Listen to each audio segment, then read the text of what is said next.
Are you ready or not?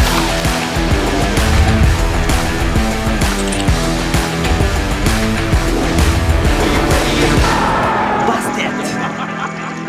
Final table hype! We on the path to greatness. We're shooting the shot to make it. So moving the target is aimless. Cause we got the power to shape shit. We'll catch the energy waving. We go till our bones are aching. Cause the top spot's for the taking. And we on a mission to take it. Are you ready or not? It's about to go off. Turning up on the spot. Yeah, it's gonna be a lot. We gon' sit at the top. Give it all we got.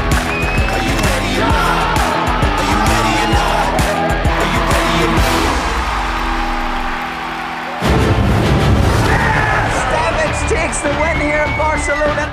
Jason Mercier, he went with his instincts, he made the call. There's the professional level, and there's the Ivy League. Sebastian Pauli coming to terms with what he has just achieved. Nicky Corrin has done it! 2 main event titles! Sebastian Mallets has gone from poker fanboy to poker champion. This is why people love the EDT.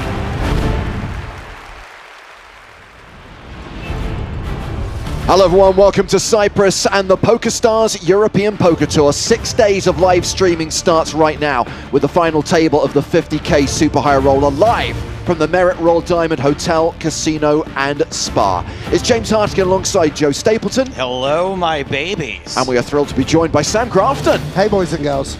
Super High Roller time here in Northern Cyprus. And then we are going to segue straight into our main event coverage. Let's look at what's coming up over the next 5 days. Tomorrow is day 2 of the main event, and that means world famous bubble coverage.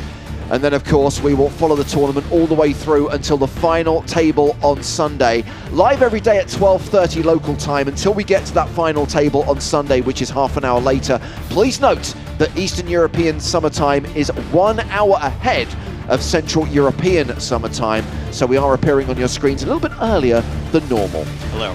Hopefully you're here from the start, and hopefully here for all of today and the rest of the week. Use the live chat on Twitch, the live chat on YouTube to get in touch, depending on what platform you're watching us on. And of course, check out what else is happening here at EPT Cyprus via our X, Facebook, and Instagram accounts. So this Super High Roller attracted 47 total entries. The final 6 have returned for the final day. It was a long bubble, playing down from 7 to 6 last night, and that's why we've got 3 short stacks coming into the day. Monster chip leader, no stranger to Super High Rollers, no stranger to Super High Roller final tables or wins, Sam. Adrian Mateos. Yeah, he's one of the biggest names in poker right now. Obviously achieved everything in the game. Now trying to add a second EPT Super High Roller title, and he's in a good place to achieve that. We have got short stacks. Vaska Boynikov, Zubov, and Jamil Wakil Joe is in the danger zone. We've still got around 40 minutes to play at the 25-50 blind level with a 50k big blind ante. We'll roll straight into the next level before we take our first break of the day. And as I mentioned, 6 players in this Super High Roller get paid. So big bubble last night, but now everyone is guaranteed, I say a min cash, $159,600, not insignificant. Of course, we're looking at more than $750,000 for the winner, plus the Super High Roller trophy, a score of 786k with the usual money jumps with every single elimination. And Sam, because it played so slow last night with that big bubble, it's got a little bit shallower now, so maybe it won't take that long today to get down to a winner? Yeah, we shall see. I mean, with Adrian in boss mode, you never know. Maybe he'll wipe the floor with these guys. But he's got some tough opposition. Obviously, stacked final table, as we've come to expect from the 50Ks. And these guys won't give up their chips lightly. So Mateos, the big stack with more than 100 big blinds. Is he sponsored officially by Zara now? Or, you know, it's more of a just... You know, I'm surprised they haven't released a crossover, the Adrian Mateos button-down Oxford collar. So Roman Hrabek is the second biggest stack. Artem Arturosian, the third biggest stack, around 44 big blinds.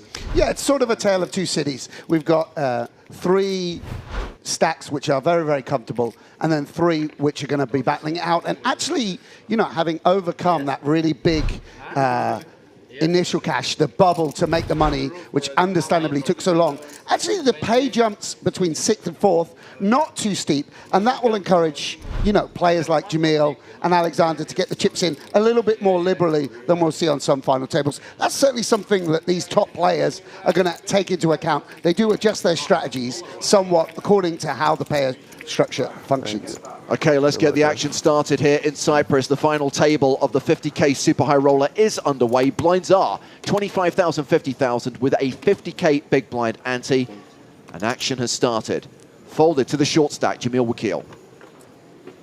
Hand one. Looking swaggy as always. And the first decision for Wakil as he gets dealt that blocker. Maybe not quite good enough. Only blocking sort of one combination, a little bit. Ace-8, we might want to start thinking about opening. Zubov with the AC Slater. A little better. Backwards chair.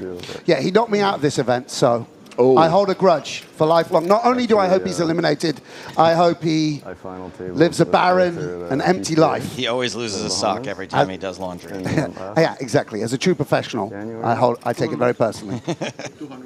6 left. First hand. Yeah, and Roman will put his chips to work. Something we see a lot once you're covering your opponent. Start to play raises more often from the small blind. Just to your point, it was the very first hand of the tournament. Does Arda want to see a flop, Joe? He does indeed. Of course he does. He doesn't even need cards.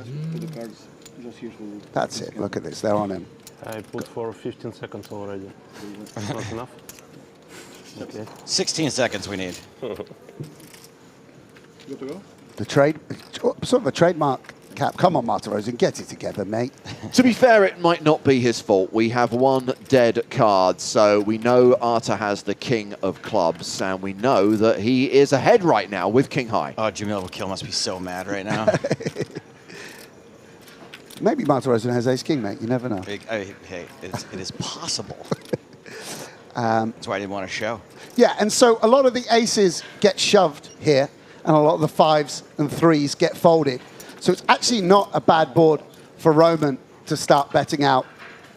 And Arta, as a sort of top player, is going to realize, okay, I can't just continue using pairs. Depending on what the side card is, might feel he needs to continue with some king highs. Indeed, opening with 40 bigs, he's gonna do something different with kings. So 100,000 apiece as we go to the turn. Oh yeah, Arta's actually got 37. I didn't realize. So yeah, doesn't shove all the aces, of course, but yeah. Now Roman has to decide. It's kind of useful to have a club because spades float, diamonds float, and they will fold, and you block the clubs, which will continue. But you have to control your frequencies as well. Without form difficult. Yeah. Huh? I know. Difficult I keep to going keep to- yourself without fun. You keep going to check. Control this. Yeah. Second barrel from Roman Hrabak. Yeah, I mean, Roman's a pretty fearless individual. See, we speak so much about the technical aspects of the game, and this is also revolving around the way the ranges are constructed, but it's also a sort of, it does require some courage, something none of these players are lacking in. And look at that, getting stubborn. We don't know whether there is a pair to go along with that king. Well, the board Or is indeed- bricked out for Roman Hrabak. Even only knowing one of Arta Martirosian's cards, we know he has the best hand. Yes, indeed. You know, could have had something like king 10 of clubs, king jack of clubs, and be left with king high. Could have had even a king 4, imagine king 4 of clubs or the like. So Roman now needs to decide where he's pulling bluffs from. The 6-7s, 7-8s, all made a pair or a straight. He's got some 10-8s, 10-7s as well, which are a good bluff. Does he want clubs now? Maybe you don't. And does, I guess, wave the white flag. And now Arta, we don't know whether he's considering bluffing or value betting or showing down. It's a bit of a mystery.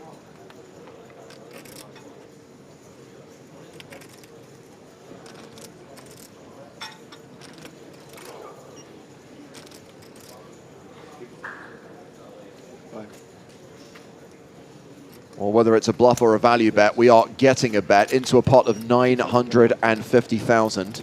Marta Martirosian bet 625K and a quick fold from Roman Hrabak. Walks him right into the muck. Yeah, interesting hand there.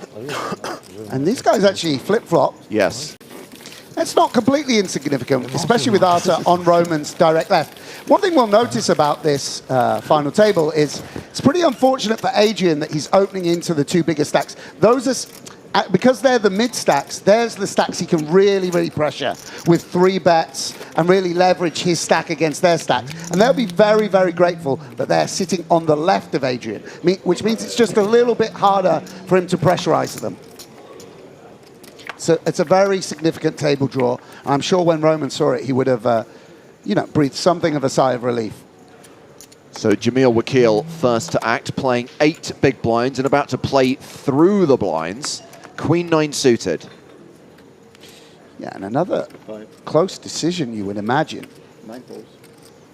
Lets it go. Alexander Zubov with his backwards chair. 10-6 of diamonds. Raise. 3 raises to 100,000. Ace Queen for chip leader Adrian Mateos and a raise to 100,000. Good fold, Jamil. Oh boy. Ace 10 for Roman Hrabak, now third in chips, has the button. 5 folds, 6 folds, 8 folds. Heads up. Yeah, and ace-10, one of those hands it's too good to bluff with. Certainly Roman feels, and 3-bet fold, and too strong to just outright fold. And will go to a flop with the dominating combination. A couple of 4s and a jack. Yeah, and Ace Queen high still ahead. Mateos a 3-1 favorite near enough, and has the option to continue. Looks like he will. Yeah. 3 bets, 80,000. Yeah. And obviously Roman knows that he doesn't have has very little forex. So it's almost like only 1 card flopped here, Joe. Like it's a 1-card flop and 2 were thrown into the muck. So for that reason, you've got the pocket pairs to continue and the jack, but you might have to continue some other combinations. And does Roman feel like ace-10 is one of them? It's obviously a very small bet, quarter pot. Makes the call. He lives his life a quarter pot bet at a time. Turn card is the King of Hearts. Yeah, and Adrian might feel like he really wants to pressurize the pocket 9s and pocket 8s and pocket 7s now. Or does he have worse hands than this to sort of bluff? So it might be a nice way to realize equity through betting. That's what he's thinking about. Does have a heart in hand, which gives him some options to make bluffs as well. 380. Yeah, look at that. And now the real pressure comes. Yeah. We could see he's got the best hands. But imagine now you had pocket 6s. Oh, this feels like a really bad start to the final table for Roman Hrabak. Just 2 hands, but... Yeah, he's deciding, okay, can my hand ever be good here? Is this a hand I want to continue with? Feels like it could be good here sometimes. Yes. And is this a better continue than pocket 8s or whatever? Do I have king X? Yeah, I think this is the inevitable decision to fold, but you're not going to see anyone act in haste at this final. No. Particularly not against Adrian. Hammersmith's finest, who boosts his chip lead up to nearly 5.5 million now, nearly 110 big blinds. And by the way, we should just touch on the reason Adrian is such a headliner here, in that he is on one of the all-time heaters over the last 12 to 18 months. I actually can't reel off the top of my head how many... I thought you were going to say 12 to 18 years. I was going to It's say, been a long time. You're focusing on the short term, Sam. I mean, ever since he first came onto our radar with that win at the World Series of Poker Europe, followed by his win in EPT Monte Carlo, he seems to have been a consistent high-stakes winner. No, I would never say he's not been a consistent high-stakes winner, but it's, there's the Coleman run, the Federal run, the Adamo run, these kind of all-time great streaks. And also there's a sort of,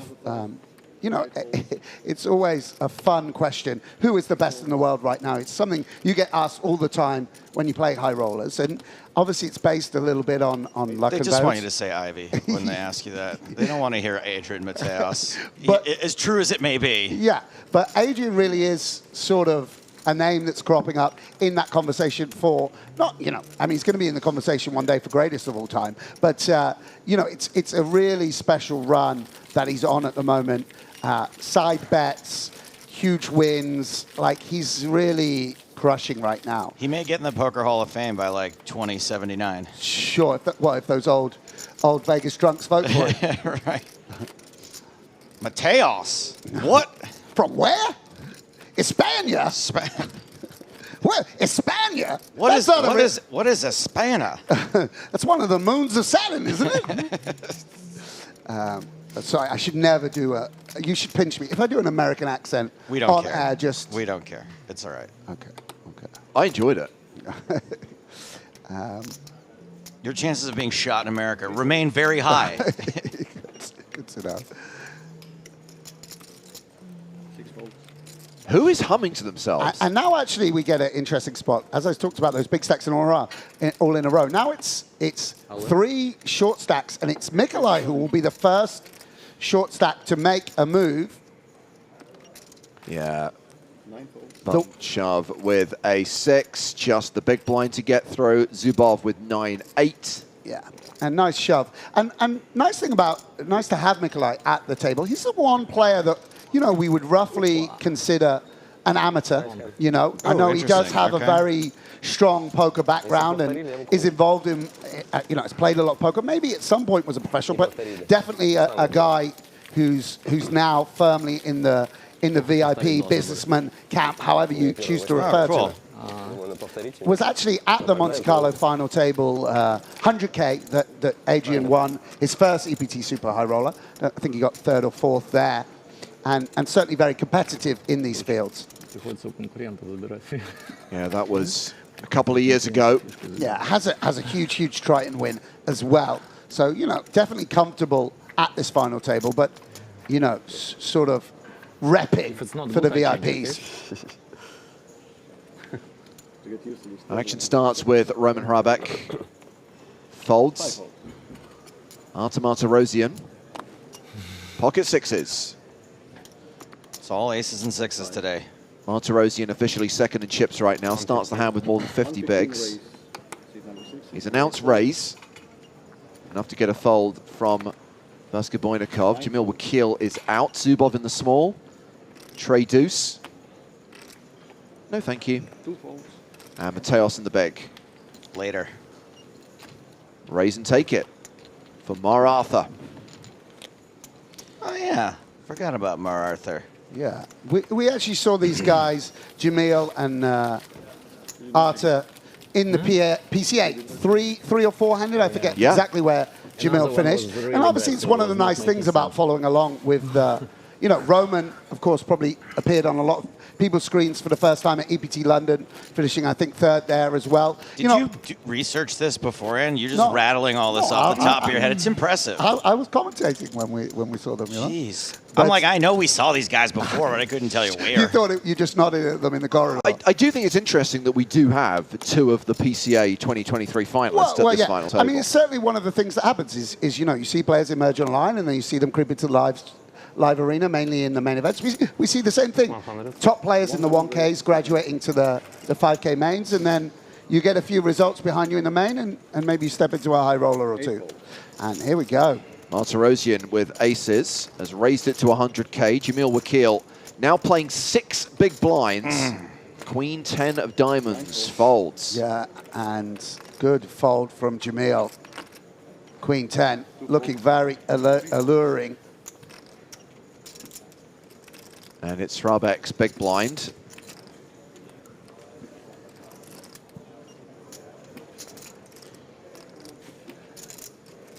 Not going to defend. Have to show the aces. It's compulsory. It doesn't matter how big the buy-in. The show one, show all rule is strictly enforced. You can be in a 50p, 50p home game, and they will make... I want to see that hand. Yeah. I want to see that hand. Exactly. The worst one I think is like you get walked in the big blind and then you show the small blind that you had like A7, and then someone's like, "Show me." I want to see that. I want to see that. It's like, bro, I got walked. Like, chill out. I like it when the show one, show all rule is misquoted. When someone shows one card and they go, show one, show all, meaning you have to show all of your cards. Yes, exactly. Yeah, people are. Yeah, I'm from UK, so we like rules, and to enforce them through a passive-aggressive frown. Tutting. Yeah, tutting. It's big.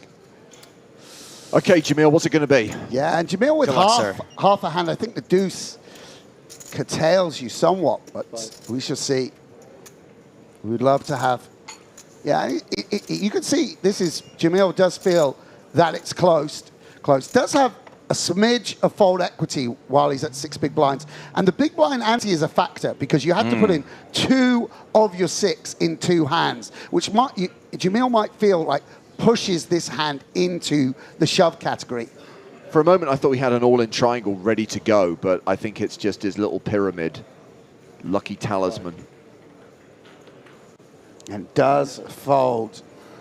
Buddy. Yeah. He'll be noting that down to look at later. I do think that is, the deuce is a real passion killer there.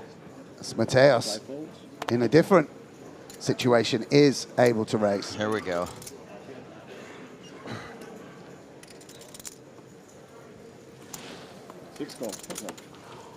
Mateos' button raised, defended by Artem Martirosyan, heads up to the flop on the 7th hand of this final table, which is Queen 6-5. Mateos still ahead. I'm just trying to think about like what I would be saying if Sam wasn't in here right now, and it's giving me a cold sweat. Interesting check back here from Adrian, by the way, with heart and diamond. With heart, I guess deuce of heart's kind of irrelevant, but yeah, it's interesting. Arta with nothing really going on. You normally need some kind of gut shot. You know, he's got so many 7 9s, 8 9s to be able to bet. But 10-8, not going to make the cut. Now Adrian might think about betting. Very subtle from Mateus. So easy to play the chip lead, you know, in a fashion where you just c-bet every flop, you know, to sort of delay there to the turn. Very interesting. Balancing for when, you know, he has a hand like pocket jacks that, or 9s that wants to check back or whatever it may be. So Mateos has increased his chip lead from the start of the day, more than 110 big blinds right now. Artem Martirosyan and Roman Hrabek have flip-flopped, so Martirosyan's now second on the leaderboard. Still 3 short stacks, none shorter than Jamil Wakil, playing 300k, which equates to 6 big blinds. And as you observed, Sam, he will be in the big blind. Yeah, he's really hand. He's really going to want to get a shove here because Mikolai, it would represent half of Mikolai's stack, so he can't call purely for chips. So he's going to love a suited hand here. Read the body language, Joe, before we see it. Has he picked it up? And this is going to make the grade. Let's go. Yes. 200.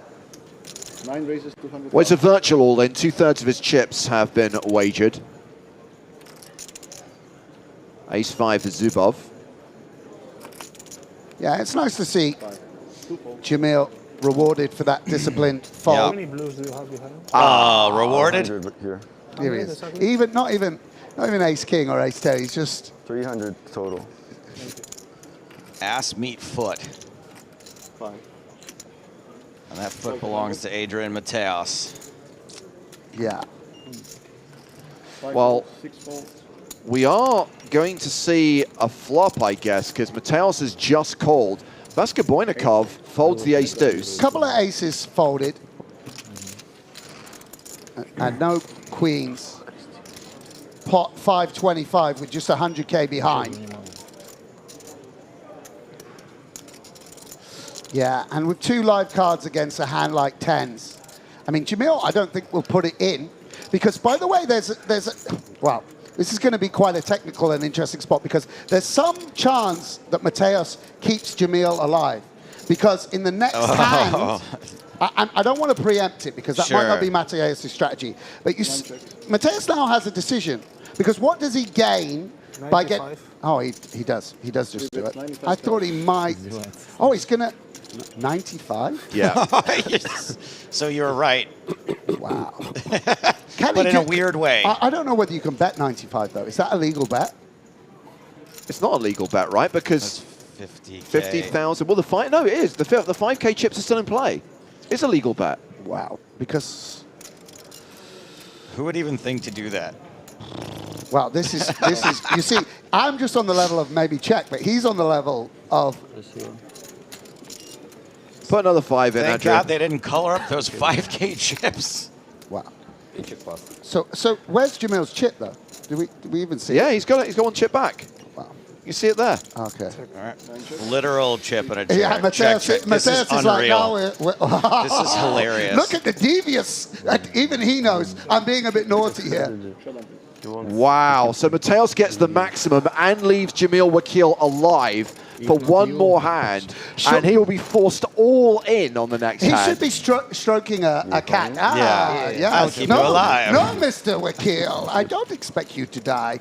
And a remarkable hand there, you know, a sort of new era type hand there where Adrian recognizing how much it serves him as the big stack to keep Jamil barely on life Even support. for one more hand. I mean, it's so sick. And let's see what strategies Adrian... Zero big blind. Spin up, man. Roman with some words of encouragement. Maybe I had more tips, I could fold the flop, but... Yeah. All right, well, this is going to be some kind of comeback. I mean, this really, the literal chip in chair, but it's going to be interesting to see how Adrian wields his stack now. And if you get a medium strength hand, or even a pretty good hand, it's a really interesting I know spot. he's going to be all in here, but there is some confusion out there as to why Adrian would keep him alive there. Would you mind just... Well, because everyone else is hamstrung now. You can't bust your 1.8 million stack while someone has 5,000 chips. Like, what do you do with kings against ace deuce off if someone has 5,000 chips? So it really pressurizes these short stacks.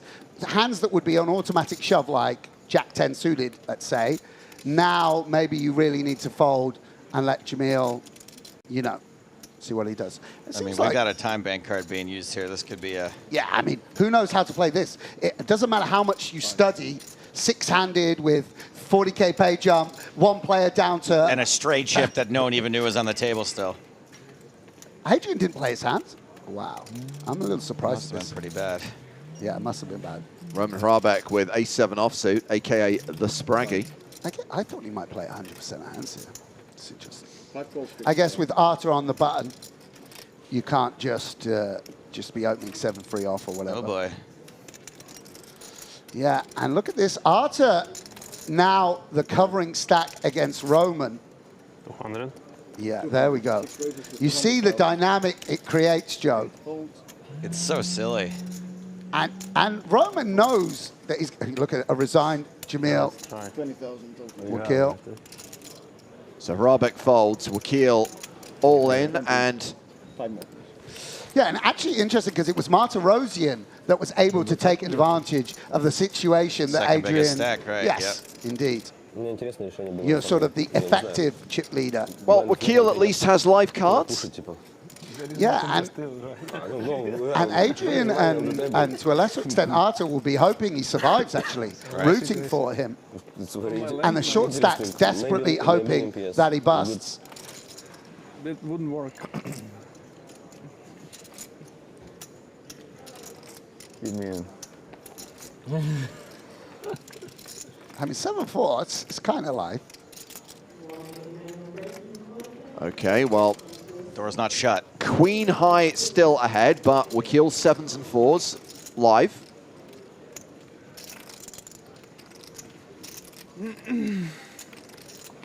Oh, 4 on the turn. Wakil takes the lead and is now a 3-1 favorite to more than double up. He doesn't get that whole 330, does he? No.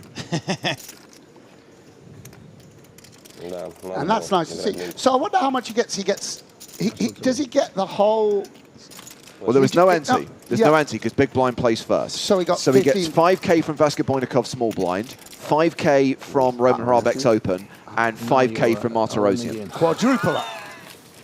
And there he is, 20,000, which is nearly a small blind. Now you can go for anything. I'm love just glad that. that Adrian's play gets rewarded. He didn't get to play that particular hand. He's got another shot at it Yes, now. indeed. Well, I mean, this is why we tune into the high rollers, right? Because you see these the detail with which these guys apply to their craft and to each and every hand to not just maximize the EV in that particular hand, but think about how the future game will play out. And that's really what's remarkable about what these guys are doing. So as you highlighted, Sam, he almost has a small blind. So for the second hand in a row, he is forced all in. These guys having a little chuckle here. It's just so hilarious that he made a bet that none of us even thought was possible. Yes, yes. Now, this is an interesting situation because, yes, he only has 20K, but he is eligible to win the whole ante, Wow. which is 50K.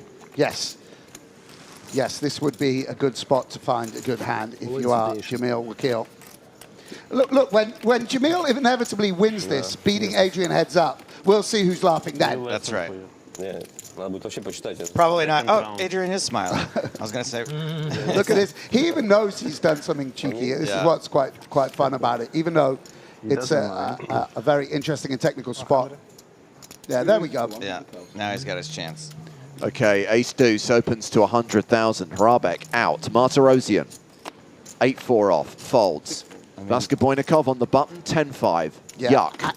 And Mikolaj they're actually sort of relieved to not find a hand in a way like, okay, wow. And this is a nice spot for Jamil. Oh, Zubov's got the bond. 7-5 of spades and is going to call. So we are going to have side action between Mateos and Zubov. I'm really surprised at this, by the way. I guess it's that if this is also interesting because if he were to bust this hand and Jamil busts, then he gets He the still lap. gets the jump, yeah. So it's an interesting eventuality. 3 players, 1 dummy, 2 still bet. Ooh. And the bond is on here, James. It is. The bond is live. The street flash draw is live. Yeah, and Adrian recognizing that this board does hit a Zubov flatting range. Poor old Jamil. Pair of sevens, best hand right now. And with that straight flash draw as well, we've got 92% equity. I mean, the only thing that could happen is Adrian on a king could bluff him out and let Jamil Fair enough, win. yeah. So Jamil is live in a very... he's live to Mateus's aggression, basically. I mean, it would check out given the way that Mateus has been playing thus far for the weirdest possible thing to happen here. A king or jack is the only... Not that king. Wow. And I assume... Wow, we should see. Not that king.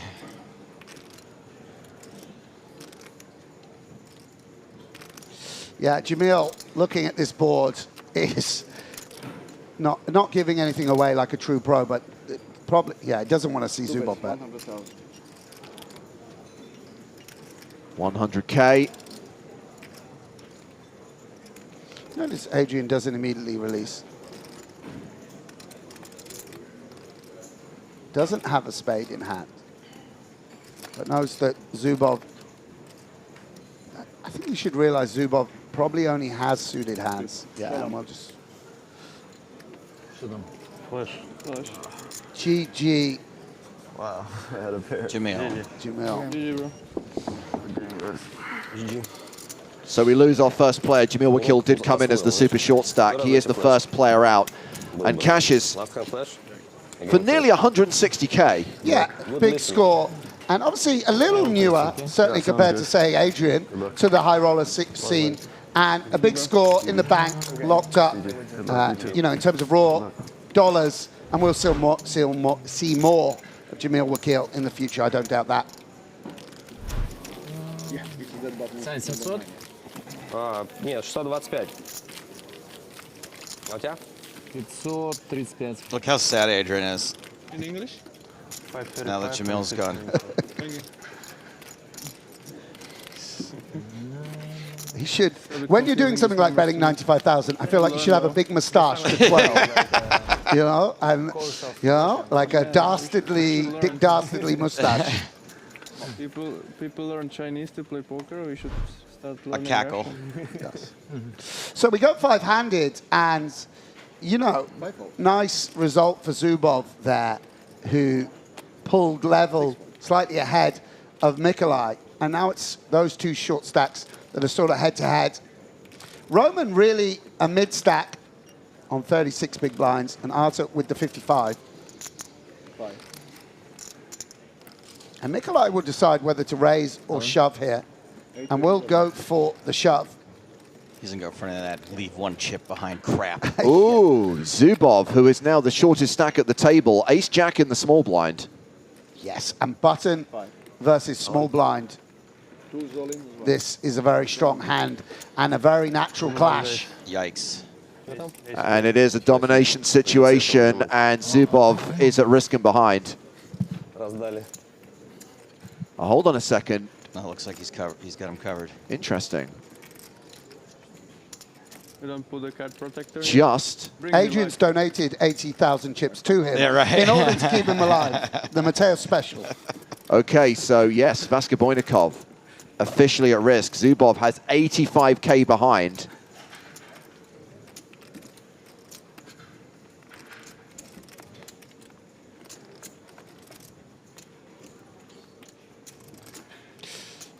Very choppy flop. Opportunities have indeed emerged. He touches his pig for luck. Is that legal within the rules? So you don't squeeze it too hard. Yes. I didn't hear any consent.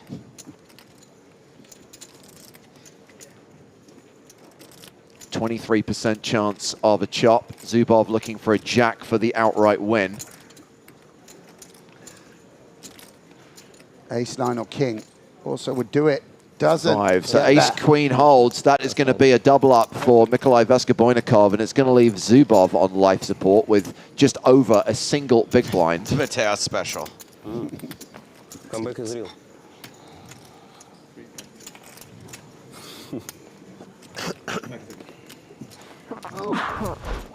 Где мой валет? Непонятно. Hey, it's better than 0 big blind. Вид раздали, конечно, с дамом, с валет. Таких позин. Я думал, у меня вообще тут нац. Оказалось. Yeah, and obviously one of the features of that calling out the small blind and of course the big blind ante means he effectively has two sort of free hands after this, which in which Mikolai and the other mid stacks are somewhat hamstrung against Mateus. And, he can sort of be a little bit patient and hope there's some sort of extreme cooler that occurs. So it'll be interesting to see how Zubov navigates this.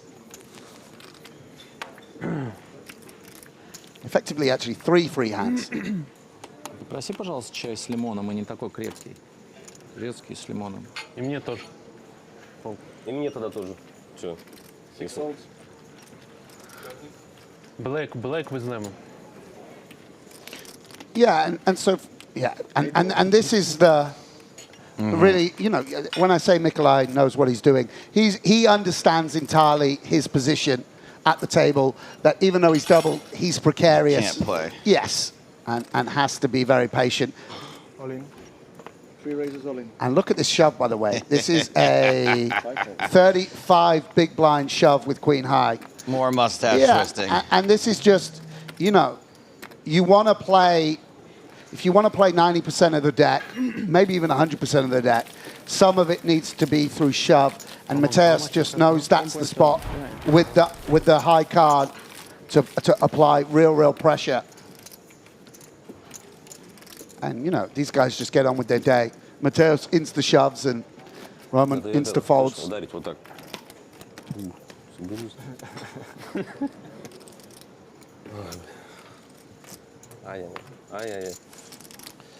Very Russian language final table here in Cyprus. Obviously, do have a lot of members of the Russian poker community come over and play. I mean, Mikolai, I do believe, certainly has some businesses in Cyprus as well, knows Cyprus. Sort of local, I don't want to speak too much. I don't know What people want out there, yeah. That's what I like the colors, Sam. Yeah, but he's definitely definitely spent some time in Cyprus. 2 folds. Oh, interesting. I guess that's quite close on the cutoff for one big blind.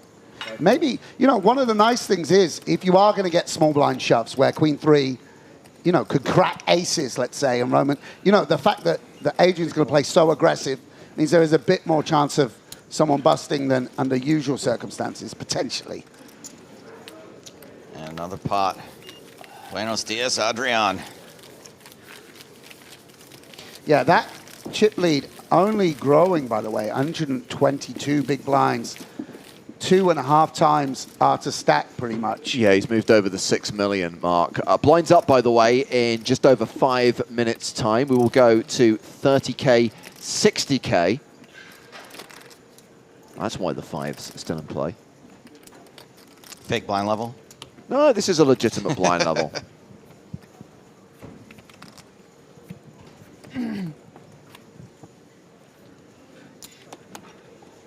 If they leave the 5Ks in play for us to go to 35, 70, 70, then we're into fake blind level territory. Yeah, interesting. Zubov here, he's playing this hand or the next hand. I got to say, one of the biggest dollar mistakes I ever made. I was on a stream final table and I had 3.5 big blinds. And I made a mistake, lost me made a shove with 3.5 big blinds, was losing like $60,000 or something like this. Because it's actually, it's sort of understudied. It's hard to sit down at your computer and be like, I'm going to study what to do with one big blind under the gun. It's also kind of, even with the software we have, only now sort of adjusting for big blind ante, because it's so much to do with future game as well, and understanding how the next hands will play out, is a bit beyond the technology or some of the technology right now. $60,000, it's like 3 dozen eggs. Yes. So Mateos opening with Jack-7. Martirosyan calling out the small blind with Queen-10 suited. Ace-5, Nikolai Vaskobojnikov, who is now playing more than $1 million, now playing more than 20 bigs after that double up through Zubov. Yeah, and I don't think he'll play Nikolai. It does seem close. Marta unafraid and knows he can't just get with 50 bigs. It's not like Adrian can run it on each and every board. Yeah, Nikolai, I think this is nice, proceeding with caution. Wow.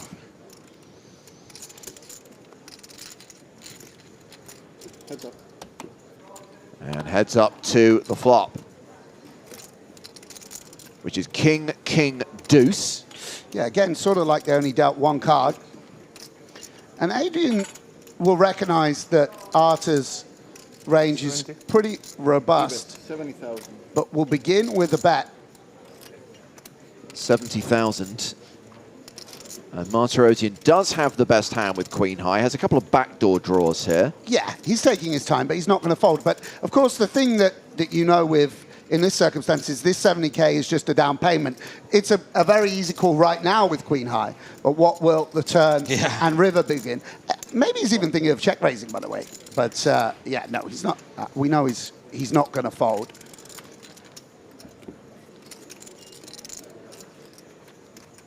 Turn card is the 3 of clubs, so Martirosyan's draws disappear. Yes, Queen High is still the best hand, but can Mateos find another barrel? Well, we see the functionality of the Jack of Clubs here, right? Because if they're continuing with Jack 10 of spades, Jack 10 of diamonds, Jack 10 of clubs, you know, the Jack 10 of diamonds has to fold the turn. Whereas the Jack 10 of clubs or the Queen Jack of clubs or whatever it might be we interfere with. So Mateos may want to utilize that, you know. Decides to check back. Check, check. Queen on the river. Yeah, and Arta gets there in a big, big way. Is this a check call spot, Sam, or do you think he bets out here? I would imagine he would bet, because he's sort of protected in the fact that he has some kings to bet, right, as well. You know, and Adrian can have worse Queen X. The 10 can even play here. Decides to check, playing very cautiously against the chip leader. And will Mateos go for the bait? What's he trying to target if he does bet? Ace high. Yeah, and just... I'm really interesting there because, you know, I was suggesting that Mateos might use the Jack of Clubs to barrel, but we see that Adrian, it's not just aggression willy-nilly. You know, he understands that Arta's sort of playing in line, Arta knows he's got the covering stack, so is going to play tighter. You know, Arta might even flat a hand like 10s there, or whatever it might be. And so Adrian not getting too out of line in each and every spot. So is him deciding not to bet there something that's purely situational, or is there some amount of balance to it also? Yeah, I mean, you just play very passively against the covering stack. Winning 1.5 big blinds is doesn't do anything to your... If Adrian has 120 big blinds and you have 60 big blinds rather than 58, what does that do to your maneuverability in this tournament? Absolutely nothing. So you're just playing very defensively, having a very robust checking range in each and every spot in order to deter Adrian potting into you and overbetting into you or whatever. You just play your whole range. That's certainly what Arta feels about the spot. Someone else may feel differently. I think it is reasonable to have considered a value bet there. Cinco. So it is Zubov forced all in here with Jack 4. It's better than Jack 3. Sure, I mean, he's got Jack 9, Jack 3, and now Jack 4 off, all in a row. Mateos with the best hand, pocket fives, and a 2-1 favorite to eliminate Zubov here.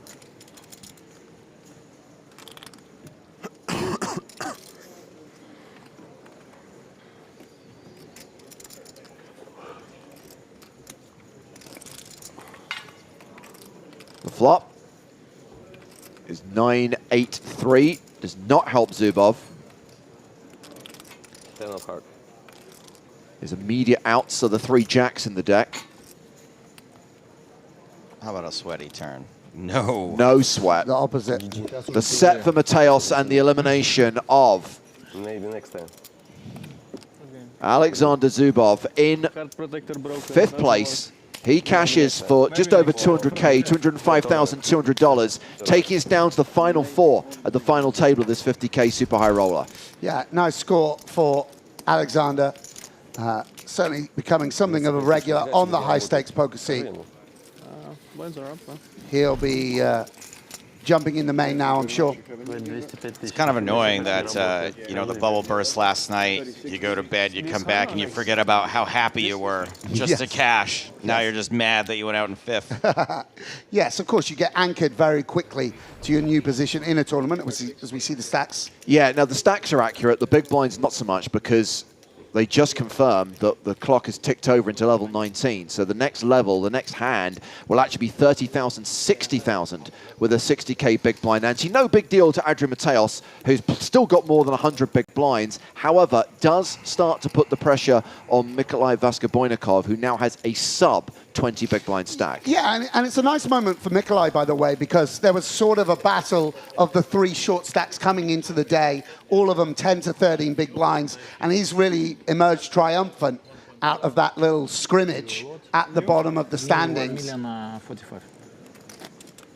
Adrian just taking note of where he stands. See, it is very demanding. I mean, Adrian going to be one of the best, if not the best in the world at navigating it. But, you know, as chip leader, you sort of have to play, you're trying to play each and every hand to some extent. Yeah. So it's very intellectually demanding. It's not like you get to take your foot off the pedal at any moment. You're defending, or you're raising, or you're 3-betting, you're jamming. You know, it's... And ideally, it's like that till the very end. I mean, Yes. until you're playing heads up, in which case you're doing it on every single hand as well. Exactly. And Mikolai's style, I think, is to shove here, having played with him a little bit. And I think that is reasonable with the suited king. We shall see what he wants to do. But, but it certainly seems reasonable. Just get it through. And if your opponent finds an ace, you know, you're not going to be in so much better shape. You know, occasionally you'll be dominated. But the king, suited king, certainly very powerful in a one-on-one situation.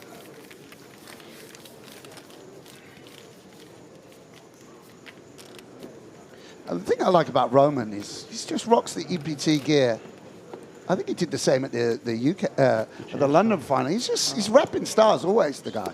I mean, if you look like that, why not? Yeah, show off the goods. Yeah, he's looking great. I mean, in an ideal world, he'd be wearing the CYPRUS hoodie at EPT Cyprus rather than Monte Carlo swag. I mean, would you wear a Pearl Jam hoodie to a Pearl Jam concert? So you think it's not cool? I'm just saying that if he's wearing a different event, it's fine. Ah, yeah, exactly. It's like when you go on demos and people have like old, T-shirts protesting the first Gulf War. It's got a lot real cool, like retro. I've been flavor. doing this for a while. Yeah, I've been holding placards in the air for a while. This ain't my first demo. Yeah, exactly. If you suddenly pulled out a UK RPG Bristol T-shirt, okay, now that's now we're talking. You've got to go the rare ones, yes. like Monte Carlo. It's been running every year since like 05. I went to EPT Lutraki and all I got was this T-shirt. Yes. So Mateos folded him in the small blind. He raises to 180,000 with 10-5 suited. Roman Hrabak has the option to check or raise with 8-4 of spades. Or rather, to call or re-raise. He decides to call, and we are going heads up to the flop. Yes, and Roman, of course, not really had a spot so far at this final table. I don't think he's actually won a hand. No fault of his own, had the worst of it each and every time, pretty much, I believe. As both players do connect. Yes, we have Mateos with bottom pair. We have Hrabak with second pair and a 3-1 favorite. Mateos has checked. Yeah, and again, we'll see how Roman values his hand, but in general, don't want to build the pot against the chip leader. So, you're always balancing between wanting to protect your hand and get value from your hand, but also the fear of opening the door or bloating the pot unnecessarily. And when you're against the chip leader, protection has to sort of, oh my days. Oh, boy. I mean, this Mateos guy, he's just, it's different level, hey? Cinco. Improves to trips, now has 95% equity. Yeah, great turn for Adrian. And after check, can bring out some big bets on occasion, I believe. Potentially a delayed C-bet and confirms 350,000 into a pot of 420,000. And by the way, we see when we raise pre-flop how quickly the pot bloats. If Roman were to call here, he begins to have pot left, and that's deliberate, of course, by the way, from Adrian Mateos. We call it sort of geo-sizing, pot and then pot, same size turn and river to really threaten Roman, and he has to decide if he just wants to bin the second pair here on the turn. He doesn't, and gonna need an 8 in order to be victorious in this hand. 2 outs for Roman Hrabak. Yeah, a 6 or 7 or a diamond might slow the action. Okay, well, it is the 6 of diamonds. Yes, and Mateos hating that river.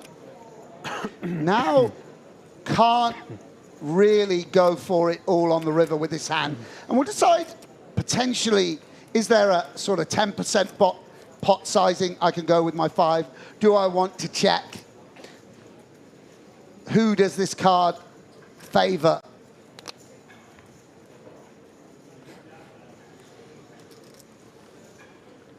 Maybe B10 is in order, I don't know.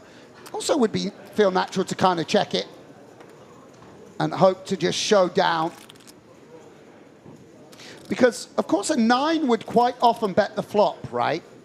And so you do feel like diamonds and straight draws are common hands for Roman to have.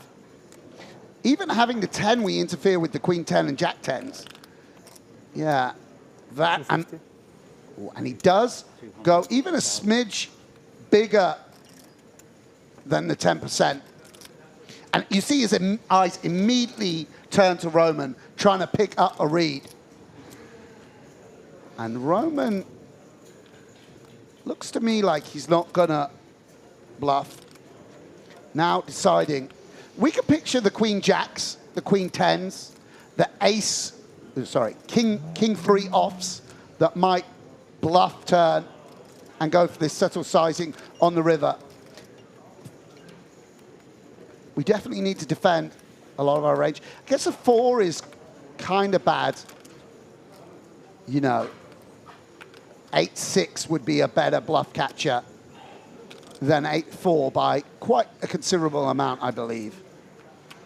But there are a whole host of bluffs that Mateus.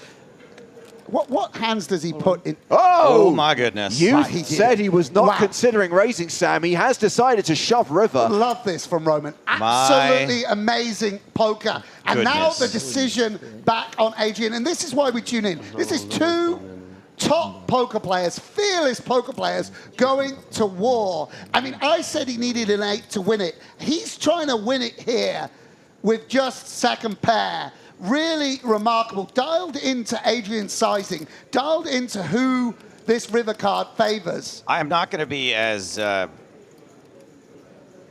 able to recall Adrian's moves as much as you are, Sam, but I've seen him call it off many times and be eliminated from the tournament. Look at him. He's dialed in. He doesn't surrender. He doesn't be like, FML, like I'm folding now. Look at this.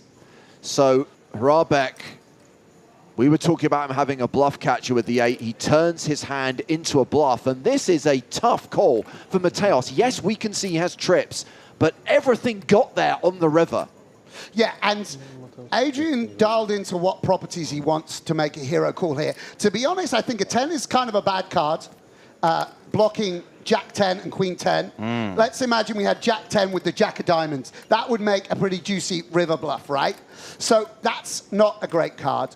Has no diamond to interfere with, say he had 10-5 with the 10 of diamonds. Now he would block some value. So he interferes with bluffs and doesn't block value. But he, by the way, to use the old commentator's cop-out, these two have history. Don't get me wrong, they have played a lot of poker. Roman, one of the top online players. So they will have battled often, and Mateus knows he's more than capable of pulling the trigger. And also, Adrian's thinking about his own range. What hands, does he ever bet this sizing with a full house? Or, you know, has he got better hands than this with which, has he got, or does he bet this sizing with his whole range so he's just got the nuts to snap off with here? Or does he have to defend some of his weaker holdings? Yeah, and he folds. Wow. Great. He almost showed it. And a nice little moment for Roman. You will see on the TV. Love some emotion. You'll see it on TV, says Roman Hrbek as he bluffs Adrian Mateus off the best hand. Look at that. And for a moment, even the greatest in the world, one of the greatest of all time, just head is sunk a little bit. So frustrated. It's such a great feeling when that 5 turns and you know you're going to be able to go for the whole stack. And that's really great play from Roman. So Mateus has dropped down to 5.1, still chip leader with more than 85 big blinds. Roman Hrbek has closed the gap on Artem Martirosyan. And by the way, it's a nice little lesson for, you know, less experienced players. I thought I picked up a sort of Roman's face changing to where he's, sometimes players like come out of the stare and say, okay, I'm not raising now, but actually he maintained his pose, you know, didn't give anything away particularly. I thought he did, but didn't really change the pose, and then was able to turn his hand into a bluff on the river. Really, really nice, of course, from Roman. And we've seen some amazing poker here, as we always do from these top guys, but I really enjoyed that hand. Not often you see someone get the best of Adrian in such a fashion. And as I said, position, absolutely key, you know? I mean, you could not have predicted the ending to that hand. No, indeed, indeed. Yeah, making miracles happen, the boy. And, you know, obviously with Adrian having this stunning chip lead, we have sort of focused on him more. But Roman, I believe, you know, had that prestigious sort of #1 on Pocket Five's position. Amazingly strong online background. Also got a huge super high roller win under his belt. Cool down, you know? Yeah, I see. Well, that had a walk for Artem Martirosyan. Adrian, I saw you calling. Me too. Almost. Was close, really close. changed my mind a couple of times. Yeah, he's a hard man to bluff, that's for sure. Mate, some days you bluff Johnny Lodden, some days you are Johnny Lodden. Always right. That was pocket fives then too, wasn't it? I'm gonna mark it in the calendar. What's the It date was. today? Finally, the work bluff. The start score. When Jupiter and Saturn align, you know, and Venus is in the rising, then you can bluff Adrian Mateos. It's a very rare where, you know, all the constellations full have moon. to be in line. Roman Hrabek is saying, Johnny, I avenged you. Yes. Johnny Lodden screamed even louder than Roman when that got through. So A7, button raise, Ace5 for Vaska Boynikov in the big blind. It's funny because I thought of that hand the first time he picked up pocket fives, and I was like, was that Adrian? That was such a long time ago. Yeah, and I was about to say, we got an optional reshove here, and Roman, it's not an exciting hand to call off with. Again, these... Deuce? Oh man, I was ahead. Nobody's ahead of ace-5. Exactly. Or at least flipping. Yeah, it's a flip. Roman, you already took a lot of chips. You need to cool down a bit. At A7. Yes? Yes. Close one. Actually played, I'm going to... Sick brags here I'm going to work in. But I made the final of this event last year. And Mikolai was also on the final table. And Juan Pardo put a horrific ace-deuce off versus kings beat on him for a chip lead. And Mikolai, pretty unruffled guy, but he was a little... It was a small bit of emotion. A little reaction. Yeah, nothing from Juan Pardo. He just scooped in the pot as if it was completely normal. But sorry, no one can see me miming Juan Pardo's statuesque. I think it was even on the pure bubble or something like that, and Mikolai might not have cashed. So he's looking for a bit of redemption here as well. Juan Pardo, of course, victorious in the event last year, so it would be back-to-back for the Spaniards if Adrian were to take it down. Long way to go, as we saw in that hand.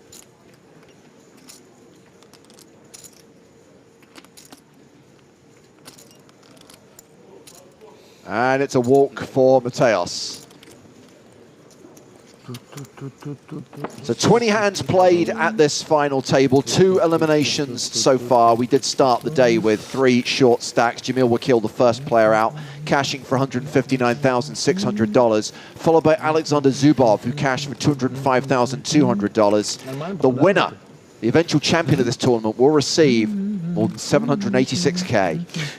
Seeing as Adrian's such a celebrity, we can make speculations about his personal life now. You know, he's in the public domain, Joe. So I wanted to ask you, do you think he does his own ironing? Yes or no? Because these shirts are immaculate. Yes. Do you think he's just setting the alarm an hour earlier than me? The thing is, you still have to set your alarm if you want to have stuff pressed on the premises, too. I will not hear a word said against the elite staff of the Casa del Glory. There is a butler, there is a maid. Look, maybe at chef? home he doesn't do his own stuff, but on the road, I mean... He must do. 120? Unless there's a very expensive fabric that maybe just he doesn't has wrinkle. horses that he puts in the EBT main. He's like, yeah, I'll take 60% of your action. You gotta but yeah, iron. you got to iron my shirts as well. It's part of the deal. I'll give you strategy advice. I mean, that does look like You get one relatively wrinkle-free fabric. Yes. You get one question. Look, he's always optimizing, isn't he? He doesn't buy any old shirt from Zara. He's like, give me 40 wrinkle-free shirts. That's what I love about my Zara shirts. Yes. So Vaska Boynikov raises the button with ace-10 suited, and Hrabek defends with jack-4 of clubs. We've got 2 clubs on this ace-high flop. Yeah, a lot of interaction for both players here. And Roman will decide whether this is a flush draw you want to check call or check raise. You know, obviously check raising forces out hands like King Jack off or whatever that might have raised. On the other hand, ace high, of course, very, very favorable for Mikolai. A lot of the opens built around ace X when you're opening into covering stacks. And for that reason, we'll check call. There's some options to lead on low cards as well. Board pairs. You know, there's ways to go on an aggressive, turn cards to go on an aggressive footing as well as he eyeballs Mikolai. And that's a great card for the Belarusian.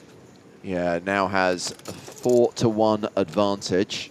There are 2 flush draws out there now, so there's sort of 7x of clubs, you know, 5x of hearts, some straight draw plus flush draws. So we got to put our foot on the pedal. Yeah, and Roman unimproved will just release a 6 or a 3, some kind of gut shot to go with the flush draw. He might have continued, or certainly would have continued in some fashion. And Mikolai also climbing up to 27 big blinds. Really been a great start to the day for him. I mean, surviving the 2 bust outs, good start. Yeah, and it's worth pointing out that after Adrian lost that hand, if Roman doubles through him, Roman doubles into the chip lead. If Arta doubles through him, Arta doubles into the chip lead. If Mikolai doubles through him, they pull almost level. So, Adrian also, there's chip leads and there's chip leads, This would be a chip lead. Yes, but Earlier it was a chip lead. Exactly. But you do think about sort of the future game. It's really nice when you could double someone up and still retain the dominant position at the table, and you have to recalibrate your strategies as the stacks around you change.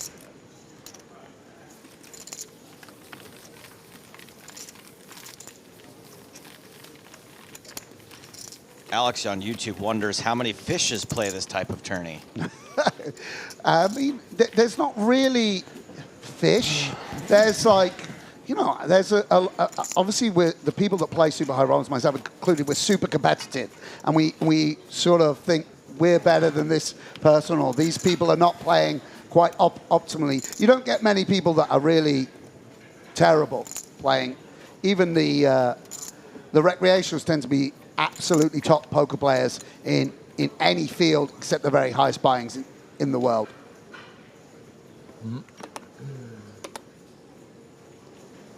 120? 120. 3 bases to 120,000. King 4 under the gun. Adrian Mateos raises. Roman Harabek, King 10 on the button.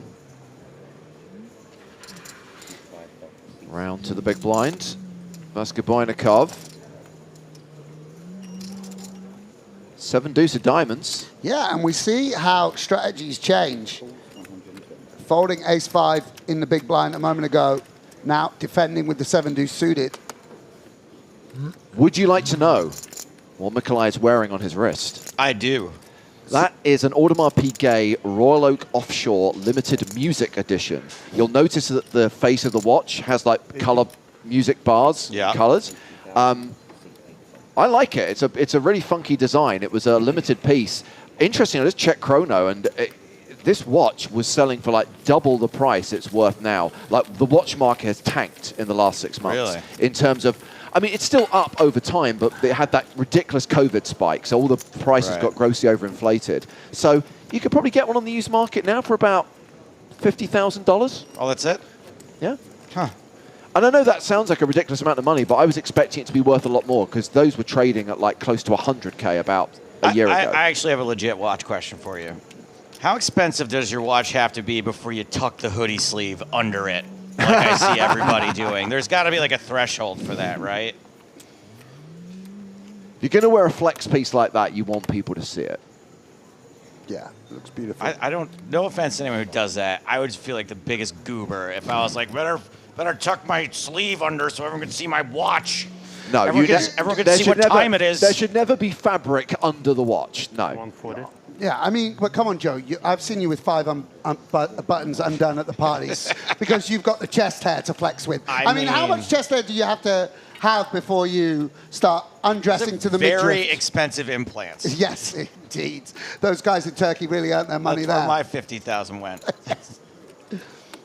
One at a time. You know, if you do need a hair transplant, I mean, Joe could feed millions, with... Locks of love, baby. Yeah, exactly. It's like a savings account. Top pair for Martirosyan. 94% equity. Yeah, it's always great feeling to flop top pair.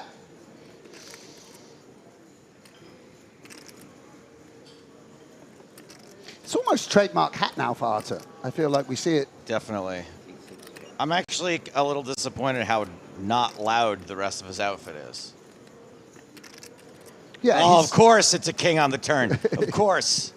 Yeah, and again, we see the sort of dampening of aggression. Also sort of makes sense, okay, if we want to check a queen, what's the worst queen we're opening? We're not opening queen 7, potentially. So queen 8, we just check. Take out a street. Try and get value later. I imagine Marta may check again. And interestingly enough, he does allow Adrian to catch a piece. We see one of the advantages of this strategy. Obviously, the downside is we let Adrian realize some equity, did turn a gut shot. But now does Marta want to go for value?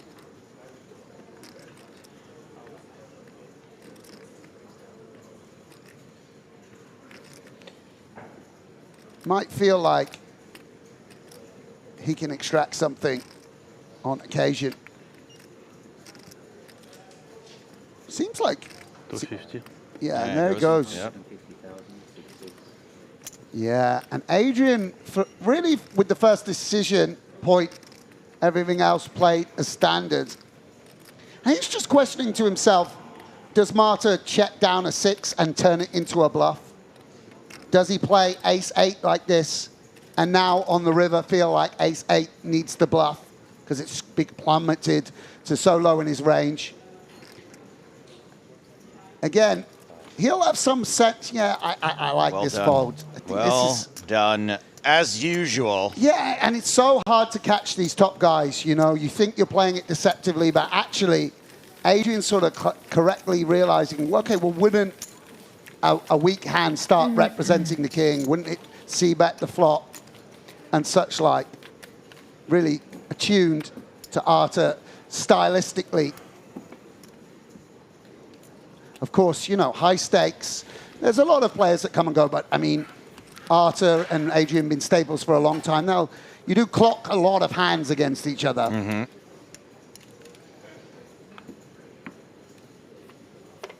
Does it ever get boring playing against the same people in super high rollers? No, actually, you know, a bit of commonality and sort of friendship and knowing each other's Makes it a little better. wives and kids. Yeah, means, you know, you're not starting from cold, you know, building. Is there any getting to know each other at this level? Like, there's not a lot of. Sure, because not a lot of showing each other pictures of your kids on their phones happening here. No, there definitely is. I think there definitely is. I mean, of course, there's circles and circles, but yeah, especially because there is kind of the fact you're gambling together for such big stakes does sort of sometimes form a little bit of a bond, you know? Trauma bond. Yes, indeed. Yeah, Stress bond. Same as if you're in a plane crash and you're sat next to each other, you both survive. You're friends for life. Yes, indeed. Pair of threes on this flop for Roman Hrabek. How much price? Mateus checks, has a gut shot. Yeah, and we'll probably see the same sort of thing as we saw before with Roman. See, it is a board that, I mean, traditionally favors the big blind, but third pair not going to get into the betting range. Nope. There we And go. 6 on the turn. Wow, this is going to go bet call. Drills it. How's Roman going to bluff this river? Roman already thinking about turning his pair into a What bluff. does he need, the 5 of clubs to bluff the river? Yes, yes, indeed. Yeah, nice turn for Adrian. No, WPT I don't have. Plenty But that he can get value from. Only in US, and I played only. Adrian two does summers. put a chip out there. times. Or was that a time banker? But I Nope, it was a on 100K final chip. table of main event Yeah, on and WPT. Busted 6. Roman might feel obligated to continue, but you can also continue with the 8x, the 9x, the flush draws, pairs that, you know, pairs with an 8 or pairs with a 9 are definitely more valuable than the 3 deuce. 20 years. But we shall see. When was first EPT? Yeah, and let's go with it. And I think that's a smart play. Again, you see, you know, no ego involved. He knows he's got bluffs sometimes there. But, of course, as we saw, drawing dead other times. How many second place? Many seconds. Many second place? Need to train heads up. No, heads up also is about luck, yes? There's a little camaraderie here. There you go, just to illustrate. So we're halfway through level 19, 30 minutes on the clock at the 30-60 blind level, and then we'll get the first break of the day. Chips, queens against jacks, you know, this is, you know, this you can't train. Yeah, you see, I mean, Mikolai's a nice guy to hang with, you know? You can see it. You can train with Alexander, with his pick. Yes.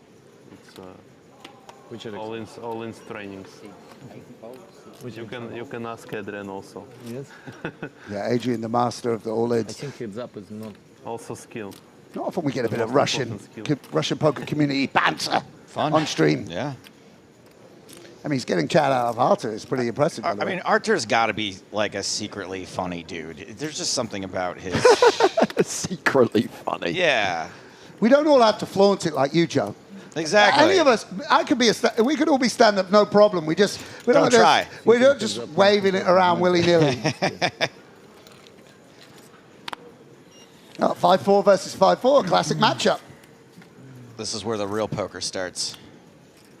Well, all diamonds, and neither player has a diamond. That means if this hand goes to showdown, it will be a chop 100% of the time. The good thing in high rollers is they never go to showdown 5-high versus 5-high. That I can guarantee you.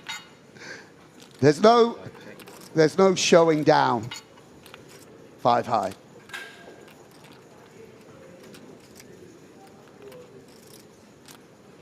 It's actually a good piece of poker advice, actually.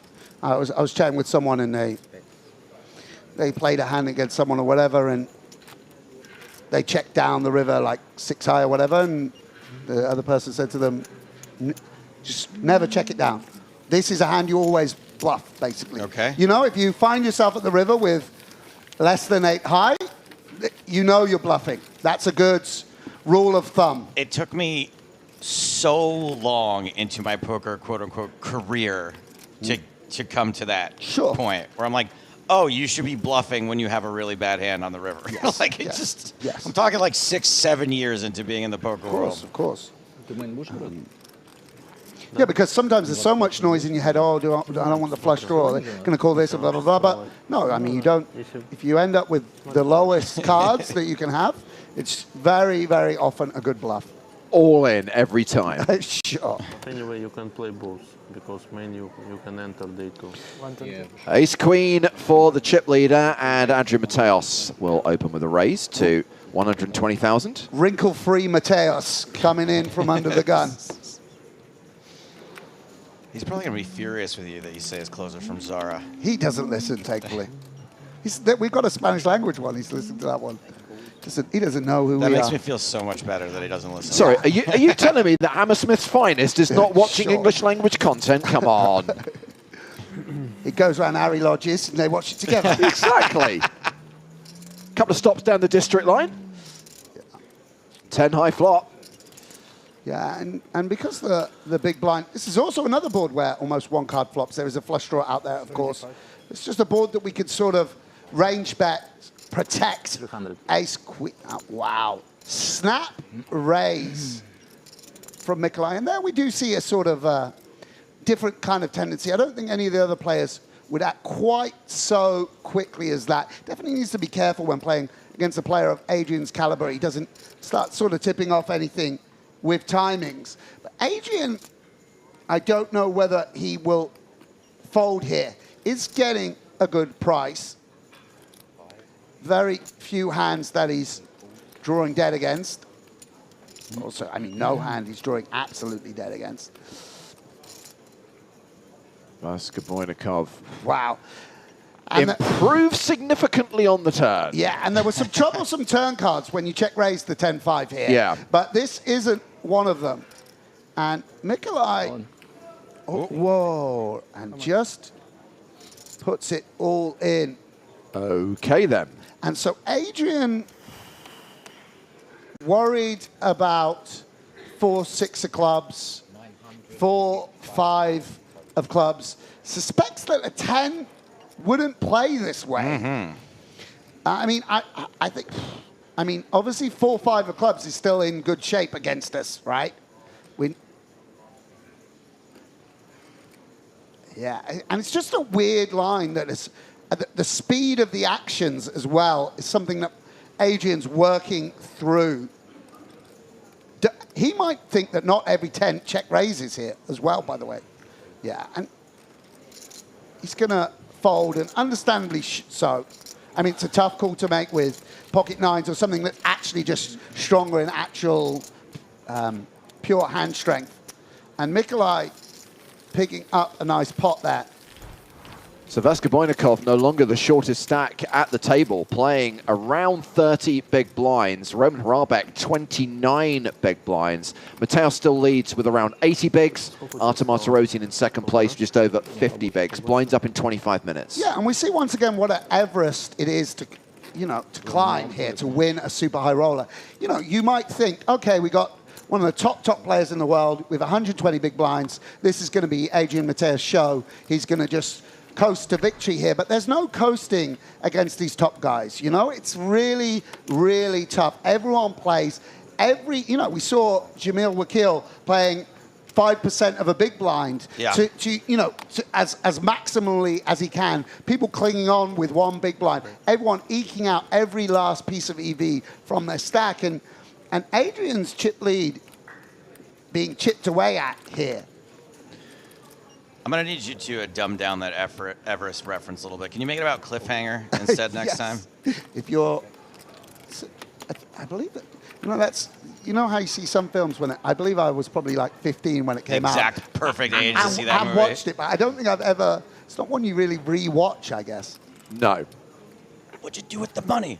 I burned it. I was never good with money. Quoting cliffhanger, he's just a fountain. So blind v blind, Vaskobojnikov versus Mateos. Yeah. I have the entire Rennie Harlan on Criterion Collection.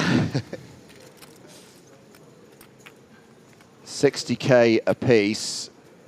4 clubs on the turn. Yeah. And Adrian actually with a double gut shot here. It's actually a pretty good card. And we see how tough it is to get through Adrian. We see a lot of players, you know, you might be playing a 1K, C-bet the Jack-6 and expect to fold from the King-5 high. But it's a lot tougher, and we'll continue to rep that ace. Adrian here, obviously knowing he has the 2 nutty outs in the 6 and 2, and occasionally, very occasionally, the best hand. On this occasion. It's a bit nutty. Barry Greenstein makes an appearance. Yikes. And Vaskobojnikov elects to check. Yeah, acting very, we're still on him. He did check, though, right away. I did see him tap the table. Yeah, and Adrian now deciding whether he wants to bluff or not. Can he get, yeah, he feels king high will either show down or... It's good. It's good.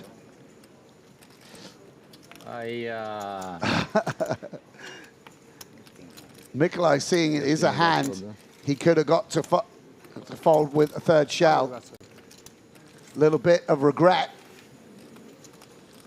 And Mateos back over 5 million chips, more than 85 big blinds. Still chip leader at this 4-handed super high roller final table.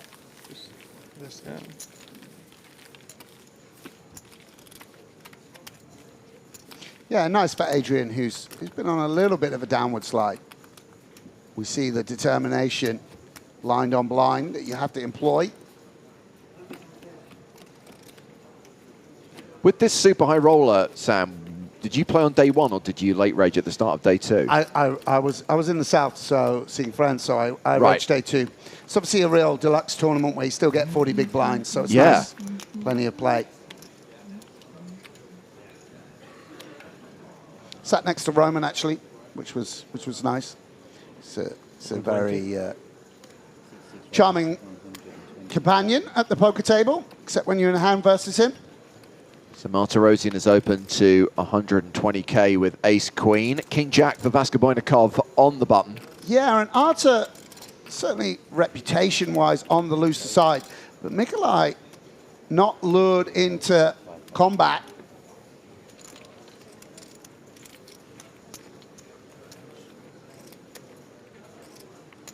Martirosyan still sitting in second place on the leaderboard. You know when we did have that PCA final table with Yes. Arta, I commentated with you. And then I left the booth and I went and regged, I think, the 10K PKO or whatever it was, or like static bounty or whatever. So I go and sit down in my 10K. And Arta's at the table. So he's, you know, because we're on a delay, he's bus. And he's just on, he's already regged the 10K and he's on his phone playing tournaments, playing online poker. And just head down, said, "Grats, buddy," on the 700K score. Yeah, just give me a nod. Okay, yeah. Can you not distract me? I'm playing 4 tables on my phone here, basically. I mean, really a guy that is consumed by poker and loves the game. Well, he's pretty good at it. Yes. I mean, if you've got a money printing machine, right, you turn it on. Yeah, you turn it on every now and again. Vaskobojnikov opening with Jack-9. Forwarded to the big blind. Arta Martirosyan with 10-6. Yeah, and by the way, Mikolai's, again, I don't want to, obviously Mikolai's going to have a sense of his ranges, and as I said, he knows the game. He's sort of sowing his oats here a little bit. Feels like he's got a bit of, he's been chipping up all table, firing with the Jack-6, now opening the Jack-9 off. He's ready to play a little bit here, I sense. And Arta with a looser defend as the covering stack. Jack, deuce, deuce. Vaskobojnikov, huge favorite now. 99%, and a C-bet will get the job done. Yeah, he's enjoying himself. I mean, I can only imagine once you if you were to take away the pressure of it being my job, and potentially, I don't know, the pressure of the impact financially it has on me, and now put me at a high roller final table, I would be jumping for joy. How much fun to play at the highest level of the game against the best in the world and not have it sort of the pressure of it being your job or feeling, excelling in so many other areas that you don't need to worry, about results determining whether you get to play them in the future. Yeah. So with 4 players remaining, everyone's guaranteed at least 5 buy-ins, more than $250,000. 353k for third, more than $500,000 for the runner-up, and more than $750,000, a total of $786,000 for the winner.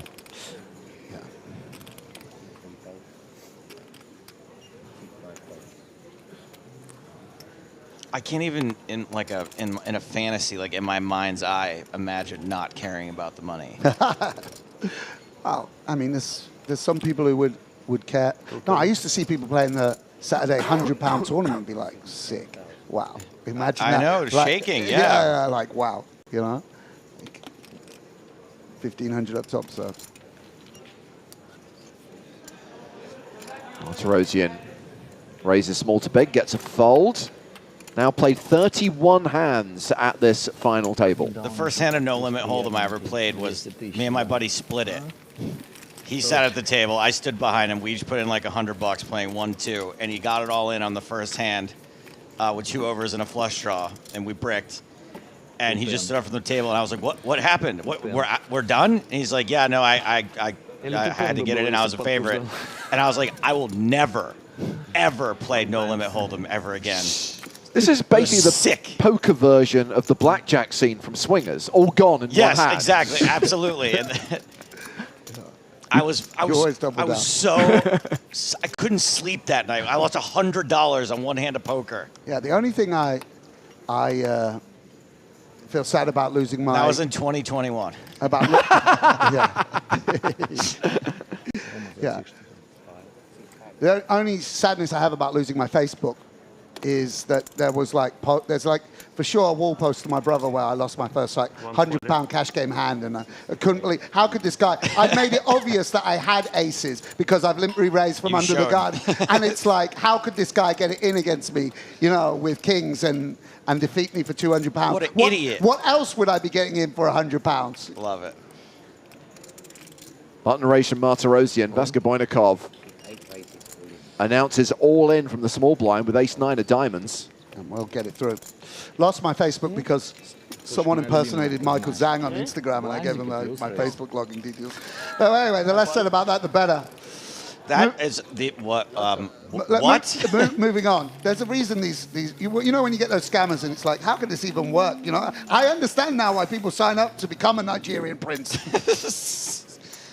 What was the possible reason that he needed to log into your Facebook? We don't need to get into it, all right? Just saying, if Michael Zhang asks you for your Facebook details, you give it to him. Yeah, you might be cautious. Even the real Michael Zhang, I would be like, why do you need to access my Facebook page?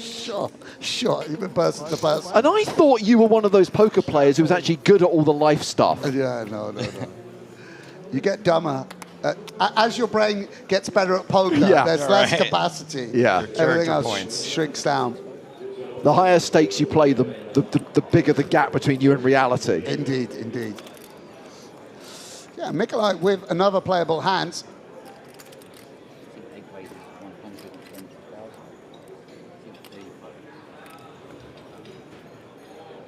Vaska Boynikov raises and gets both blinds to fold. Yeah, and we see, I mean, Roman just through hand distribution has actually sunk down too short a stack. Hasn't won a pot in a while. I mean, to be honest, the thing I would say about Roman is you see what a great player he is, because the only hand he's won, really, he actually hasn't had the best hand at any point against anyone at this table. It's only that heroic bluff that's kept him afloat. Yeah, so Mateos just running back to the table there, and I wonder if he went to talk to someone and whether he has now heard about what happened in that hand and whether he knows that he got bluffed. You think he's going to punch Roman? That's what you're saying? There could be a fist fight at any moment? What are you playing at? I start with 3. Do you see any smoke coming out of his ears? Maybe he was going to Dom Nietzsche for a sim. No, he wasn't. I would never besmirch Adrian Mateos. He would never do that. But you would besmirch Dom. Redacted.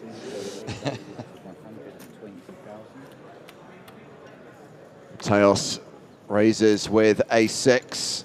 Martirosyan 10-7 of diamonds.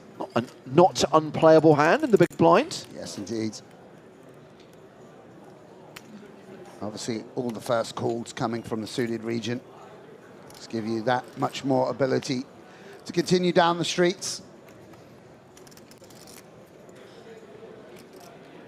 And the flop is queen 5-4, no diamonds.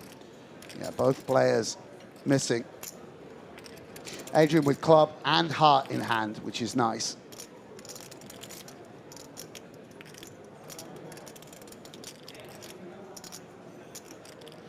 I was playing with Nick Palmer yesterday, which was a treat, of course. Nicky P, wow. And he, this poor young lad, like a Russian lad raised, he defended the big blind.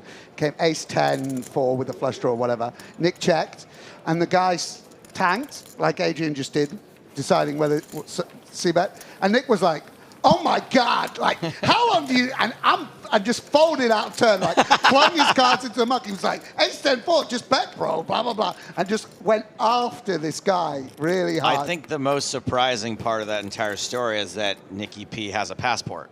Yes, indeed. But he paid for it because he also berated me, which was a mistake.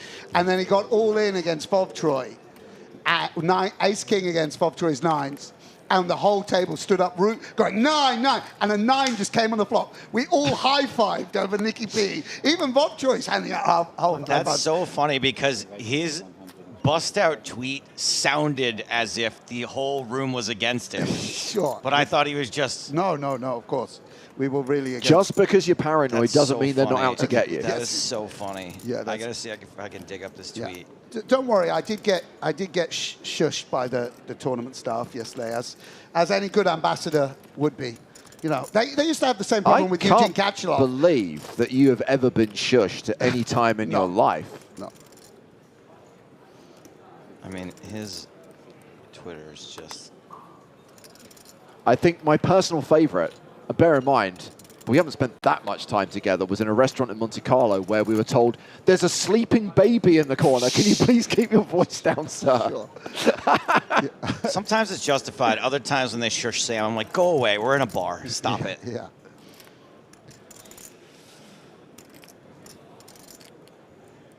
Okay. King 8 versus Ace 10. Mateos not continuing the flop. Yeah, bluffing with King High to fold out Ace High doesn't seem to make too much sense here. Again, Adrian just aware that Art is going to have a very robust range. They just absolutely effed me in this 2200 event, getting close to the money. All good. I always come back stronger. Yes, he's a determined character, Nicky Poo. And he, to be honest, I enjoyed having him at the table, but he's definitely polarizing. Yeah, the good thing is he can take it, because once you give it, you got to be able to take it. Like the crowd turning on him a little bit. Adrian here again, just taking his time. Can he get King 10 to fold? Is that enough of Arta's range? Well, we'll just check back. Yeah, and Ace 10 feeling a lot stronger on that river. Again, just the two biggest stacks at the table. You know, and again, we just see the way strategies change. You know, two of the most aggressive poker players in the world. Yep. But in a place in their range where they don't need to put too many chips in. And look at this, by the way. This is Artur Martirosyan value betting Ace High for 270,000 chips. The 10 doesn't even play, by the way. Be interesting. So Martirosyan still hovering around 50 big blinds. Andrew Mattel still chip leader with more than 80 bigs. Roman Harabek currently the shortest stack with 24 big blinds. And 10 minutes left on this level. Break incoming.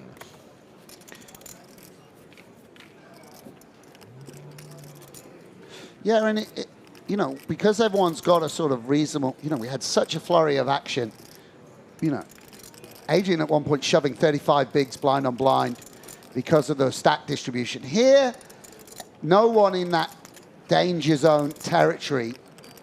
Everyone aware that doubling up an opponent would plummet them down the, you know, you sort of losing money directly to someone else at the table, which is what ICM is all about. So having to proceed cautiously. So it's just been nip and tuck for the last couple of orbits. Blind v blind. Vaska Boynikov in the small with 10-3 of hearts.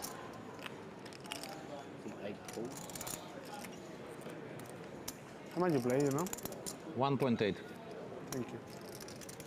He has completed. Mateos with the option. 8-4 in the big. Yeah, just definitely going to get raised at least some of the time. But we'll check on this occasion. I wonder how Adrian randomizes, or if he does, with these kind of combinations. And Mateos with a gut shot. Yeah, and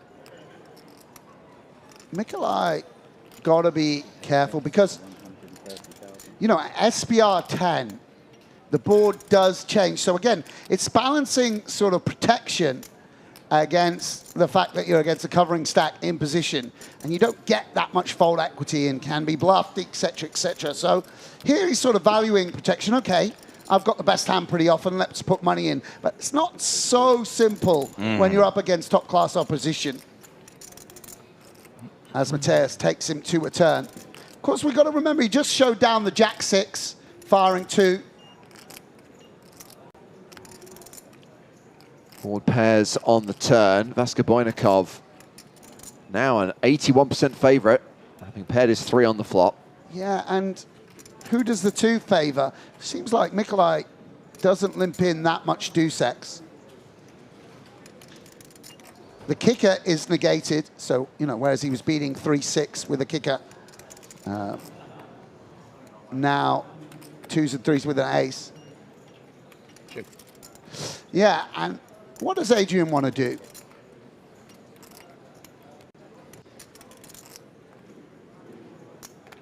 Does he want to fire? Seems like spades, flushes. We'll check. He just realized his equity.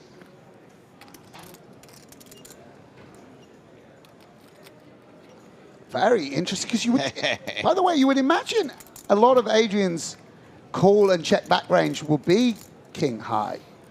So this is quite an ambitious value bet from Nikolai. But sensed correctly, his hand was good.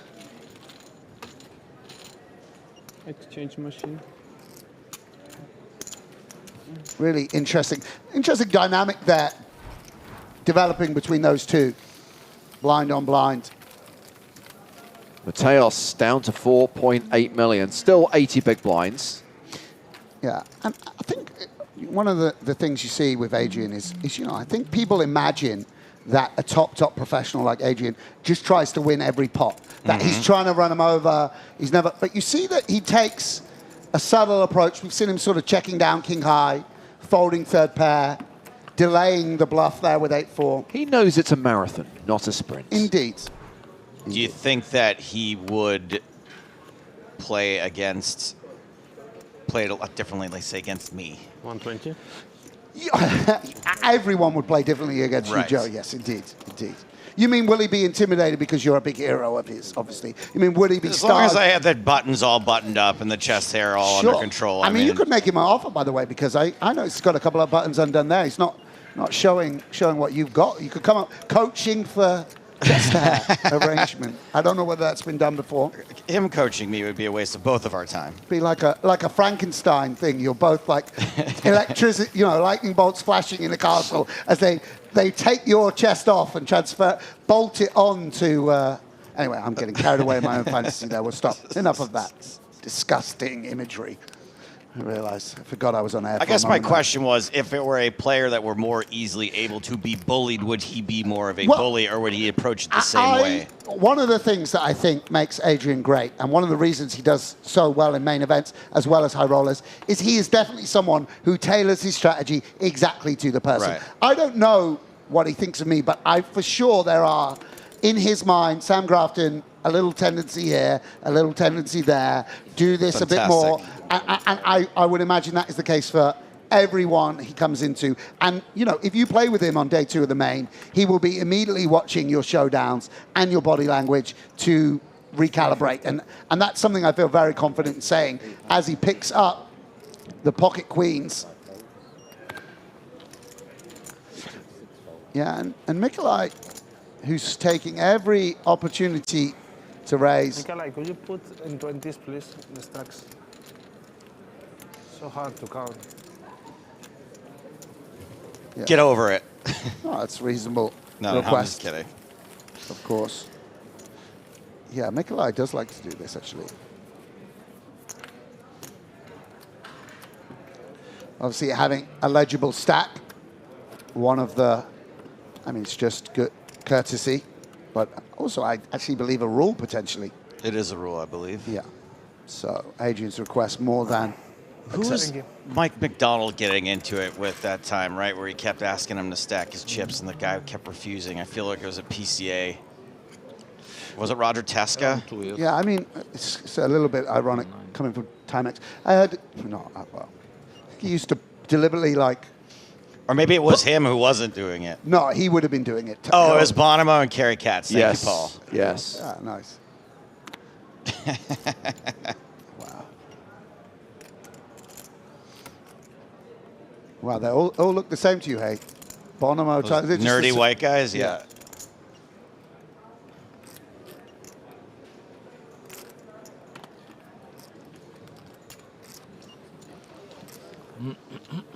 Oreo smells like a vape. Yeah. Jack 3 versus 10-7. Yeah, and obviously blind-on-blind confrontations, so interesting because of how wide the ranges play. Nikolai with a quite tasty hand here. The backdoor flush draw possibilities dry up on the deuce turn. I think that 7x, at least some of the time, might want to start bluffing. Arta actually sensing correctly that he's got the best hand. And Nikolai will snap, call. Again, someone that's not afraid to sort of act very, very quickly on occasion. And the board bricks out for Vaska Boynikov. Yeah, and Arta deciding whether to value bet now against a deuce or a king high, king 7 high, something like that, or whether to check and bluff catch. What makes more sense with this hand?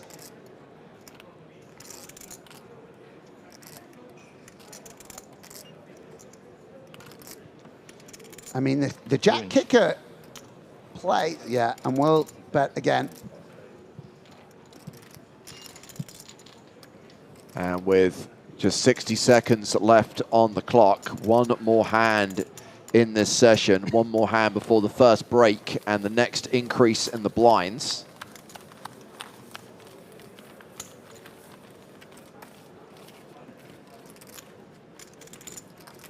Which is not good news for Roman Hrabak, who is the shortest stack of the 4 remaining players. Currently has around 20 big blinds. Yeah, and I mean... Like this is also okay, yes? It's 500, 1 million. 500. 20s? Huh? It's 20? Yes, 500. Adrian's like, just put them in 20s. Just like, 20, buddy. Yeah.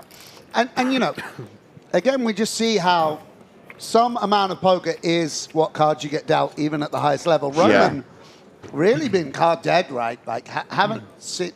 You see even showing a tiny bit of emotion on his face as he gets dealt 5 high yet again. None of these juicy ace-queens will go for his break earlier. So Martirosian opening from the button with ace-queen. Vaska Boynikov folds the small blind. Mateos defends the big blind with jack-9, heads up to the flop. Matthias, watching on YouTube, asks, is this final table? Yes. Thank you for your question. Just to clarify. You've got a round of applause for your question, Matthias. Aren't you a lucky boy? 10-5-3 on the flop, ace high still ahead.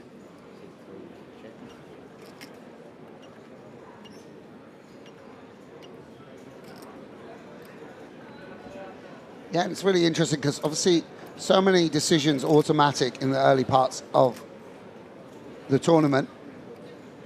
How does Adrian being a covering stack affect our c-bet strategy here? How does it affect sizing? A c-bet and a fold, and the players are going to get their first break of the afternoon. 2 eliminations during the first session. We saw Jamil Wakil dispatched in 6th place, and then we saw Alexander Zubov eliminated. So 4 players remain, and they will return in around 20 minutes' time to continue playing down to a champion who'll receive 786k plus the Super High Roller Trophy here at EPT CYPRUS. These are the stacks right now. Matteo still hovering around the 5 million mark. 61 big blinds at the next level, which will be 40k, 80k. 45 bigs for Artem Martirosian, 23 for Nikolai Vaska Boynikov, and Roman Hrabak drops down to 16 big blinds. Some more action when we resume, which will be in around 20 minutes time. The final table of the 50k Super High Roller, the first of 6 days of live streaming from the CYPRUS leg of the PokerStars European Poker Tour.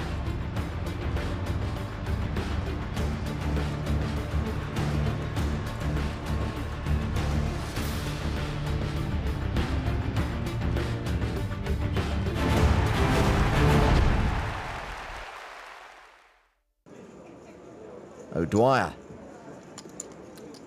has 8-10 of clubs. Ooh, we like this hand in the cutoff.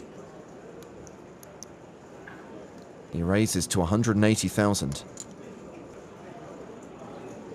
Sipple on the button, passes.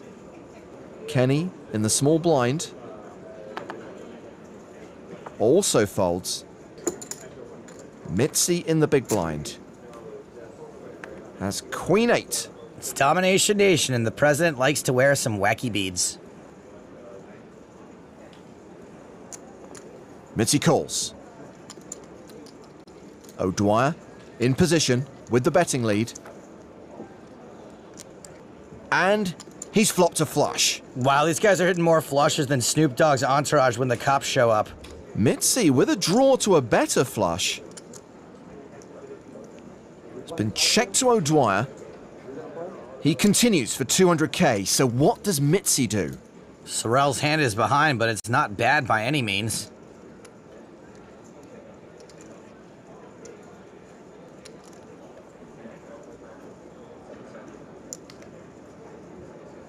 This looks like a raise.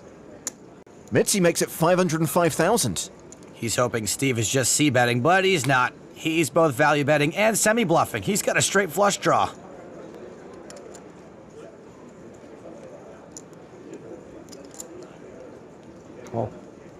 O'Dwyer calls. Playing it a little slow, hoping to trap against a big club, which is what Sorrell's got. 1.46 million in the middle as we go to the turn, which is the 5 of diamonds pairing the board. And part of the reason Steve may just call the flop is to give Sorrell the chance to bluff the turn. Sorrell slows down. He checks.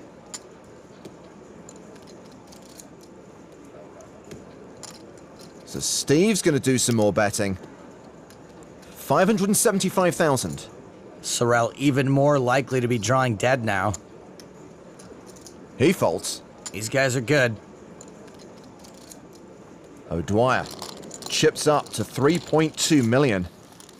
With that hand, he moves ahead of Sorrell Mitzi, who now sits in 4th place after starting the day as chip leader. Hey, Mitzi, you not so fine. Hey, Mitzi. So 3-handed now. Sipple's still the big stack, but Kenny and O'Dwyer aren't that far behind. Blinds are still 5,100. Brenner's folded his button. Steve's got kings in the small blind. Beautiful. Steve recently won a super high roller event in Macau for the equivalent of $1.8 million. Father time.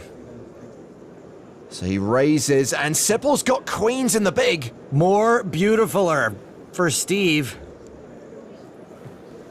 That's a 3-bet to 650,000.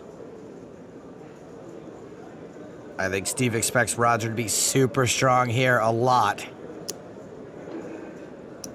Looks like he's counting out a 4-bet. 1.25 million. And I sure don't see how Sipple can fold. He has got all the chips. He shoves. And Steve calls. Damn.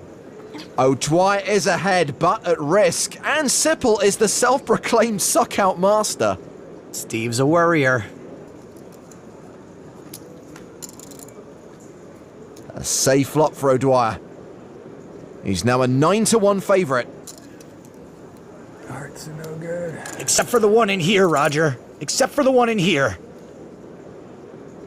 A black paint. Just 2 cards for Steve to fade on the river. It's not a queen. O'Dwyer wins the pot. Nice hand. Thanks. Pretty gross cooler. Grosser than a hot tub during spring break.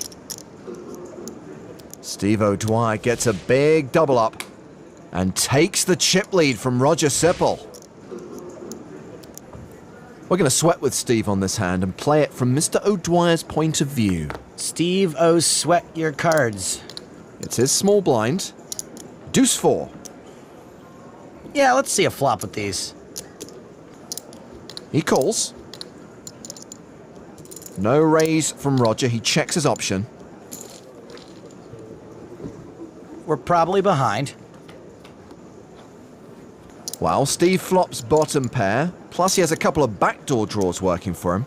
A pair is going to be the best hand most of the time. He checks the action, and Roger Sipple bets 175,000. We've got the perfect hand to check call with.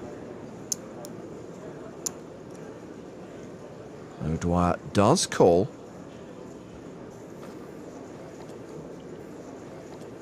And just to annoy Joe, I'm going to say that Steve has improved to 2 pair. Technically, you are not wrong.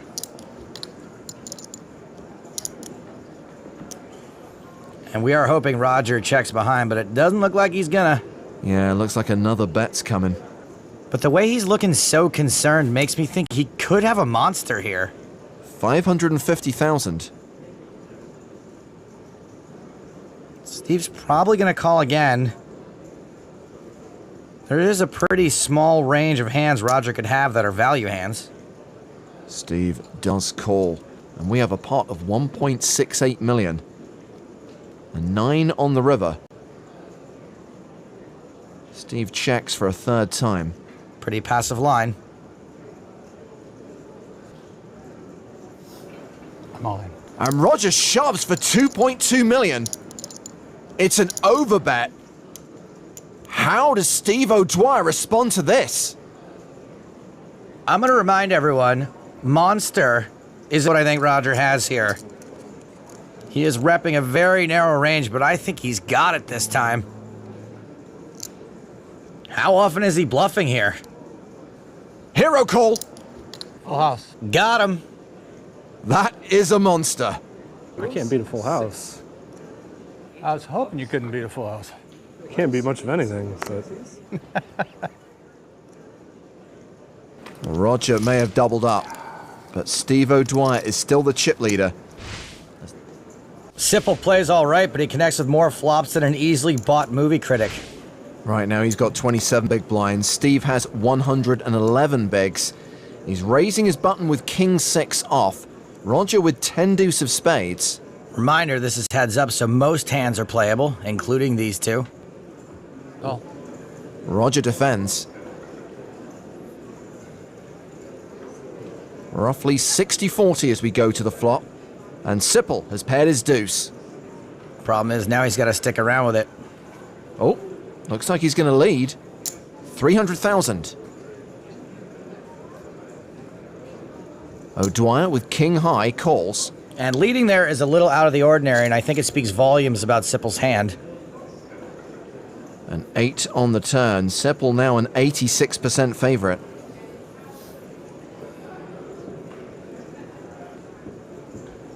Is he going to bet again? No, he checks. And Steve O'Dwyer checks behind. Jack on the river, so Sipple has the best hand with bottom pair. Action's been checked to O'Dwyer. Is he going to take the showdown value? Sipple has taken an odd line for a hand that was supposed to be value on the flop. And I think Steve sniffed out something he can maybe make fold. 600,000, roughly half the pot. Snapped off. King High. Here it is. Steve could not make him fold. It's the first time I've done that in a long time. Roger's on the button, in the small blind, Queen 7. He raises to 260,000. 8-10 for O'Dwyer. Yes, and yes. He calls.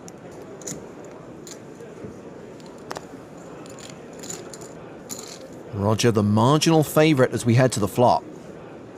Steve now in front with second pair. Perfect hand to check call with.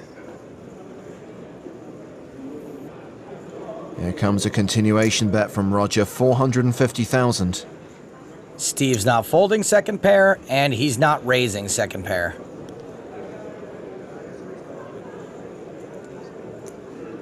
Sure enough, he calls. See if Sipple just shuts down now. Nearly 1.5 million in the middle. It's a jack on the turn. Roger now has a straight draw. Action's been checked to him for a second time. And this is a pretty good card for Roger to bet again. I'm all in. And bet he does. Everything he's got. Well, this does look a lot like a draw, but Steve may be a little snake bit from the last all-in he called. Tough for O'Dwyer to know he's a 3-1 favourite.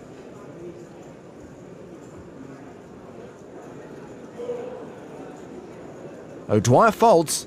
Sipple chips up to nearly 5.2 million. It is getting a tidbit Sipley in here. And I like it. That's a raise. Ace-7 suited for Sipple. Call. He defends. Okay. Okay. The flop gives O'Dwyer top pair. Now let's see if Steve can do some damage with a hand he can be a little more confident in. Roger checks. Steve does not continue. He checks behind. Steve, I think, wants Sipple to barrel into him on the turn and maybe the river. Well, the board pairs on the turn. Steve now a huge favourite. Sipple checks a second time. Not barreling. So a delayed c-bet from O'Dwyer, 300,000. Sipple, with just ace high, calls. Pretty quick call with just ace high and no draw, but I think it's okay. Another 8 on the river. O'Dwyer now with a full house.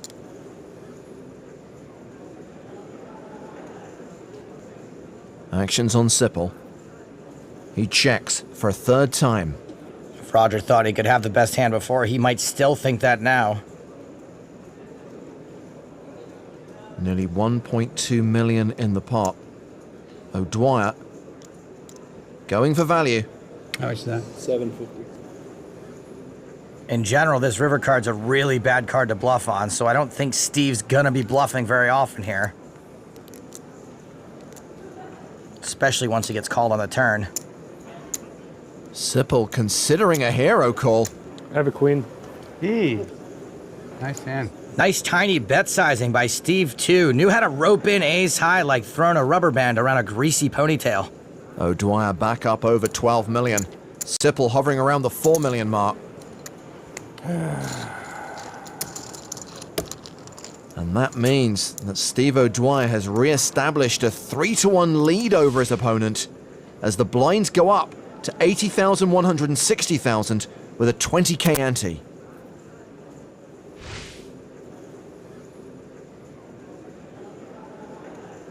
Jack 10 for Roger. The old two-handed peel to go with it. Don't see much of that these days. I'm for it.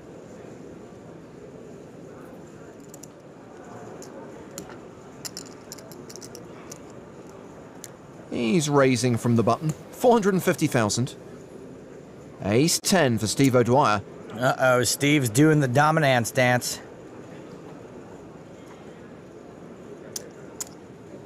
He calls. Plays it kind of slow. The flop is Queen 8-8. It's a gut shot for Sipple. O'Dwyer still ahead with ace high.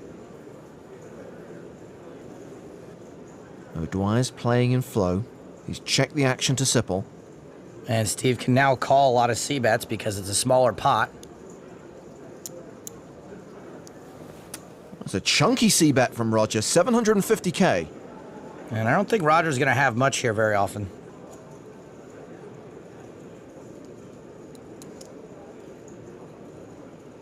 O'Dwyer calls. A pot of 2.4 million. The turn card is a deuce. It changes nothing. Can Roger dump? Nope. Check, check on the turn. The river card, a 3. It's a brick. Sipple misses its draw. Ace high is the best hand. O'Dwyer checks for a third time. I'm all in. And Sipple bluff shoves the river. Roger. Roger, what are you doing to me? This is really tricky. Last time Raj did this, he was stronger than the drinks at the players' party. But this is not how most players are going to play their bluffs. And that is certainly the kind of thing a player of Steve O'Dwyer's caliber is going to notice.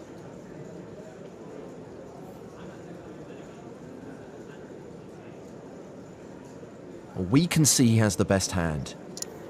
A lot of players are going to fold in this spot, and if Steve does fold, he'll still have a 2-1 chip lead over Roger. But considering he has the best hand, if he heroes with ace high, he will win the tournament.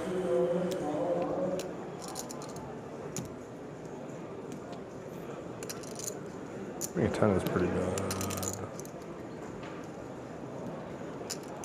Father Time is going to need some time.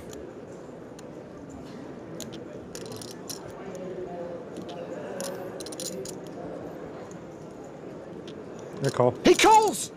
It's over. Good call. Incredible call. Ace high. With that hand, Steve O'Dwyer wins. Wow. I didn't have you on a pair and you didn't have one. I didn't think you were going to make that call. I was worried I had a 10 that blocked some of your gut shots. So. Oh, good call. Thank you. And nice job. Thank you. You too. Oh, man. NAPT coming to Vegas. I heard that's gonna suck. Yeah, I'm looking forward to going to the NAPT in Las Vegas. Can't wait for the party, can't wait for the main event. It's gonna be a blast. Last year was the first NAPT back after a very long time. This year, we're cranking it up. Instead of a 1K main event, it's a 5K main event. We really are putting on an entire festival in Las Vegas in November. I'm excited to bring some of my subscribers along with and show them the PokerStars experience. Viva Las Vegas, baby.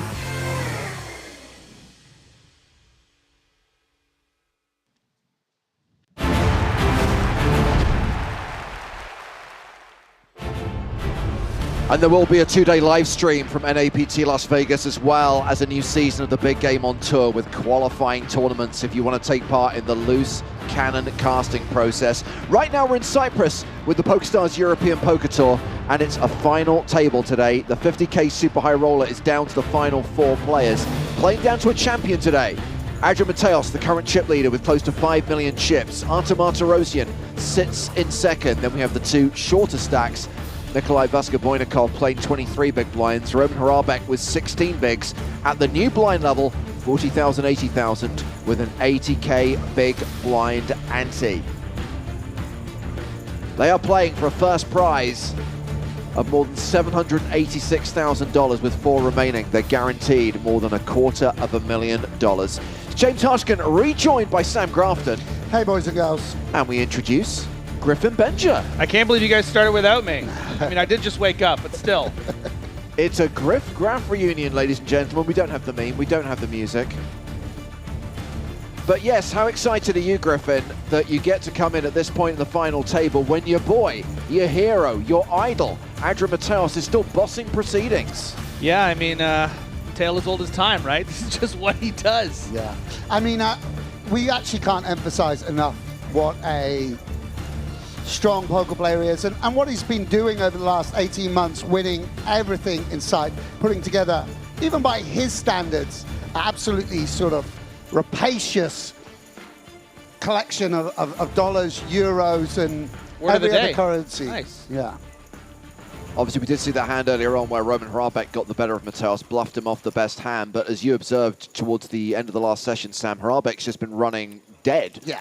I mean, that was real highlight reel stuff from Roman. I mean, you know, it's obviously a lot of top-level poker at final tables, short stack, is kind of executing on mechanics. But, you know, sometimes there's a hand which just... you know, you feel like someone's doing something on another level where there is a certain amount of courage and, you know, some sort of emotional element to it. And I really felt that about Roman. You know, it's such an unusual spot to come across. And bluffing one of the other best players in the world. Of course, Roman can count himself in and amongst the best players himself. But it was a remarkable sort of the immovable object meets the unstoppable force kind of moment. Now, if you're a viewer that's just tuning in right now, what was the hand exactly sound? No, just he bluffed Adrian off. He had second pair, 9-8, 5-5. He had an 8, and Adrian had trip 5s. And on a 6 river, he turned the 8 into a bluff. So completed a flush. And Adrian blocked and folded Really, really nice execution from the Czech. Nice. But since then, Hrabek's just not been able to find a playable hand. And He's has got just been dealt out, yeah. bleeding chips and is now down to 14 big blinds. Sure, absolutely. And, you know, it's as we come to expect, 4-4 top quality players. Quite nice. We got, obviously, Mikolai and Arta seem to know each other a little bit. See a bit of commonality, Belarusian, Russian, language-wise. A little bit of chit-chat out of Marta, which is nice to see.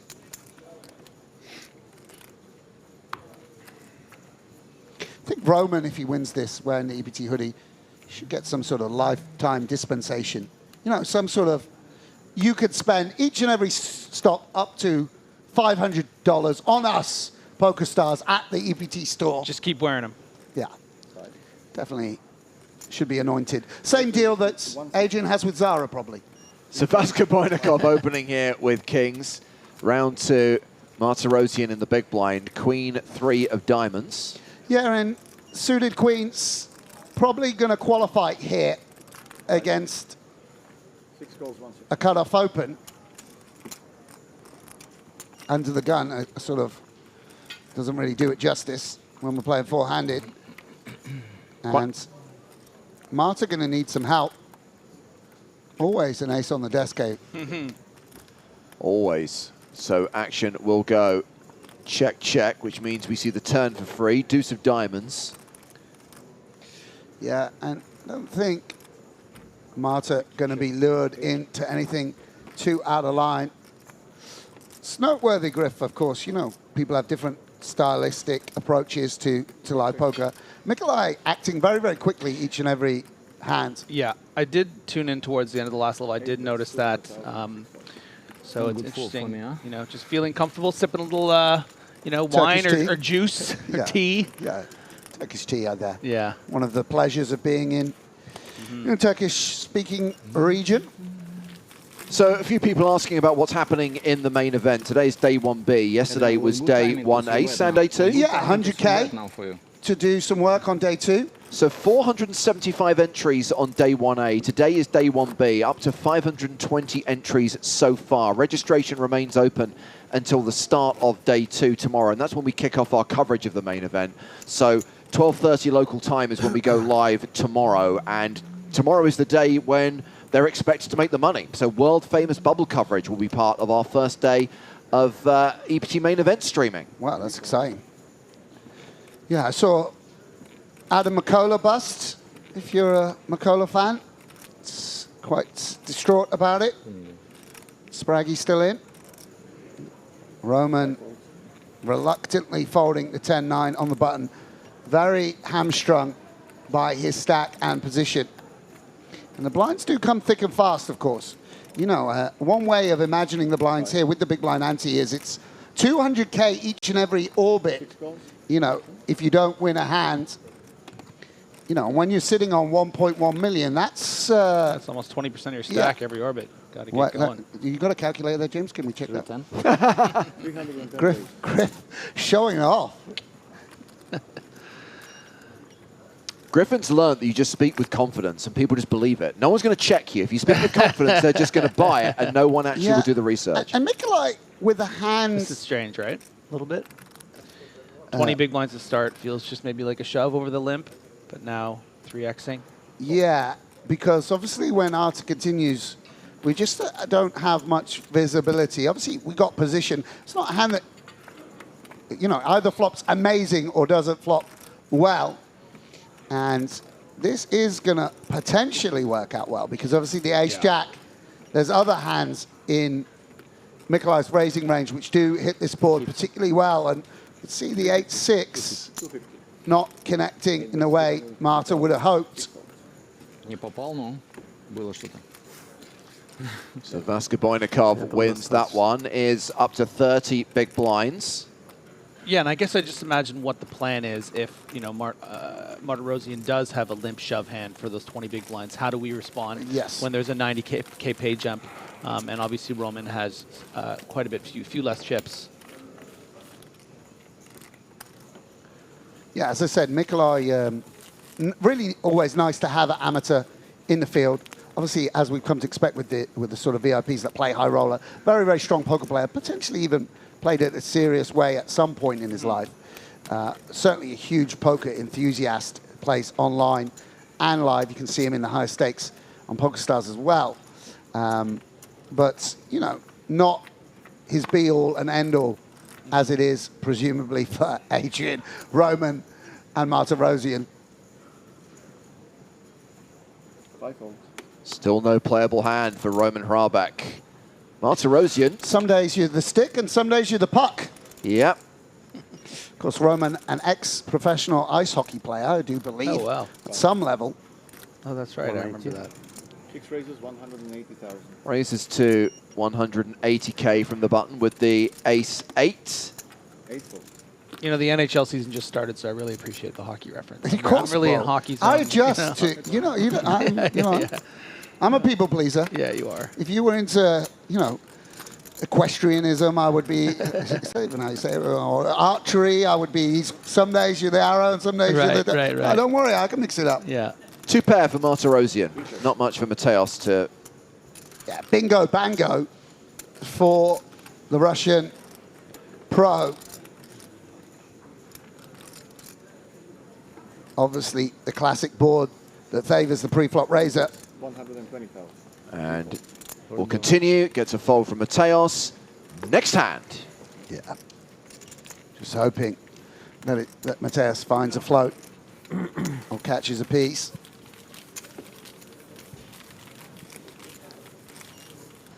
And Martirosyan gaining some ground on Adrian. Obviously, they were separated by 50 big blinds at the beginning of the day. Correct. Now, only 11 big blinds apart. I think that's particularly the fault of Adrian. But in Arthur, without having necessarily played too many huge hands, see, it did eliminate... who did it? No, he didn't eliminate Jamil. But, yeah, he's just negotiated each and every hand effectively. Picked up a lot of pots, actually. Button versus Adrian's big blind, mainly with just the best holding.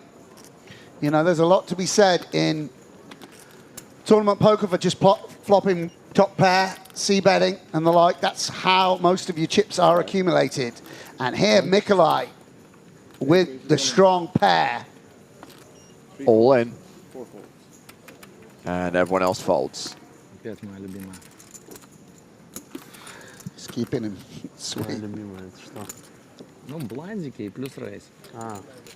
Talk about Martirosyan closing the gap on Mateos, Sam. Vaska Boynikov is closing the gap on Martirosyan. Yeah, indeed. I mean, it's you know, as opposed to Roman, it's really gone Mikolai's way. A couple of bluffs or like, you know, shells fired on flop and turn against Adrian, which haven't worked out, right?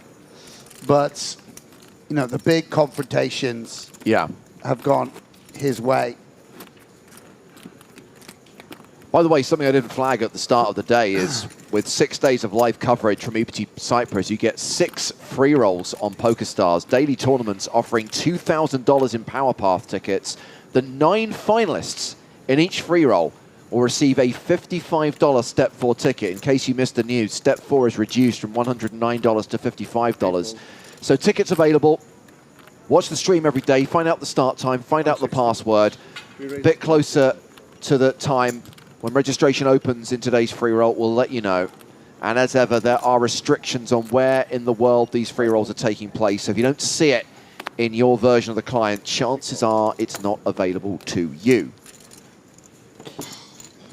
Mateos takes down another pot.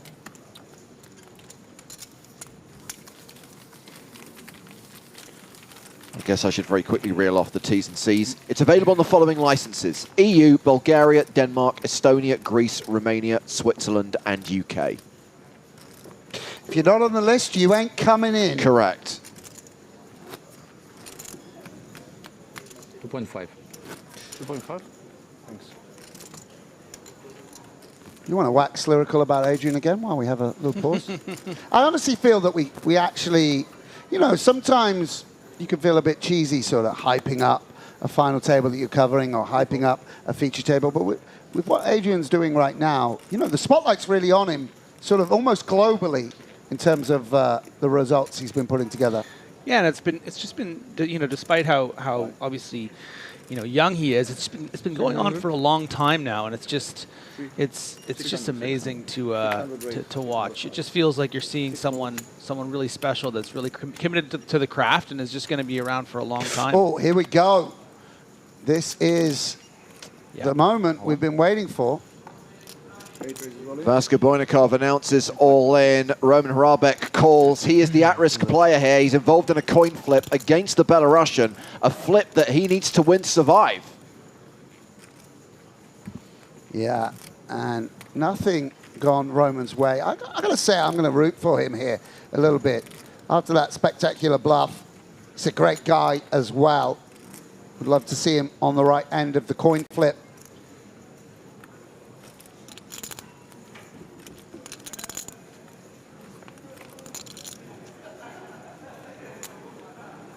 Eights holding on a 5-3-3 flop. Kind of bleak flop there. Yeah, not a good start. But still a quarter of the time, wins every time.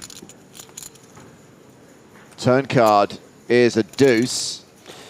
So Hrabek picks up additional outs, could make the wheel with a 4 on the river. An ace or a 10 gives him a higher pair. And a big moment for every player at the table. The pay jump in play.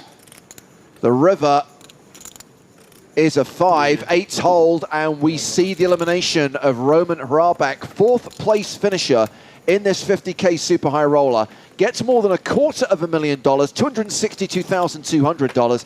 Everyone else ladders up to $353K. Yeah, and you see Roman leaving a little bit deflated there, but there's absolutely nothing he could have done at that final table. Obviously, an online phenom and putting together big results in the live arena as well. I think when he reflects on this final, he'll realize he sort of maximized his EV and obviously, you know, played probably the most spectacular hand of the final table. A real treat for those of us that tuned in.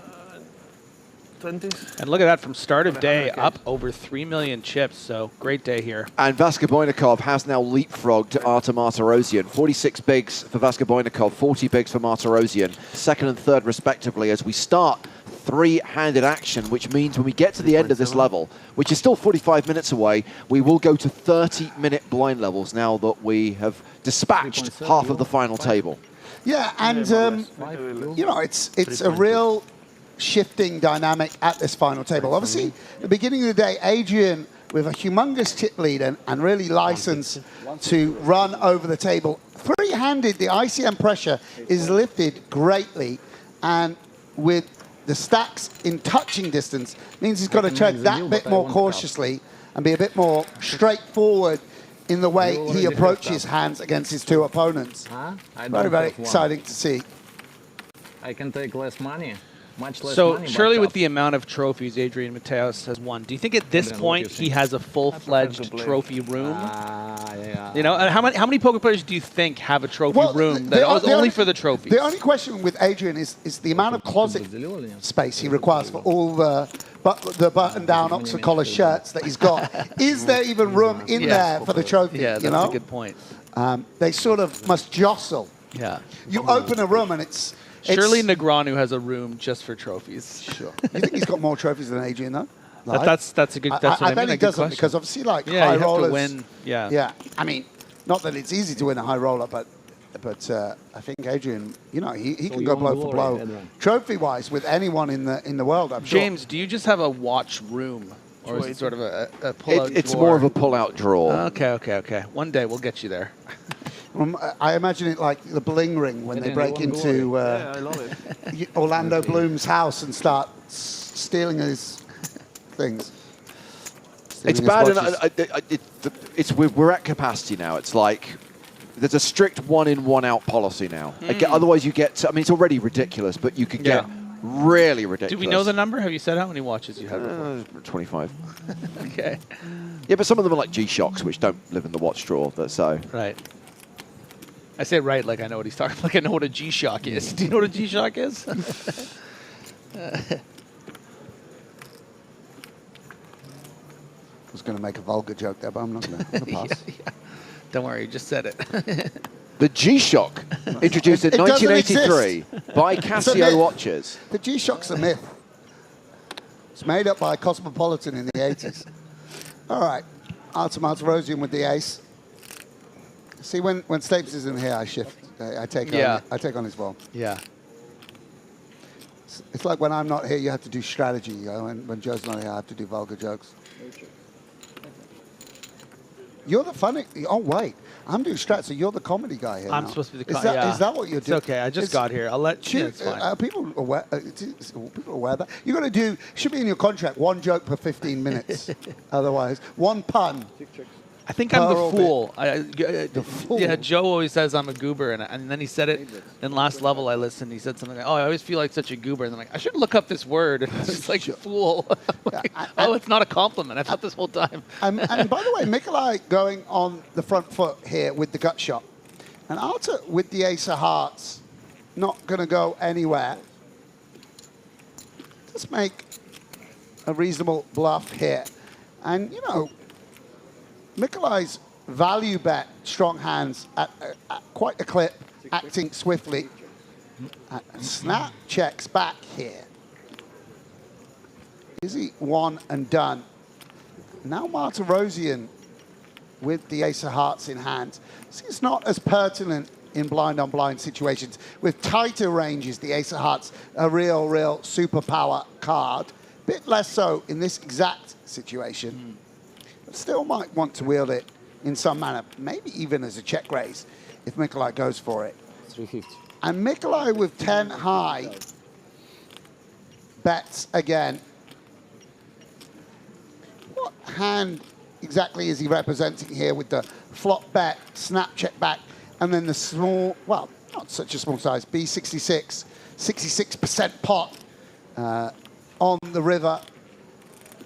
And Arthur, I would imagine, is caught between many minds here.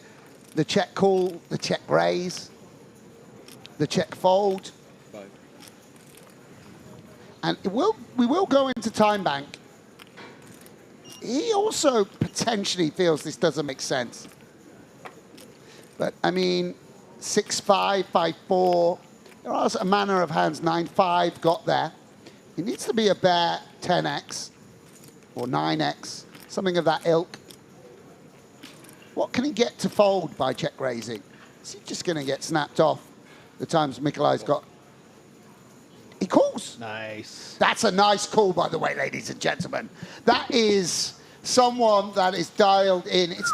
That's not poker theory. That is really being attuned to the moment that you're living in. Don't you agree, Griff? Yeah, that's pretty beautiful right there. That's special. That's real nice. I mean, you know, like you said, I mean, even 8-6, for instance, is now 2 pair. I mean, there are a lot of different ways that, so to find that call is really brilliant stuff. Yeah, and a few, you know, it's nice Mikolai takes it with a smile and a few words being exchanged. Look how close they all are now. Yes. Yeah, I mean, wow. That's, again, a highlight reel.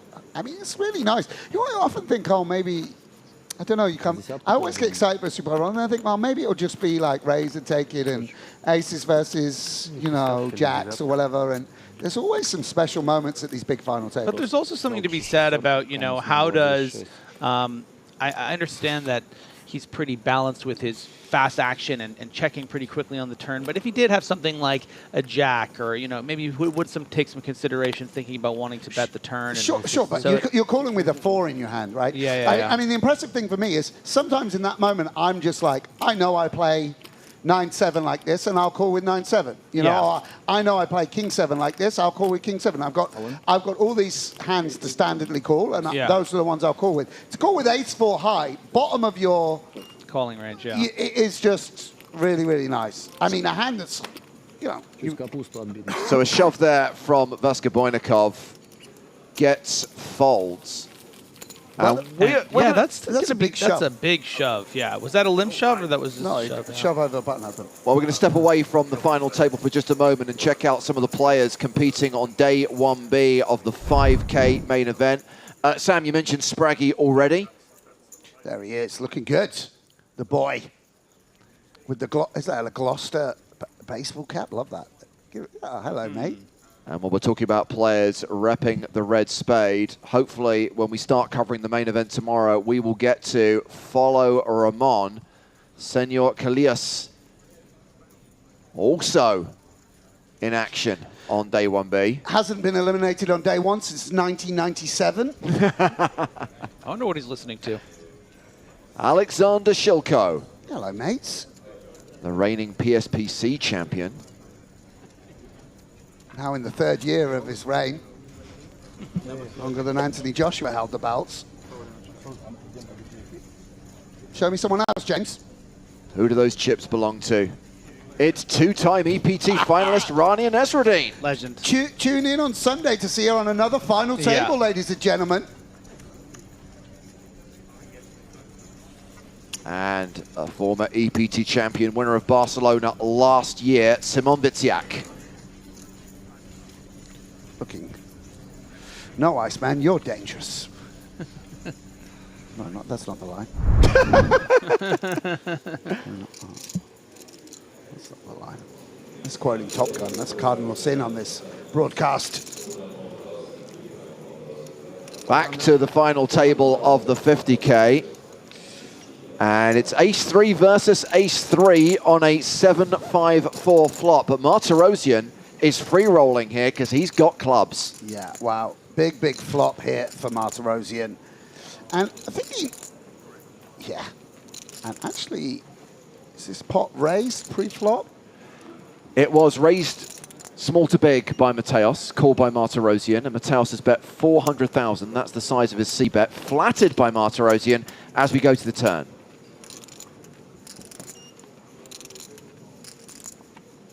That turn card is the 5 of diamonds pairing the board, meaning there is an 80% chance of a chop at showdown.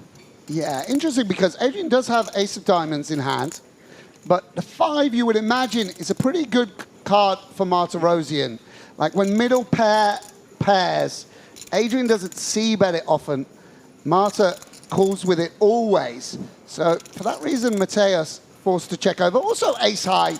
Perhaps we got other combos we want to bluff with. You know, a 10-8 springs to mind ahead of an ace-3. And Martirosyan deciding whether he wants to build the pot for value here or just check back. Check, check. King on the river, so this will be a chop. Yes, and it seems like Adrian not incentivized to bluff here. Still ahead of a 6-9 combo on occasion, 8-9, queen 6, all sorts of hands that he can beat. These guys very considered about not bluffing hands too high in their range or bluffs which show down for a percentage of the pot. Showdown. Not good news for Arta, but he will chop. This will be a chop pot, and you know what they say. Everyone loves a chop pot. Bing, bing, bing. I love how committed Sam was to that. It's like he decided midway through he'd do it. He was like unsure, and then he's like, okay, I'll just get the rating down a bit. That's nice. Yeah, I think if we take Sam out of the equation, that's a solid 8 or 9. Yeah. To be Sam has definitely brought that down to a 6 or a 5. To be honest, I should have given it more because it was a real chop pot, like ace-3, ace-3. Yeah, exactly. a real clean one. You know, it was like a very What do you mean? Are you saying there are some chop pots that are invalid? Some are more chopped than others. I'm just saying. If you get it in ace-king versus ace-deuce off and you get a chop pot, right, or, okay. you know, pocket 4s Sam, versus 3s and it runs up. Technically, it's still a chop. And technically, everyone, and I mean everyone, loves that situation. Love it. No, I think he's a good point. I think I'm only going to sing if they have the same hand now. That's Check out the it small works for me. print It in makes your sense. contract, Griffin. Dance, monkey boy, dance. Yeah, and we can see a sort of serious air to the table. Just the concentration required and the focus. Again, just to remind people, I think it's always worth, you know, touching on. I seem to do it every final table. These guys on the 3rd day of this tournament. Yeah. And at no point is this tournament easy. You're playing against the top players in the world from the word go. 3-hour bubble last night. So once again, the 40 big blind shove over Huge. 40 big blinds from Casablanca. I mean, but the thing I would say is actually, if you're up against the two best players in the world... Yeah, let's up the variance a bit. And let's say it was you, Griffin Benja. What would I say to you? You know, don't make... Bob and weave, you can swing with these guys. You're one of the greats. They don't know what you're capable of. That kind of stuff. The redemption arc is in play. Yeah. Oh, dear. Exactly. You took the words right out of my mouth. Okay, good. I have 3.7. So. Yeah, it's like 4.3. Yeah. Or 4.4, Separate- playing 3.7, playing 3.6. It's Separated very by close. by 10 big blinds. Yeah, yeah. Yeah, and Nikolai, you know, I actually do take your point, Griffin. He needs to be a little bit careful about the big shows. I appreciate where he's coming from, though. I mean, you know, you do want to kind of... Yeah, because, look, sometimes people get dealt a real hand here. Yeah, exactly. I mean, sixes, by the way, doesn't seem a bad hand to shove. Yeah. Now we'll fold the A7. So action on Mateos with Queen 8 in the big blind. Yeah, and we've seen this raise defense bot a number of times. 640. And Adrian here, I wonder if this is authorized. I guess maybe I'm a little surprised at the hand selection. Feels like Queen 8 is the time to apply pressure. He's going to know the spot better than me. And Marta will jam the nines. It's the first time we've seen Mateos get it, inverted commas, wrong. And it's the first time we've seen someone else at this final table with the chip lead. Artem Martirosyan is now in the catbird seat with 53 bigs. Mateos drops down to 46 bigs, pretty much tied for second with Nikolai Vaska-Poinikov. Yeah, and I might be showing up my, you know, I might be making a fool of myself here, but I would almost say, and I hope Adrian wouldn't mind me saying it, it's almost like a little bit of frustration crept in there, and he kind of tried to make something happen. Not won a pot in a while, slipped back into the pack. Queen 8, an interesting choice for me to go for it, almost like he wanted to change the momentum a little bit. Right. And went against him again. You know, Adrian right now, undisputably one of the very best players in the world. So I don't want to be too critical. I mean, I have no right to be too critical. But yeah, it didn't work out for him. Obviously, doesn't need to run into the nines. Also, interesting jam from Arta. You know, could have seen a flat there on occasion. Yeah. And that is a walk for the new chip leader, Artem Martirosyan. Yeah, and as far as I know, Marta doesn't have an EPT super high roller title. I don't even know. I would imagine he must have run a super high roller out there somewhere, but not one that readily springs to mind. I'm certain, you know, that's... The title that both he and Adrian Mateos share is they are both EPT main event winners. You know, we had an interesting chat at the table yesterday. We were trying to set a line on how many EPT main event winners played this tournament, EPT Cyprus. Okay. And we were trying to set a line of like, well, what do you imagine the line is there, James? You have a good, or Griff, you have a good guesstimation at it. Sorry, how many played in the super high roller? No, or how No. I would say like in the low teens, maybe. Yeah, it's between 10 and 15, I imagine. And then we sort of tried to like eyeball it or whatever. It's pretty interesting because actually I would have thought with 5 a year, if you've won an EPT in the last 2 years, you would go to everyone. Yeah. But actually maybe that's not the case. Yeah. You know, people coming over from America and such like. But it was interesting to sort of reach back and, you know, Ognyan's won one, or like there were certain players that had won them in the distant past but still come, and then some recent ones. Yeah, it was an interesting little chat. Here, Tartor, you play too fast. Yeah, Martirosyan checking over the top pair. Trying to get Nikolai to bite. 160. 6 bets, 160. 160,000. But yeah, Adrian Mateos has won the main event and a super high roller in Monte Carlo. Martirosyan won an EPT in Sochi a few years back. Yeah, at a very young age, actually 23 or something, wasn't he? Just like, he's deceptively young, Arthur. Сложно представить. Нет? Выкинул гадшот, да. Нет? Вторая совсем плохая, 8-2. Do you see Marley's skit, the international language of poker, where it's someone speaking a foreign language? Yeah, but, you know, great. Yeah, that's one of my bit. favorite sketches from Yeah. recent ones. Oh yeah, you did. You sent it to me actually. Примерно.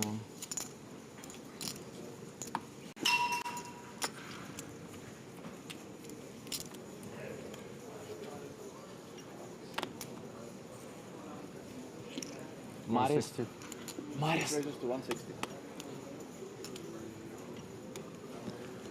Martirosian raising with Jack 8. Round 2, Mateos in the big, and he folds. And Martirosian now putting some distance between himself and the other two. Yeah, and as we mentioned with Roman's performance at the final table, card distribution going to make some difference here. You know, when players are so close in terms of skill, just getting the candidates to open, the candidates to see that, the favorable run-outs for your range in your hand.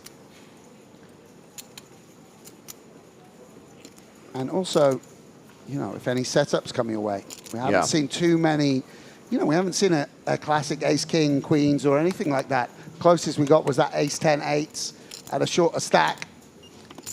Maybe that's on the cards for someone. And can I see chips that you have behind? Ah, you have two greens. Two stacks. Yeah. Mateos completes with the ace-king. Martirosian checks his option. Yeah, it's two greens. Yeah.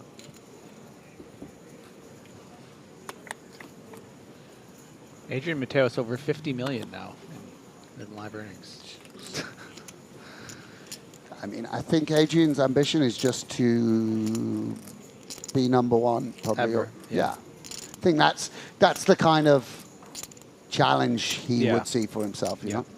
Appreciate it.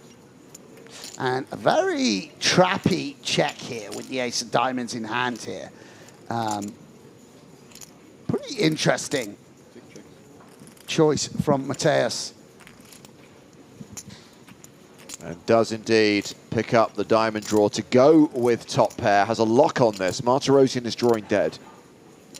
160. 160. That's 160,000. Quick fold from Martirosian.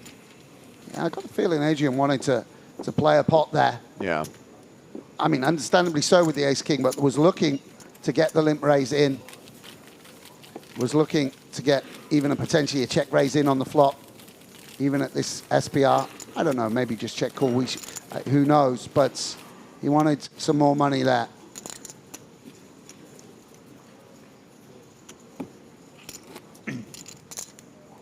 So three-handed at the final table of this 50K super high roller. Adrian Mateos, Artem Martirosian, Nikolai Vaskopoinikov competing for the trophy and the first prize of $786,000. He got fourth in Monte Carlo when Adrian won? I believe so, yes. Yeah, so 160. Potentially new high school. Actually, it's probably for a little bit more money than this, or similar amount. But in terms of going deep, a new high score for Nikolai on the EPT. So I don't know if you guys have mentioned this or had a look at his Hendon lately, but just in August he was here for a super high roller series in Cyprus, and it seems like he finished top 4 in like 5 or 6 events. Yeah, I'm not even kidding. Yeah. Second in a 25K, third in a 50K, fourth in a 100K, first in a 25K, third in a 25K. Yeah. It's like, how many events did they have at the super high roller series? Yeah, he's on the run of his. Insane, he's on an all-time. Yeah. An all-time run, because of course he's been consistent over the 12 years, but there's a heating up. By the way, your same hand rule is in play here, Griff. Oh yes, it is, absolutely. But because this is how you like them, we really need you to like give her, you know, time it well. This is the key. You know what I do?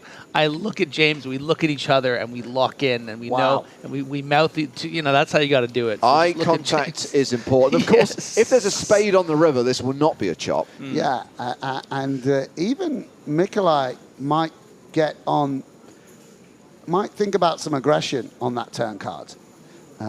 Obviously, just cleaning up equity, you can get there, gives you flexibility to bluff. Considering a lead here, I do believe, from the big blind, just as a way of realizing equity and not necessarily folding that many better hands, but just allowing you some flexibility.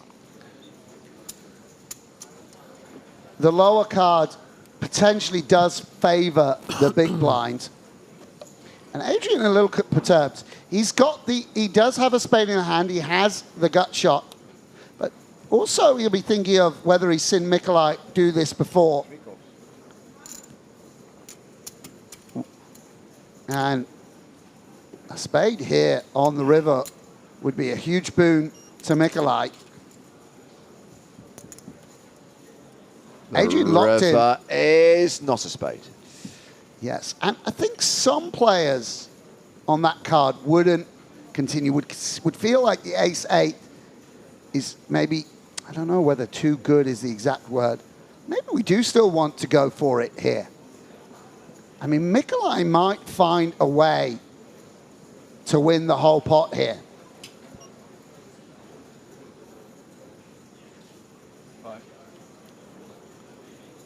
Can Mikolaj pull the trigger here? And he waves the white flag. And now actually it's on Adrian. I assume, by the way, that he won't bluff with ace-8 high. Check it. The audience demands a reprise. They demand a greater effort from Sam Grafton. Check it. Yeah, and look at yes. This will be a chop pot, and you know what they say. Everyone loves a chop pot. Oh, you came in early, Sam. What? No, You're not even trying. You were in early for sure. What was wrong with that? It's too critical. Play it back. I mean, when am I at the... I wish I could name a... What am I, at Juilliard here? Look at this, Mikolaj. You gave him the whole speech about making eye contact. You gave the whole speech about going on my cue. What did he do? He went rogue. It just sounded a little bit creepy. I don't know, like, got to make eye contact. When you say, HR could be listening, bro. You got to go easy on that stuff. Yeah, Mikolaj kind of cursing his luck there. He had Adrian drawing dead to a chop. Mikolaj certainly didn't love the chop pot there. Well, this is the biggest question we've had of the day so far on YouTube. Guys, is it life? One time, 5 of spades. Wow. Yeah. 42. It's a straight flush or not? Oh, very, very existential. Was that John Paul Sartre hopping in the chat there? Но по шоу-дауну я такому исходу был доволен, если честно. I tell you what, Mikolaj's pretty jovial. You know, there was 3 extreme short stacks at the beginning of the day, or 3 10 to 30 meters. Come out on top of that. You know, and how outlasted Roman. He's the one in the good mood. Adrian, you see, you can sometimes sense the guy's mood here at the table. He's determined. Again, emotionally won't be rattled, been in this spot more than perhaps anyone else in the world. In terms of fighting for a title, 3-handed. Do you remember much about your high roller win? Adrian. Yeah. You don't give me space to breathe. The memoir is coming out soon. There's a whole chapter dedicated to it. Well, I had like a very clear villain on my table. Oh, well, I forget his name at this point, but I'll never forget the face. I mean, I should remember the name. You know that you don't always have to create a rival. Did you also berate him on his on his lifestyle and his politics? No. When I tell you who it is, you'll know. Yes. You'll agree with my how easy it was to make him the villain in my head, in my narrative. You know. I think that was my first time in Berlin. By the way, that I was there. I mean, he's most famous for being like very difficult to play against in that. Wow. You know? He's name and shaming. No, I'm very comfortable with this. If you wrong Don't worry, Griffin he's like 5 years ago, he's almost a cliche at this point. It's like a guy. It's like let me find him for you. I'm just forgetting. Cabral? No. Yeah, Martin Cabral. Yeah. Oh yeah. So he was It's bad news if I got it in 1. Yeah, that's what I mean. Like, yeah. I actually he was because he was very like intimidating, and then he would he like in the way that he would talk to you. And so you've had encounters with both William Kassouf and the Czech William Kassouf. Yeah. I told him to check his privilege. Yeah. It was like the the American and British office. That, you know, it was a Czech TV series and then they rewrote it. Yeah. Pair of fours here for Martirosyan. Yeah, and Mikolai with a sort of hopeful C-bet. Just really just great. Like, I hope you've got 8-6 of clubs and I'm going to just pick this up. But Martirosyan won't be shaken off. You know, and I feel like Arta, having made that great ace-high call, is pretty dialed in to Mikolai. As much as they're being pally, you know, which I'm certain is genuine on both sides, Marta, you know, seems to have a strong sense of where he's at and some of the tendencies that Mikolai might employ. So he's got to be careful in how he continues. And Martirosyan going for the small leads.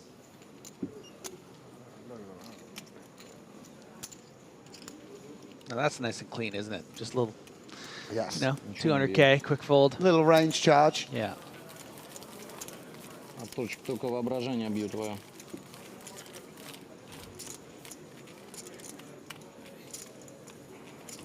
Lines up in 18 minutes. No one's super short.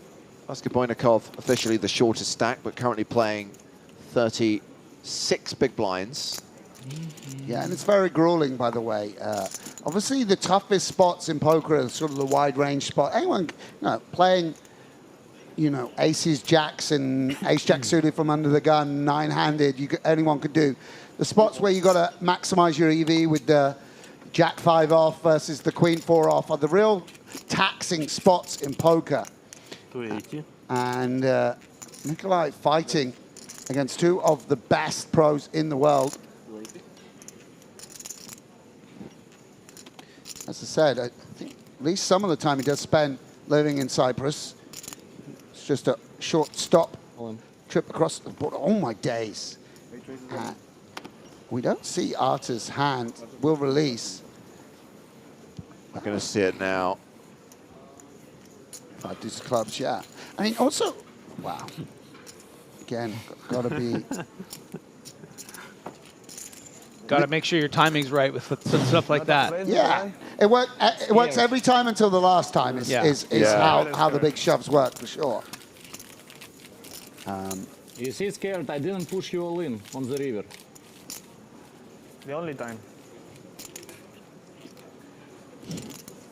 Guys referring back to that ace-8 versus ace-8 hand. I know.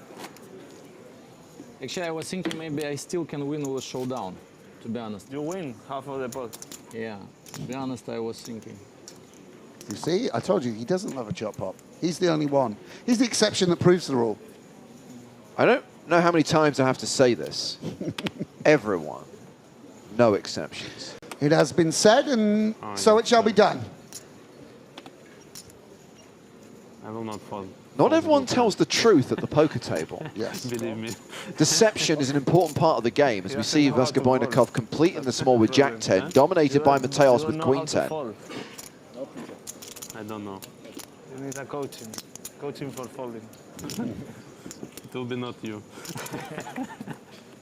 Nice to see a bit of camaraderie between the guys, certainly. Oh, domination rotation. Indeed it is. And it's the 10 kicker, you know, we imagine king jacks, ace jacks, even some queen jacks get elevated, so feels very powerful. Adrian with the overcard and wrapping around the jack. Obviously, we'd much rather have a spade, but don't know whether we can fold with position. See how tough these guys play. Real street poker, making you fight for every pot. And Mikolai might, immediately going for value with the two flush draws out there. And that's enough. Nowadays, Little, not many little grimace there from our boy Adrian, being like, maybe I shouldn't have called the flop. It's kind of an annoying turn. Well, for the first time today, Adrian Mateos is officially the shortest stack at this final table. There's not much separating him and Vaskobojnikov, but he is in last place. Yeah, indeed he is. And although I've alluded a little bit to Adrian's sort of emotional state in general, of course, these guys don't worry about it too much. There's a lot of poker to be played. It's nice to be in the catbird seat, of course, for Artur. But, you know, with the diminished ICM, three-handed, you know, you're really directly taking from your opponent and only one other player that can benefit. So you're able to clash that bit more. Won't worry too much about his exact stack size. But, yeah, it is notable. And credit to the way Artur and Mikolai have battled.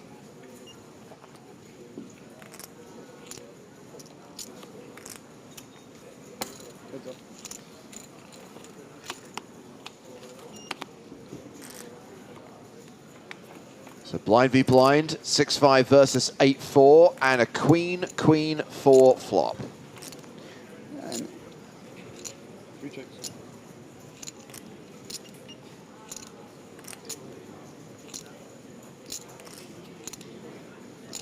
Martirosian deciding whether to bet the 4.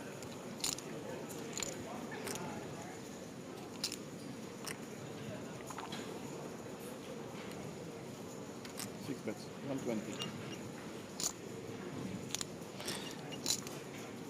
And Adrian, 3 straight, 3 flush. Might consider check raise here, check call, check fold. Who knows what the great man wants to do? 390. Yeah, I thought that might be the case. Nice way to play this hand.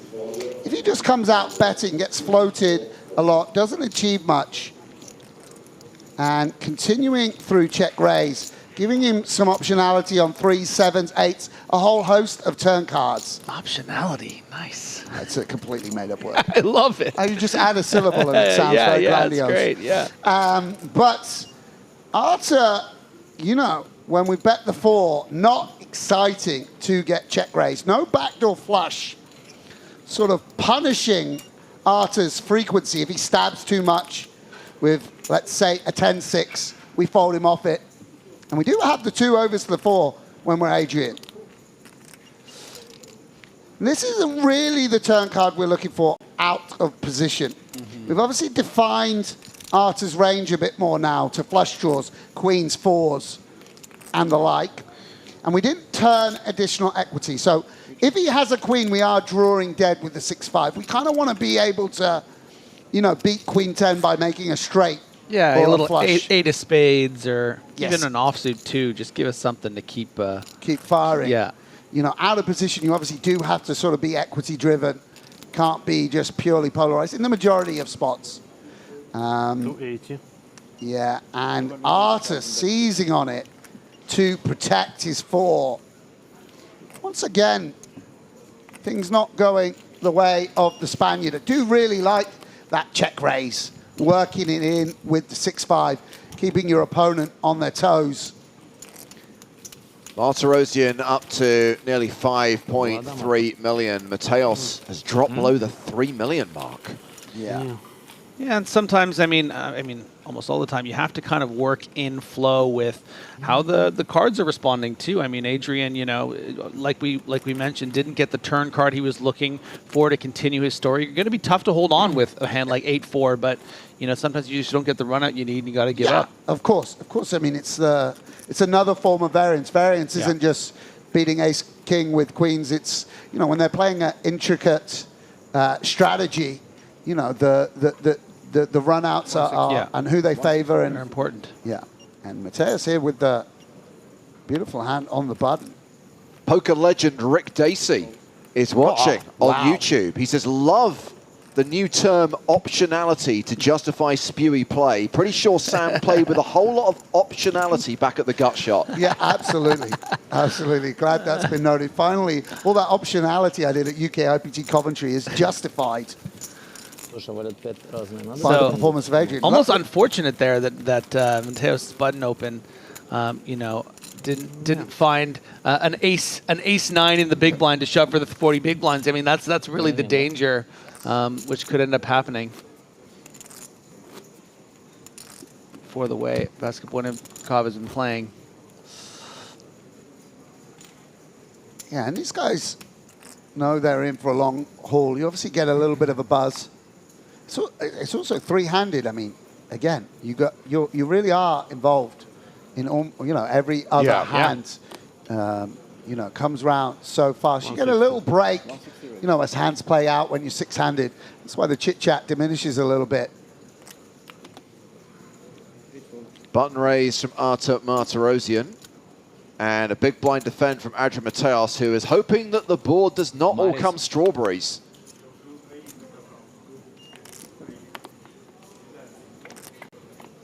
Thinks he wants hearts, but he does not. There's only one of them. Yeah, very good board for the pre-flop raiser. Although obviously it is a button open and wider because of that.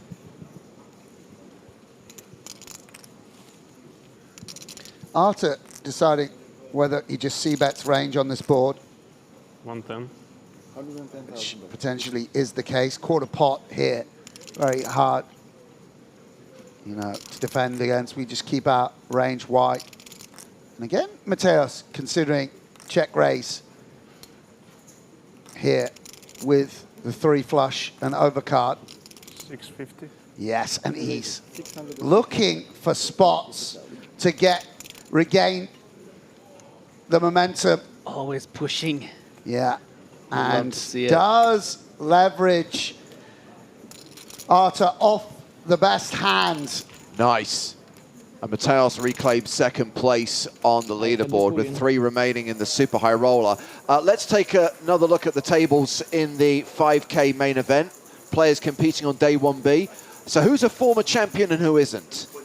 Well, I can tell you that we've got another former EPT winner. That is Tom Middleton. Hit the hole, took down Barcelona back in 2013. Maybe the biggest legend of them all. Yeah. And then we have players who have yet to win an EPT. Everyone else in the field. So there's another champion coming up, but this next guy, he's not an EPT winner. But no one loves it more than Rory Jennings. Oh, look at that. The glamour. Looking like a young Tom Cruise there with the shades, the hair. Want to make another wrong Top Gun reference? That guy is an EPT champ, Roberto Romanello. Yes, indeed. Prague winner. Lady Gaga fan. The greatest Welsh poker player of them all. Well, Eric Afriat made a final table, was at the FT in Paris early this year, but is not an EPT winner. Don't win a pot off this guy. He'll let you know about it. And another player who came close to winning an EPT, Jean-Wei Lin, lost that huge hand in Barcelona against Iranian Nesruddin. Yeah, big legend, this dude. China's finest.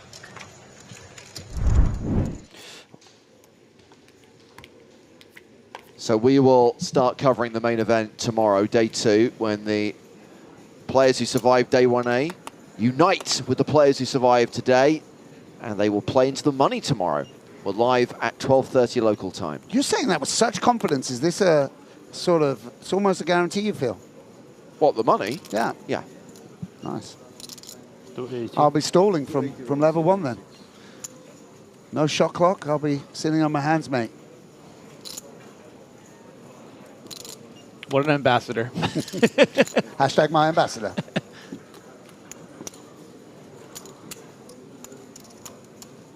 I'll have Nick Palmer at my table. He'll be berating me if I take 10 seconds to see that.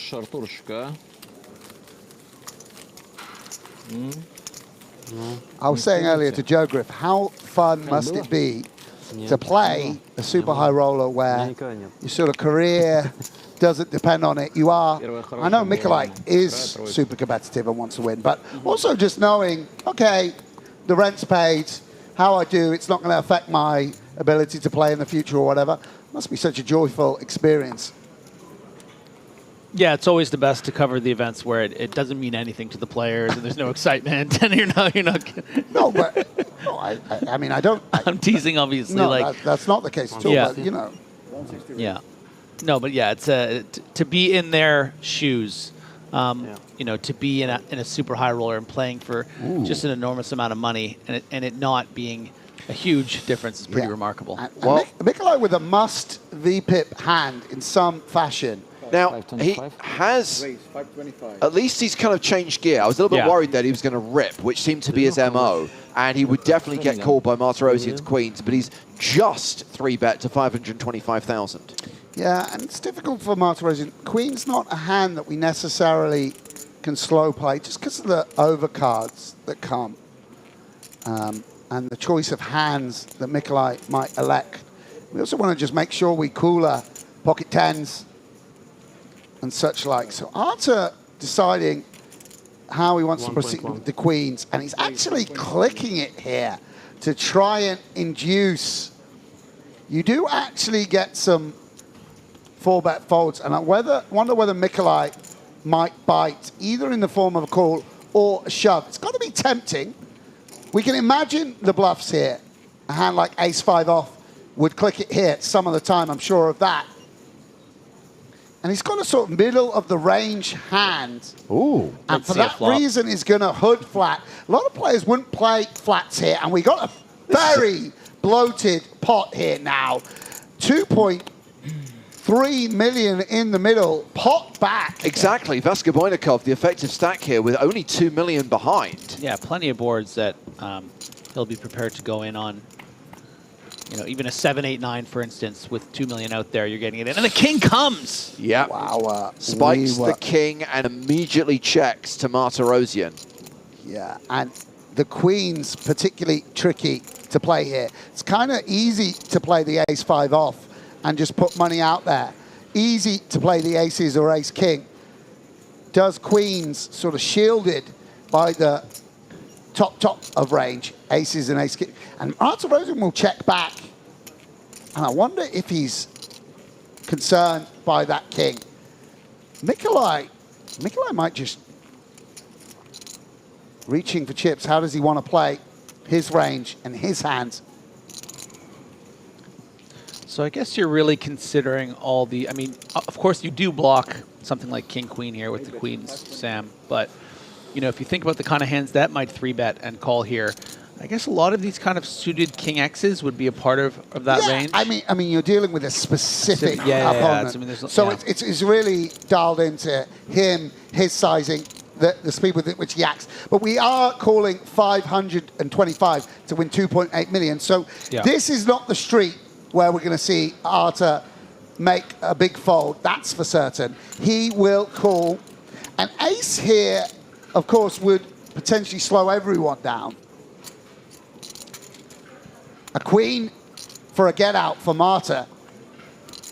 Well, the river is a 4. Vaskobojnikov has a lock on this. 3.4 in the middle. He's got 1.55 behind. He announces all in. Now, it's a big decision for Arta. So frustrating.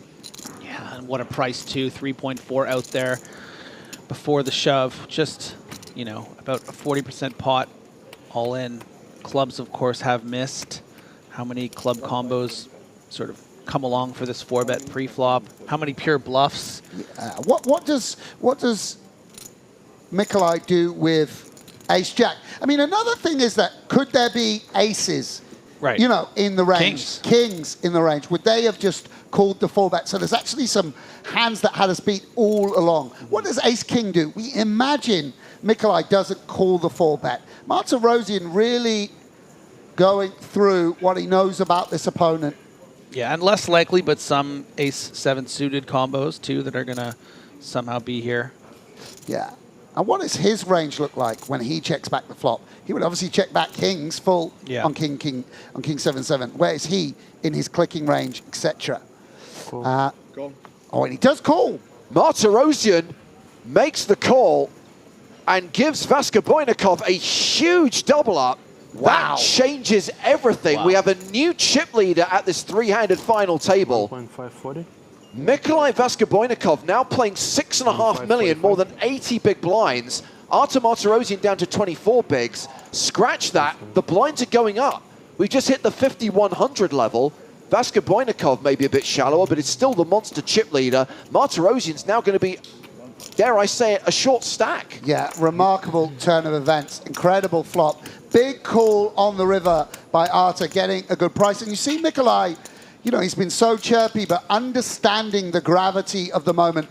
You know, such a class act, doesn't want to seem boastful. It's just a moment of quiet at the table as everyone sort of takes an assessment of what's just happened. Mikolai in a huge chip lead as we go to talk about the big game for a moment. Yeah, just to let you know, in case you missed the details, we are going to be running qualifiers to find the next loose cannon. You could earn an audition spot if you play one of the free-to-enter tournaments at Resorts World Las Vegas on either October 30th, 31st, or November 4th, filming a new season of the big game on tour at NAPT Las Vegas, which will be the next event after EPT Cyprus, plus 2 days of live streaming from Vegas, the last 2 days of the main event. But if you're planning on attending the NAPT, if you're thinking of going to Vegas, if you're interested in playing in the big game on tour, those qualifiers taking place the 2 days before the NAPT starts and the first Monday of the festival. I'm planning on being there, Griff. What about you? You know what? Absolutely. And Vaska Boynikov, in a way, was the loose cannon of this table. So that was a great segue. Wow, yeah, the loose cannon can come out on top. yeah. So actually, just to take a little screenshot or X-ray of what's going on, Mikolai on 65 big blinds. I think they're taking a bathroom break, actually. I think I heard him say, "Can we still make love?"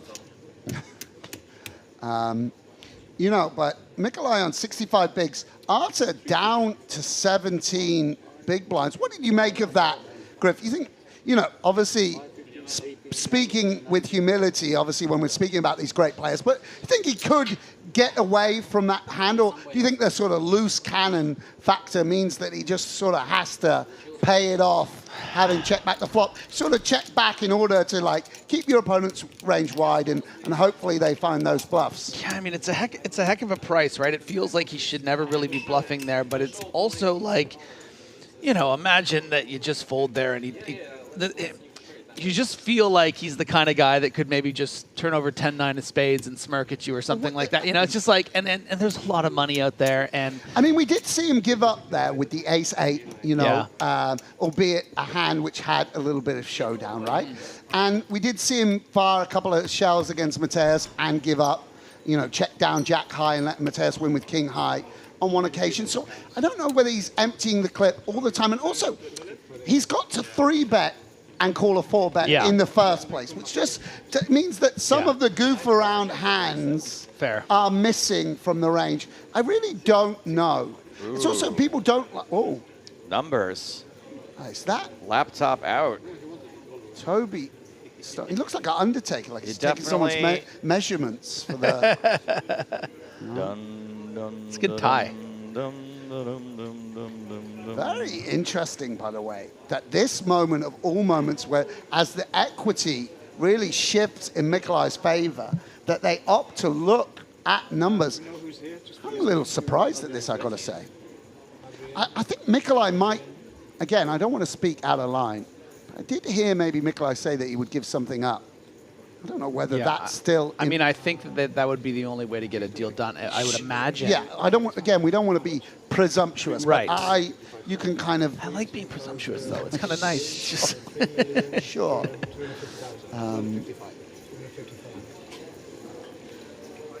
Presumptions are the mother of all, you know? Presumptions makes an ass out of you and me. That's right. This is the well-known... that was Aesop. That was Aesop who said that. Yeah. The Well, turtle... he was talking about a donkey, I think. Yeah. So this is sort of calling back to an earlier conversation, but do you think Dan Smith knows that you use, I mean, combinatronics is one of your biggest words. Like when you're on stream, do you think he knows that you only really use it because of him? That it was the inception with him? It's like he told Feraldo and it became, you know, leaked out to the British Isles. Otherwise, we'd still be going all in. I'm just saying, does he get royalties? How does it work? We'd still all be playing like Mormon and going in all in with 5 deuce off. You know, he like messed up the Mormon. whole... Whatever happened to that guy? Just never made it through the changes of the tides. Do we even know who he is in real life? It's just a screen name, right? Yeah. Mormon 1. Yeah. I wonder if anyone ever found out who was behind that guy. It's like a Peachy Murr type online figure. Toby Stone. The amazing thing is one of the smartest, most dedicated men we have in this industry, universally respected, but every time looks like he's never seen a laptop before. Like, it looks like he's like, what is this object? Get me a pen and paper. Like, absolutely befuddled. Is someone applying for a mortgage? That's what I would like to know. If the three of them grouped together and said, we want to buy a couple of condos on the north of the island, what interest rates will you lend us the money? I think Adrian Mateus' credit's good. 6.5 sharp. I don't know if he's been paying for stuff with cash his whole life. It might be terrible. Yes, indeed. I think that's how he takes the money, just duffel bags. No, he doesn't, in case anyone's listening, by the way. Here's Mikolai, looking at the APR. I'm going to need the power windows thrown in. Does it come with Microsoft Word? 6 миллионов 500 ваш стек. Look at that, by the way. You can see how beautiful the room is. It's like we're playing in an opera house. Yeah, it is real nice here. No. Deal is somewhere else. Он потом покажет. Это в принципе. It would be good if we were doing the commentary from up on the balcony there. That would be nice. Like Pretty Pretty Woman with opera glasses, just peering at them, you know? Oh, the two guys from the Muppets. Yes, but Waldorf we are something. discussing only because we want to stop right now. Yes, and I win the trophy. It's actually, it's. Oh, are they talking about just being done with the tournament? People don't know, but Godfather 3 was actually filmed here. Like the final, it was the steps outside that Sofia Coppola was shot on. No, they want to stop straight away. Stop. They can't stop. Can't stop, won't stop. Wait, I've never seen Godfather 3. Did you just spoil it for me? I'm serious. I think Francis Ford Coppola spoiled it for you. I want to make the deal only because. Okay, let's listen in. Oh, that's funny. They just want to end the tournament. You must play for 10% of remaining. 10% of remaining is after you've all been paid third place. Okay. And then what's remain after you've all been paid third place from the total amount. 10% of that, which is 59,000. Because before we made like this, but it was not televised. It's exactly, but because it's televised, obviously we can't just. 59 должна оставить разыграть. Michaela wants the trophy. I think they can speed up the blinds, by the way. We obviously don't hold people to ransom, but it's.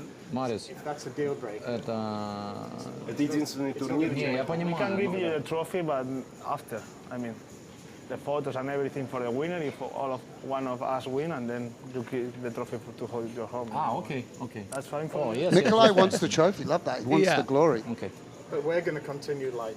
Yeah, okay. I would give up a little money to have a trophy. Whoever wins. Ты согласен? It's gonna be the real winner. Is going to have the announcement. To win your Emmy. Trophy here. You say, I'll drop that. I'll take any of them. I'll take any part of the EGOT. But whoever wins is the winner from us. Давайте посмотрим цифры. It's a little bit weird because obviously he's saying I want to be declared the winner. Even if I don't win. And we're saying Yes, I'm like first place, and then it makes too much sense. Yes, then I can pay big for it. But So anyway, let's move on. pay- Yes. This is what you're going to play for. Okay. All right. They're your chips. Okay. I'm going to check that. this is actually a little bit juicy. I sometimes feel like it's a bit weird that we allow this to be a thing, but like it's kind of going to be kind of interesting because 59 smash. Mikolai, potentially we're going to see, we don't often see deals where people surrender some EV, but it does happen. It used to be actually more of a thing. Тебе вообще интересно в таком случае, или мы просто продолжим играть? Блин, мне интересно было, что я как бы первый. Mikolai kind of playing for the love of the game. No, a guy that has his wealth in other things and wants to be an EPT champion here and sees the chance to sort of seize it. It's a prestigious title. Of course it is. Of course it Марис, is. что вы исключение не можете сделать? Это единственные турниры, где никак, потому что это I think трансляция. does live in Cyprus some of the time. Have strong connections to Cyprus. Perhaps mean even more to him because of that. 40,000 more, and then if I win the tournament, you keep the trophy. Yeah, but it will be televised anyway. If you, let's say, if you get the trophy here. I mean, at home. You have to go to. I can send it. It's not really just who holds the trophy, is it? I mean, I have a trophy at home that Vanessa Subs gave me. It doesn't mean I won the tournament. So what's your proposal? What's your proposal? It's quite hard because we're kind of interfering. We're kind of saying the money's yours, but who is the winner is kind of up to the to us, the EPT, in a way, which is, Well, it's up to whoever wins the tournament. Yeah, but you know what I mean, though? It's kind of like we never interfere with the money, but like who we allow to lift the title can't be the guy that exited in third, really. Probably not. Because there's a kind of sporting aspect to it, as well as a gambling. record keeping.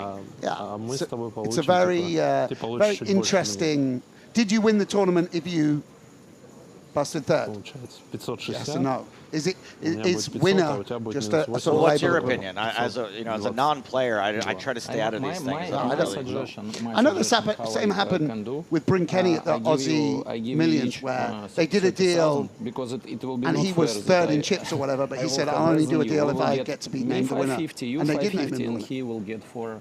It's also weird because the tournament doesn't finish right now. For the remaining amount. So you will get 550, you wanted 560, he will get 490, and I will get like you 550. So we will be the same with you by money, because I think it's couple of fair. So I pay like 60K to you for the could have said 35 and you can give me 5 or he can give me 5, like 25, 35. No. Huh? I will not give. Let's play. You need 30? Let's play. I'm not sure I will agree 30. So I want... Артурчик, Yes, 2 minutes, okay?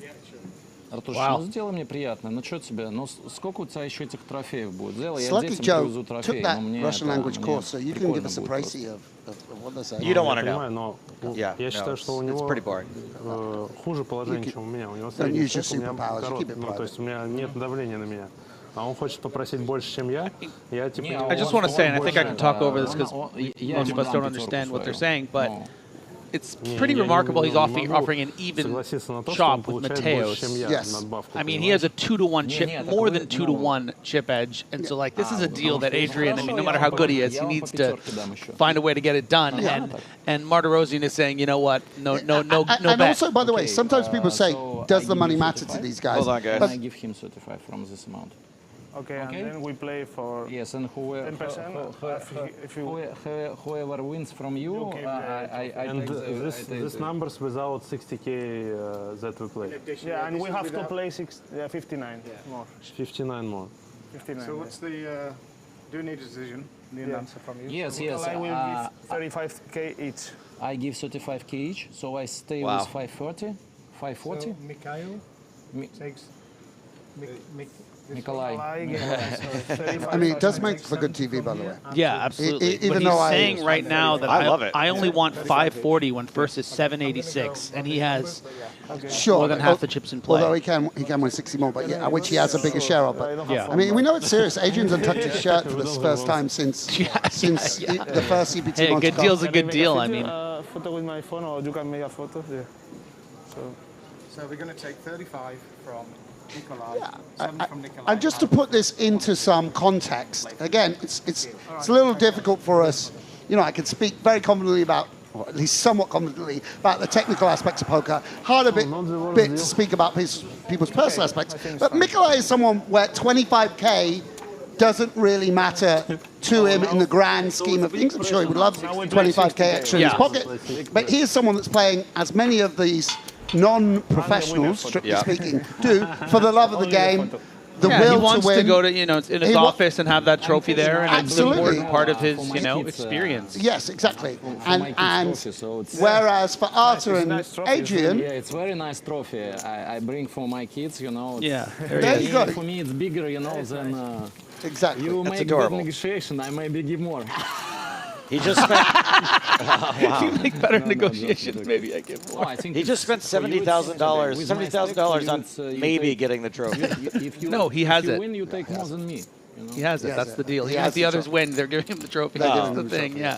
And if I Let's- win, So he just spent $70,000 on a trophy. Yes. Yes. Yeah, that's the I mean, deal. he's played it. But he's also made it because he's. One presumes, no one, like, no one inverted poker commas, player will do losing this playing deal three-handed nowadays, here, yes? right? His EV is not the same you know, Right. you make some Right. adjustments. If you and me, if we put you down there, I think Joe, we'll still take a trophy. You don't need to finish that sentence. We're still going to take a photo with Adrian with the trophy when he inevitably wins, but he's going to hand him the trophy afterwards. This Like, is gonna in make the same way Vanessa Selps gave you This the is going to be trophy. a very awkward winner's interview for me. Yeah, because I think also the lads are not going to want to take away from Mikolai's experience of overstepping into. Okay, big but hand whatever. here, yeah. Wow. So Martirosyan shoving We're effectively back. 18 big blinds. Quick call blind on blind for Mateos, and wow, action Jackson already. Back in action, yeah. There you go. A little bit easier now that this is they're fighting three-handed for 56K. Хорошо получилось. С ним договорились в хедзапе вообще остаться. Еще когда было I 15 think it's человек. also a factor of, yeah, I mean, wow. I mean, 18 bigs, yeah. It's a pretty premium hands. Blind on blind, I think. Yeah, of course it is Just going in either Martirosyan way. that is at risk. But the big favorite, domination situation. Couple of clubs on the flop. Yeah, no heart, so no way out from that direction. Actually, two clubs, you know, could turn Mateus semi-dead. Diamond 8 on the turn. Now, Mateus stoic. Of course, this another reason it's kind of okay, like the nice side of doing a deal means it's worth a bit less money. Yeah, they are playing for just about $60,000 now for first place. Yeah, you can count. Do we have confirmation on those numbers, or are we only going to get them at the Between end? us, I win. We will get them. We have them. You So already? they're playing for $59,277. Artur got $496,000. One hand more. Wow, very Adrian. close to second. Would get over second if he won, by the way. Yes. Carry on. Adrian got $555,000. Yes. Wow. And Mikolai got $542,000. Wow. Yeah. Yeah, I mean, people at home can sort of sense the maths there. You know, it certainly is.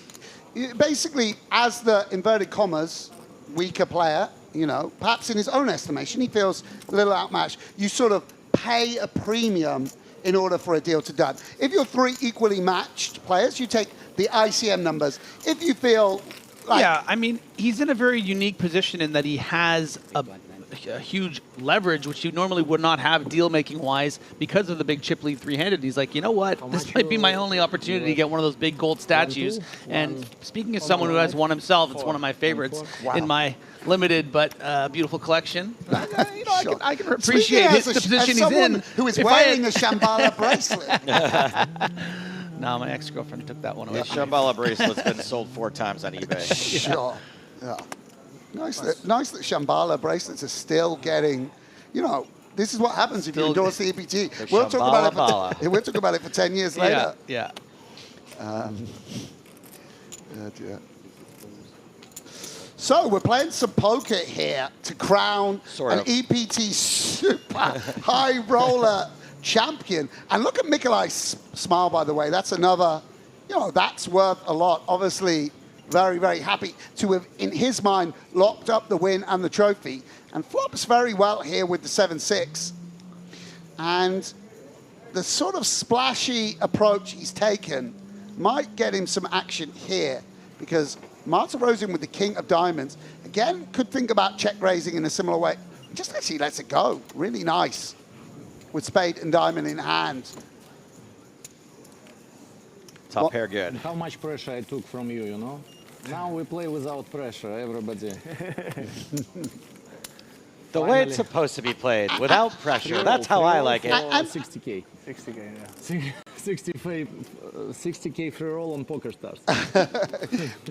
and you know, to what's been nice, I can't remember whether it was you, Joe, who said, is there chat at the table, etc., etc. Obviously, one of the things about these high rollers is we tune in at the moment of most gravitas. And as I said, you know, I've had...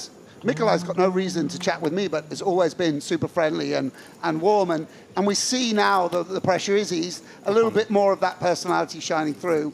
And also the sort of approach people have to the game, where it's not all about knuckling the last dollar. There is a sporting aspect to what we do.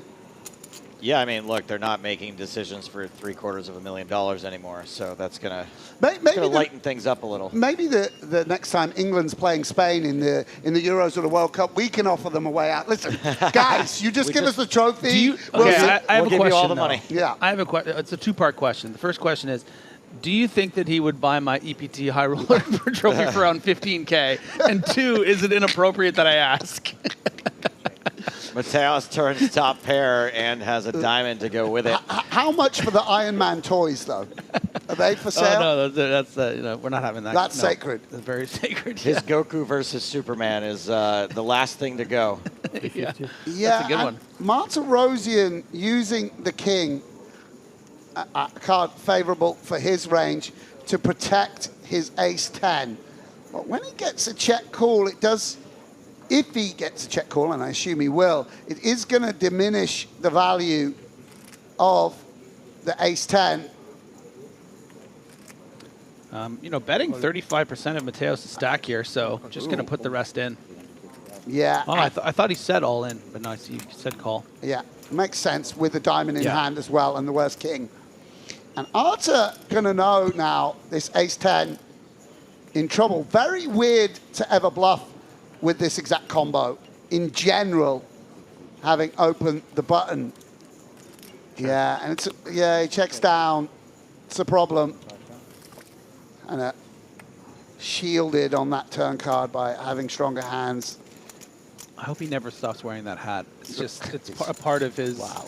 It's just, I've never seen him not without it, I feel like. It's actually cheap, that hat, because he's worn it so often, the dollar value per wear. Yeah. I buy baseball caps for $30. And then you wear them once, I wear them once and then they get trodden on or get, like chewing gum in them or whatever, So excuse this is $60,000 trophy there, by the way. Excuse the flip-flop here. We've got second and third advertised the wrong way around, as they say, but these are the deals that have been made.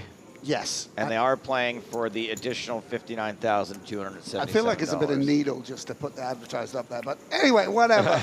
It is a true reflection. And you see how it's close to just a fair three-way chop. To emphasize, Mikolaj did have twice as many chips as anyone else. So he's the one that sort of paid out of pocket here to get the chop done.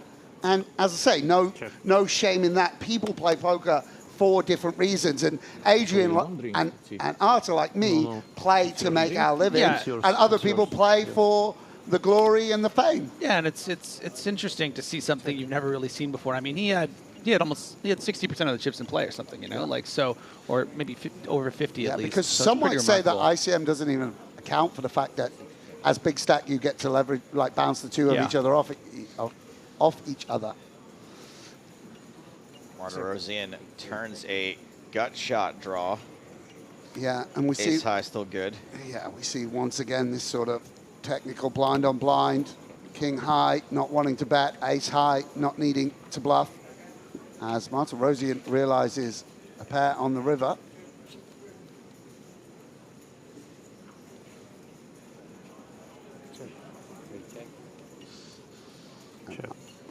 King. King no good. Optimistic. Either card wins for Arta. Good point here from Alan. These guys just proved ICM is for poor people. Well, I'll allow it, brother. That's a really good callback. I mean, the opposite of bang, they could come and co-commentate one day. That's just really good. That's just great. That's how you get your foot in the door. That's really nice. That's really nice. You could tour with that line. Oh, yeah, exactly. How did we not think of this? That's such a zinger. Between the three of us. Oh, dear. We've been shown up. Yeah. Who will you choose to give the trophy? You need to choose between one of these. I have already one big one, now another one.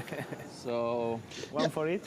Yeah, it's worth saying that Mikolaj does have another very big super high roller win. Yeah, so he already has one. not a stars one, not the prestige of the shards, which due respect to every other tour, which due respect they are a lot worse than our tours. No, yeah, no. Shots fired. Shots fired. But yeah, of course, it's no, it's got a long history and great prestige to it.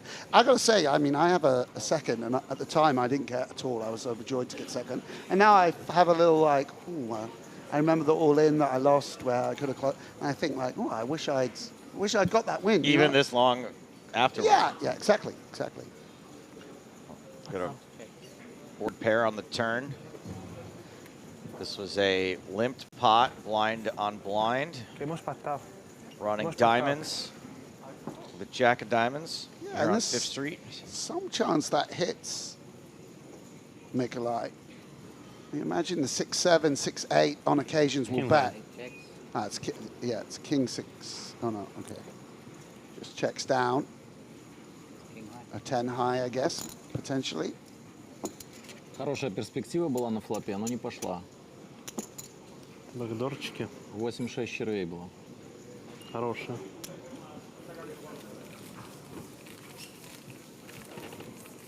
По червиночке бахнул бы. А так что-то не хотелось.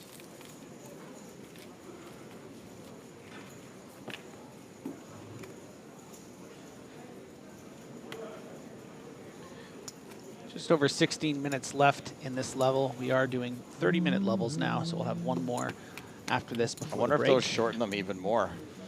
If they're trying to get this Yeah. done. I do believe they have the option to do it. I mean, 56K is still meaningful, and the guys, Adrian and Arthur, will know that, you know, shortening the levels, if they're the better players, it doesn't do them any favors. Yeah. On the other hand, there's a sort of desire to get into the main. But I think, you know, 56, it's sizable. 59 even, yeah, 59K. It's like winning a side event, basically, here. Yeah. You know, or getting Yeah, second. and it's already been lowered, right? Like 30 minutes is still like pretty short. It's half as, Yeah. you know, half as much as what normally. I mean, I know 56K isn't what it used to be, but it's still something. 59K. Okay. Yeah. You think 56K? I'm thinking about a modem. Yeah. Remember the 56K and modem? Here we go. It's one of the happiest days of my life. Getting that 56K modem. Yeah. Same. Finally run those Doom death matches. Have we ever had people on the table sing the Chop Pot song? We have, yes. Great. Griffin does it. Yeah, when it's he's whenever there. I'm on because I'm contractually obligated. We do have 3 suits represented. Yeah. Somehow the Ace-9 of clubs looks powerful.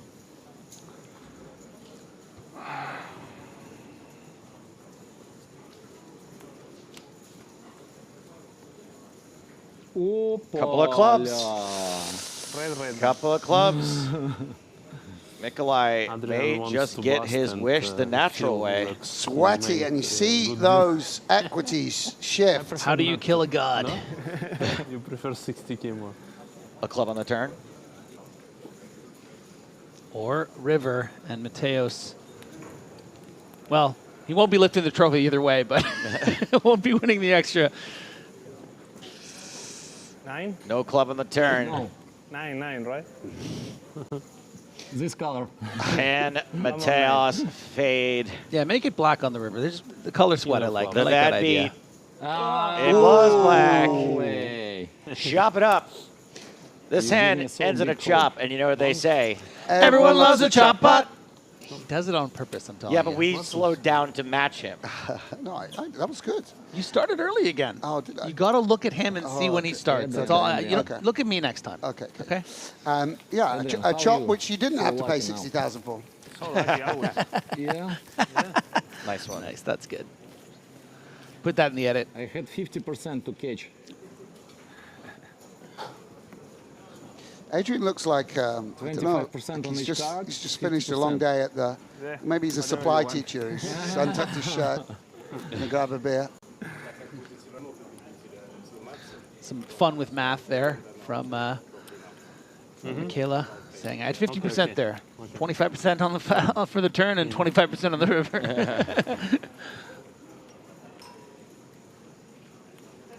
Что говорит? I just I asked, did they announce about deal or not? Yeah, they announced. Yeah.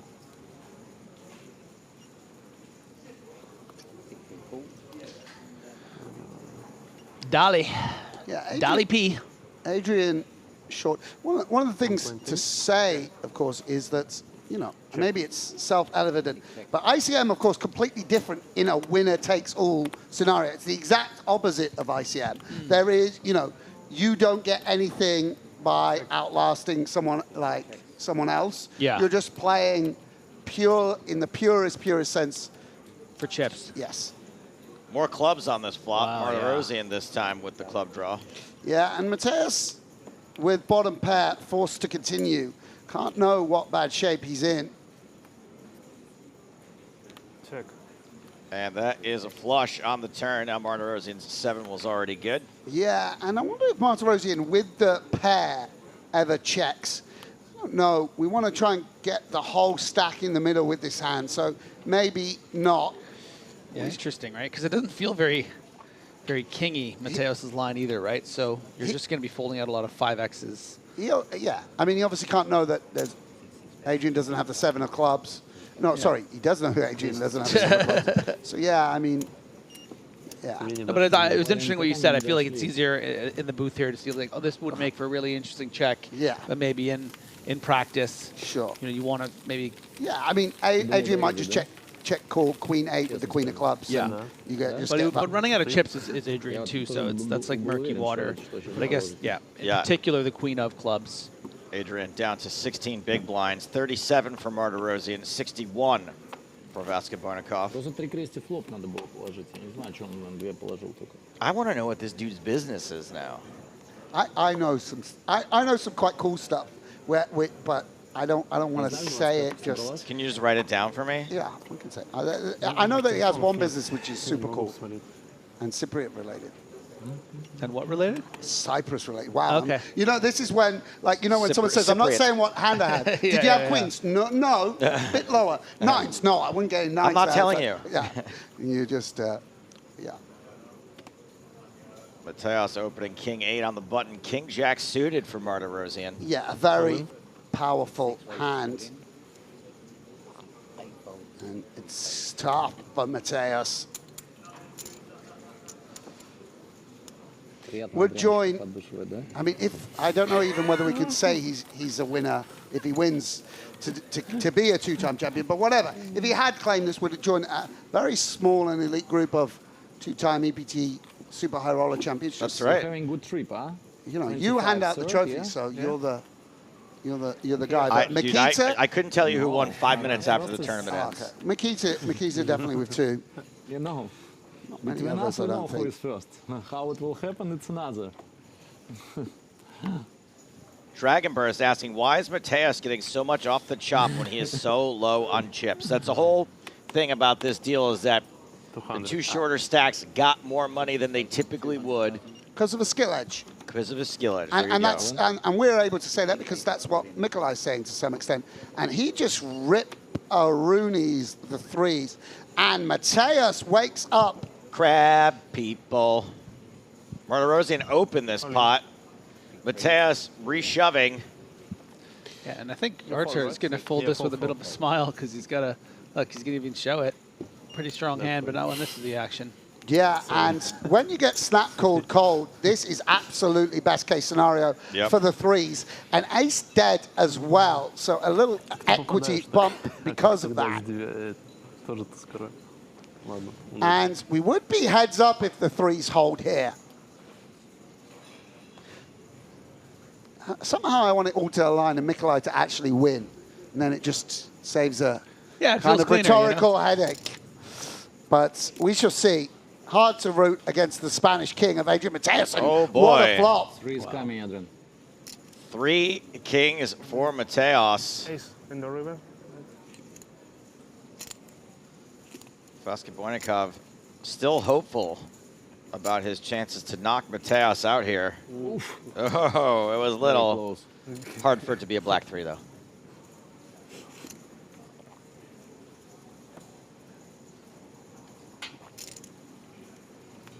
Two outs for Vaskebonnikov.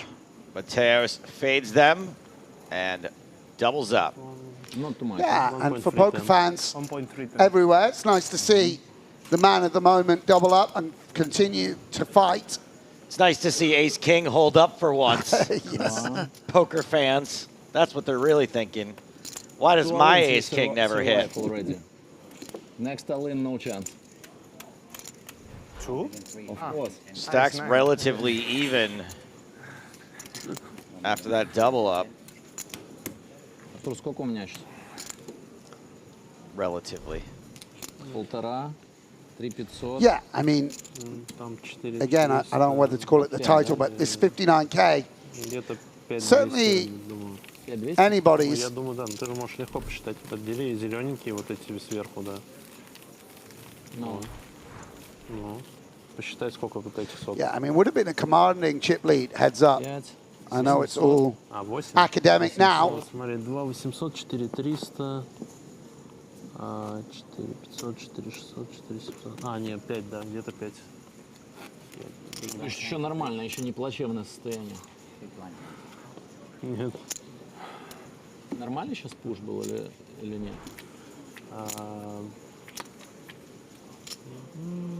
Допустимый, скажем так.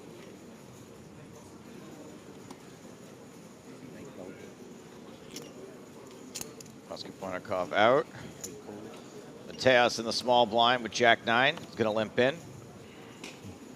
10-9 for Martirosian. And this is going to be an unraised pot. 2.7. To the flop. Jack 8 deuce, heart, heart. Actually, flop. Top pair versus up and down. Yeah, and again, the King Jacks and the like get raised. So Jack 9, a bit more powerful than it looks in terms of the kicker. And we get back into a straight. And for that reason, Adrian will start putting money out. And Martirosian with the nut draw and heart in hand. No need to raise. Betting a call, turn card. Ace of diamonds. Yeah, and I wonder how many Ace X Martirosian has. It might be actually quite a clean turn. Definitely want to continue betting some jacks, check some potentially as well. There are all those gut shots we can imagine and pairs we can get called by. So Mateos might elect to far. Sure does. Yeah, with a dampened sizing, allowing him to value bet wide. And it's a great price for Martirosian's actual holding. Yeah, just 200,000. Seems hard to do anything but call. Thanks to the Russian speakers in chat letting us know that Nikolai was asking for approval from Artur for shoving the threes. Makes sense. Was that a good shove? Yeah. What did Artur say? I'm sure he said it was fine. And Mateos now, can he go for value or does he need to check? And Artur arrives at the river with possibly the worst unpaired hand he gets here with. Does he want to represent hearts? Sort of card matching with the 9-7 of hearts and the 9-5 of hearts that might play this exact way. Come on, Blufferosian, do it. Is there ever like just a jam? What does a flush do? There is ever just a jam right now. And look at the way these great players execute. Just putting Mateos' hand into the bin. 220% pot, let's go. Yeah, and love to now see it. Adrian has to determine what properties he wants later. And does just fold. Obviously interfering now with the 9-10. Yeah. Not great. Не могу сказать. And look at that. I mean, it's just great poker. Ему не скажешь, что ко мне. Но он же тоже все слышит. It has been a day of great poker. Yeah. Lovely. So like, fun to watch yeah, these it's just no. I mean, they don't turn it off. That's the thing about, you will play with, if Adrian Mateos busts this tournament, he will go put on another identical shirt and enter the main event. And he will be playing with the same focus and attitude. Same with Artur. If you encounter him online in the 215 6-max, he will beat you up in just the same manner. And it's really, amazing these guys, they don't turn it off. Even Mikolaj, he probably turns it off. Sure. He probably turns it off occasionally. From time to time. Yeah, it's just cool to see. When he's out there farming halloumi. Yes, indeed. Amazing you can make so much money through the halloumi. By the way, you probably can. If you owned the Cypriot halloumi empire. Yeah, you'd be doing all right. Yeah, the EU might have even declared that you're the only ones that can officially make it as well. I don't know. Gosh, I love halloumi. Yeah, now Lino. So before it was invented here, Griff. I feel like I only started eating halloumi like it's like 5-10 years ago. Like it's a new thing or something. But it's like avocado was invented in 2003. Yeah, nobody ever had it before that. In a lab. Apparently they were having it here in Cyprus. Quinoa invented it in 2002. Kale. Yep. Totally. Sourdough. They just invented a new type of bread. 2020. That's right. That's where the Ace 5 sourdough comes from. Yeah, you started and then they started making the bread. It was after that, yeah. That's it. Not many. How many foods are named after poker hands? Not many. Just can't be many. Vaskovanikov is going to complete with Queen Trey. Interesting check back from Mateus. Now he's at the 20 big blind mark. Jack 8-8.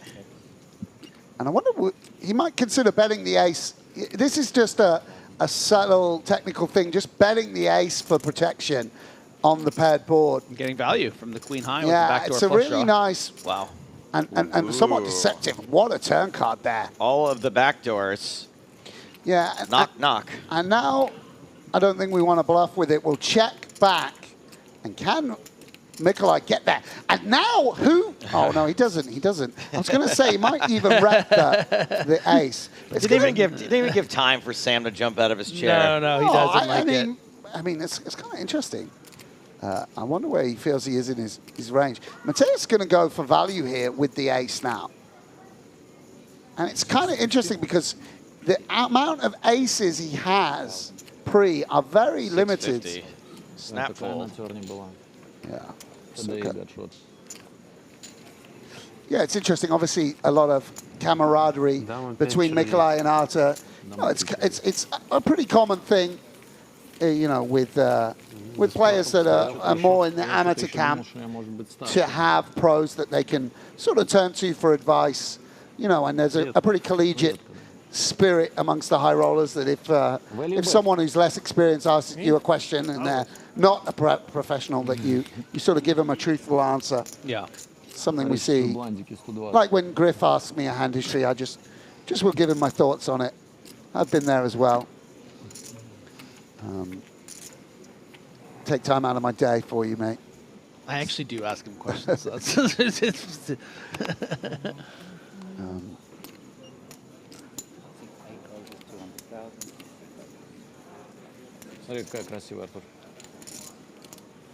Showing the beautiful Queen Jack of Diamonds. Beautiful, huh?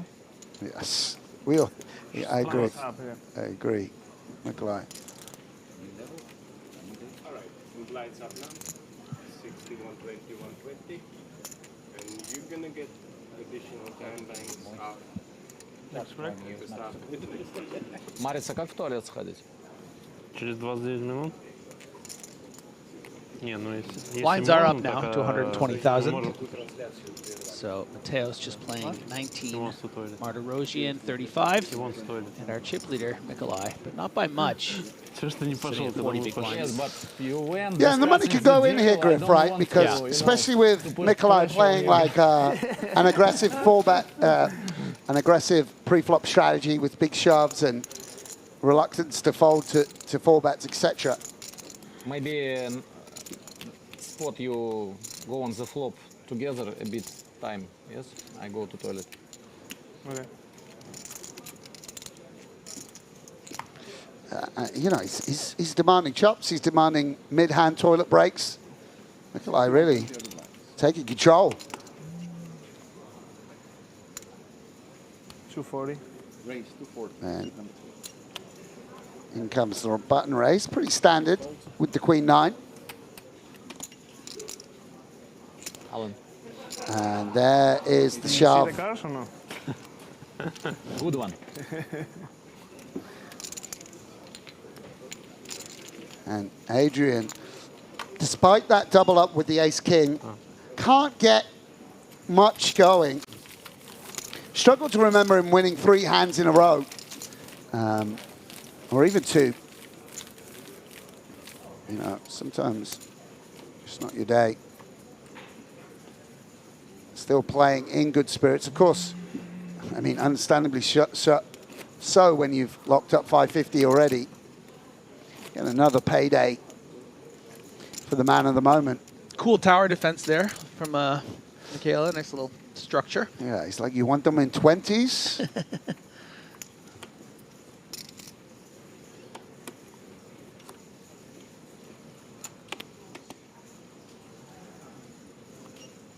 And Arthur will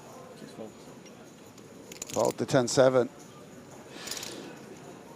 And Nikolai considering a raise here, maybe. And he's just folding. Just folding. Doesn't feel it with the 9-5. Хорошая рука получается. No coaching. No coach. I have another coach. Online guy. Online Strong guy? Belarusian, yes. Strong. Лацовский. No, another one. Another one. Not Лацовский. There's some really good Belarusian players. Legendin, you know, Legendin. Saying he's coached by Coached you? the legend. Yeah, he coaching me a bit. You must have played with Lekendon back in the day, Griff, a little bit. With who, pardon? Lequendon? Oh my God, yeah. Are you kidding me? Oh, I played so many hands against him. Yeah. You know he got second in the 25K. He won like 3 W Coops this series. He's on a big renaissance. What's his name in real life? I don't know, but Mikolai perhaps saying that he's coached by him, if I understood it correctly. Wow. Yeah, but he's having a big But if you don't know who he is in real, I mean, that means he's like really just an online, like he's online one of the legend, pure, yeah. one of the last of his kind, really. Yeah, definitely. That hasn't transferred over. No need to. You know what? I'll look it up. I wonder if there's anything out there. I'm sure he's. Come on, at some point you gotta. If you're that good, you stick gotta your head above the parapet. Yeah, you gotta come out of the water at some point.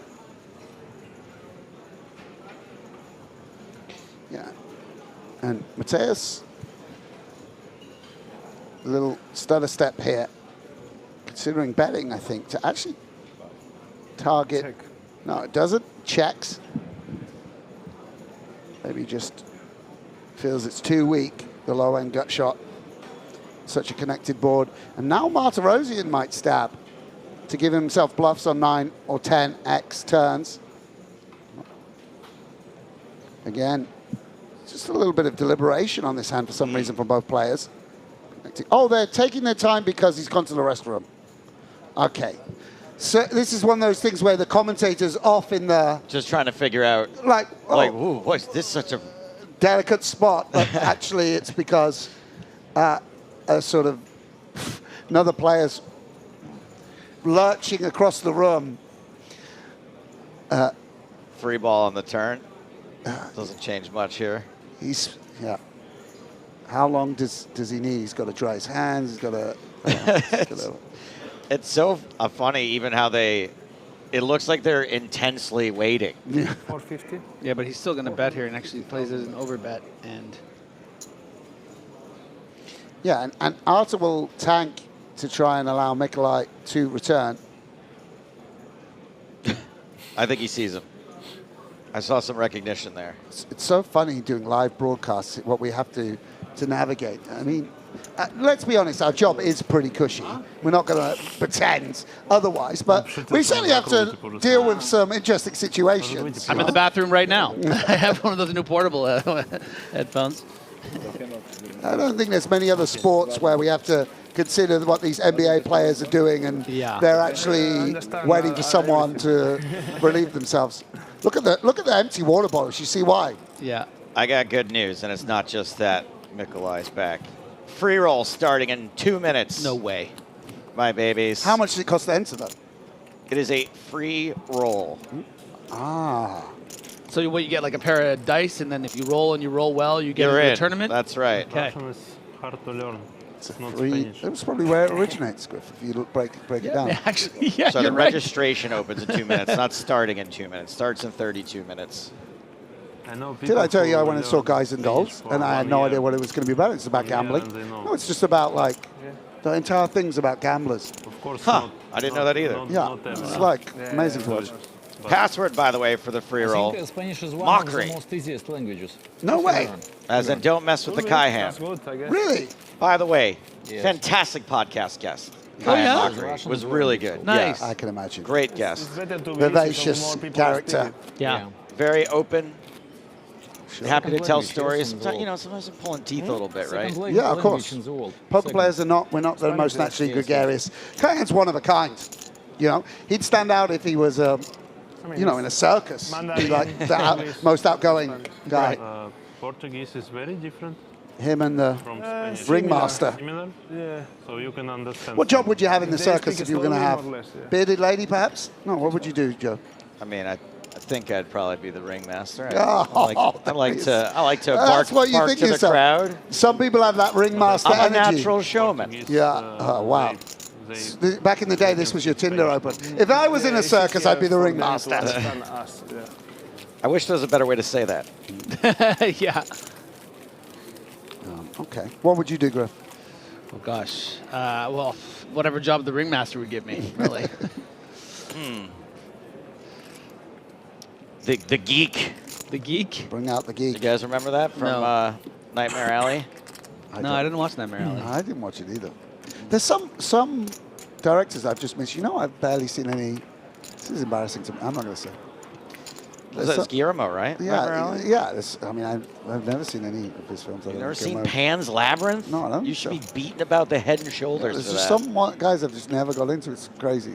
I mean, I have some weird gaps too, but probably no, you have a weird. Your weird gap is any movie before 1990, Yeah. so don't, or before 1984. So don't give me that. Any movie not in Listen, the English Barry language. Lyndon is at the top of the watch list. Okay, I'm going to get to Yeah, it. just because of the Savage 21 cut, you're so. What do we have happening here? Marorosian shipping it. Wow, shipping the unblockers somehow. Like that's pretty interesting. How many bigs was that? It's One half of sourdough. I wonder if that's legal. That's pretty interesting hand there. I would love to. I think observe it's that. legal. I would love to observe that because that's some sort of principle. Sometimes you do some funky stuff with 3 deuce I've seen as well. Like really interesting shove there. If any of the nerds in the chat want to send me a screenshot of a. Don't ask chat. Oh. Don't ask chat. Oh. Oh, Mockery, the password, by the way, is all in caps. You guys haven't figured that out yet. That would have been important to have mentioned when you Yeah. first gave it. It's hard to get a word in with you two. Literally, a word. But that, if you were going to get in a word, it would be mockery in Mockery, all caps. all capital letters. That's right. To be clear, it's a name, not the word, because mockery could be a word. Oh. Spelled M-A-K-R-I? It's not It could be Colin Mockery. No, Whose it's line is it anyway? M-O-K-R-I. That's how you Look spell at this, it. by the way. National treasure. Mateus just having a tough time of it. Gets Canada. shoved on again with a very nice hand opening, losing out on the flip equity. Very, very tough. And Artur chipping up, by the way, in touching Now distance too, of yes, Nikolai. I'm sure he would sort of fancy himself if he could force out Mateus somehow heads up against the more recreational inclined friend of his. For an all Russian-speaking heads up. Man, I really wish someone would pay me $35,000 to not win a tournament. Sure. Man, that would be so awesome. Wait. All you're saying is I don't have to win? Give it to me. Yeah. I was going to do I've been that training anyway. for this day for years. I was going to do that anyway. Yeah. Yeah, too.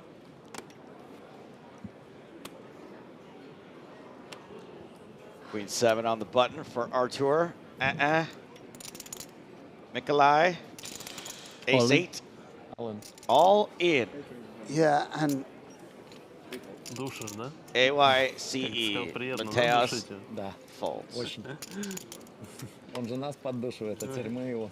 It's a very good feeling to put pressure on you. Very good feeling to put pressure on Adrian Mateus.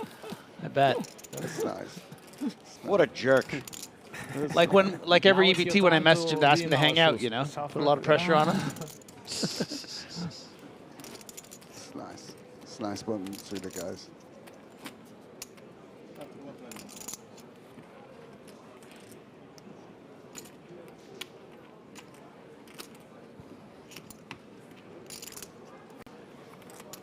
Think Adrian would ever have a heads-up dinner with you, Griff? What would the circumstance be like? You're on a desert island. There's just you two. Like, you've cracked. There's one tin of beans. You're the only person with a box of matches. Okay, I'll tell you what I think the situation would be. Okay. I would say that if we were both on like dinner break of a main event and we both happen to be eating alone, and we're like close to each other. No, absolutely not. That's what we're terrible. I think he would be like, "Do you mind if I join?" No, absolutely not. No, not a chance. By the way, that's actually you're drawing dead. He wouldn't. He's having dinner. Now, if there was only one seat left open, like in the whole dining area, he might sit with you, but he'd probably say, "Do you mind if we don't talk?" Okay. No, like, he would, like the Uber preference, no talking. Yeah, he would just put a divider up. I'm trying to think if there's some circumstance where it might happen. That's definitely not it. Martirosyan catches top pair on the turn, and it's Vaskebonikov who's betting into him. You know what? You might be my in, actually, because I feel like I've been to some pretty trendy, high-stakes dinners because you've invited me along, you know? So Sure, I feel like, have you had one-on-one dinner with him? I've never had that one-on-one with Adrian. Yeah. I don't think. I've had one-on-one. I guess one-on-one is yeah, it's hard. One-on-one conversations, but not dinner. No, not dinner. He doesn't go anywhere without Seiji Uedo, actually. People don't know that. They share a bed, actually. It's like Bert and Ernie on stops. They've been doing it so long and they've won so much money that it's like a tradition. They can't sleep without each other. Yeah. He sees his girlfriend in the afternoon, and then in the evening they twin. They discuss strategy and and wow, he's Vaskebonikov is betting not enough. Yes. Yeah. A subtle bluff to try and fold out a 2 or a 3. More. You fold? All in. How can I fold 200? 1.3 million. A slight misstep there potentially from Nikolai. Obviously unlucky to run into the top pair. Doesn't matter. He already won. Yes. You don't believe me. And actually, it's significant. Artur does take the chip leader here. It's hit of the 59K in play. He has the biggest share. That's 43 big blinds, 36 for Vaskebonikov, and 15 for Mateos. Yeah. И 200 не заплатишь.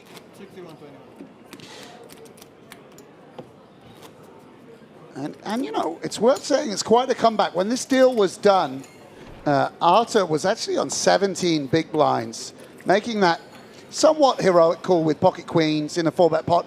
See, you know, the pot odds in play are very much a part of that call. But made the hero call, you know, wasn't on the right side of things, did a deal at 17 big blinds, and now with the chip lead and a favorite to take this shebang down.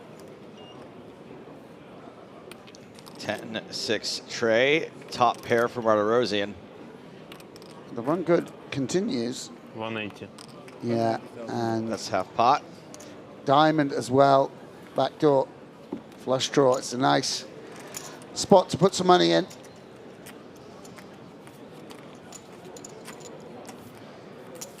It's going to extend Martirosyan's chip lead ever so slightly. Опять, да? 5? Yeah, again, У меня 4, я так понимаю. you can't say it too much. 300,000 in each and every pot. У меня точно 4 есть. У меня 5650. Значит, у Эдриана. Эдриан, how much you have? 1.7. Mateos approaching the danger zone now that he's posting 2 big blinds here. Yeah, it's very significant. The raise folds, the C-bets and give-ups, they add up very quickly. Don't I know it, brother? Don't I know it? As I live and breathe. All in. Mateos jams the deuces. Yeah, and that's just the perfect hand to pick up. That one, you can just shove. You know, I mean, you don't even really chip up. You just pick up the, because you posted two of the blinds, it buys you some time, buys you a little bit more.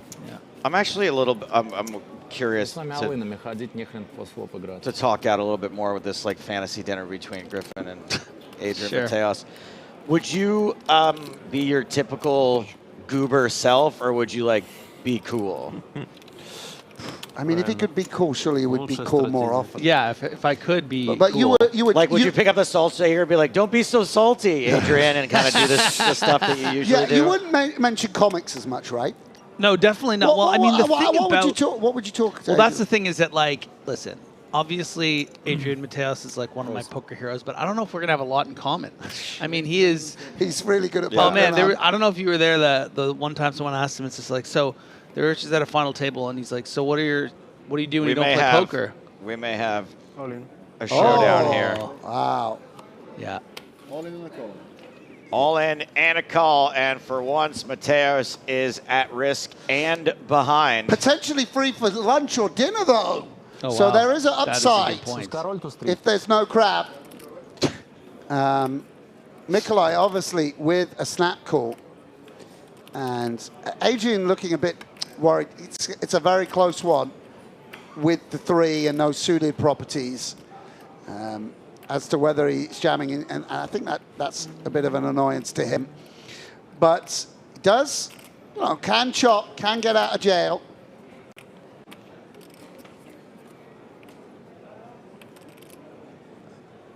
No extra outs. Safe flop for Vasquez-Boynikov. Mateos in big, big trouble.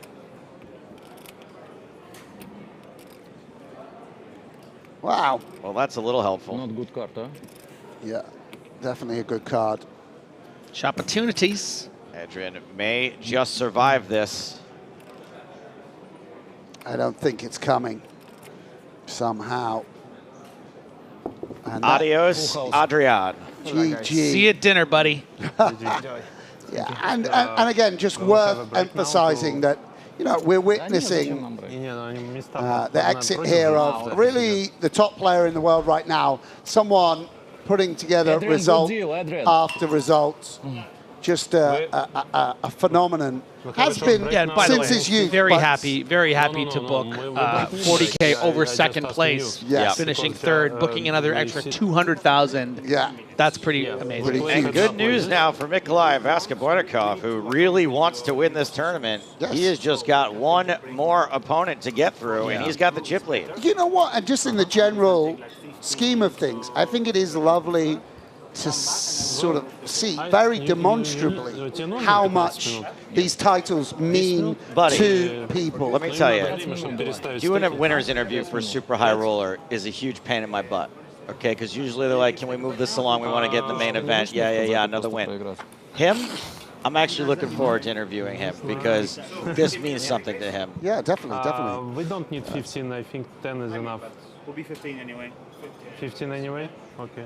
All right, so it looks like we are going to take a break early since we're at heads up. Okay, can you give us phones, no? Phones? Just don't ask him about the money, because I don't think he cares about that particularly as much. He was asked that in his last Super High Roller win. That was for near 5 million. He said, money doesn't mean much to me. Look at this little hug as they exit off stage. See some extra level of camaraderie between those guys. Nikolai continually asking Artur a few questions. So that is adorable. So we are finally heads up in this Super High Roller. Taking the break a little bit early and taking us to the break. Yesterday's Team Pro and Power Path winners took part in a beach challenge here in Cyprus. Good times were had by all. Fun, sun, beach. More from the Super High Roller after this. This is EPT Cyprus, Poker Stars bringing you fun on the beach. We are on the beach in Cyprus, and today we had crazy activities just there, just behind us. EPT, the Poker Stars here in Cyprus. We have 4 teams. 3, 2, 1, go!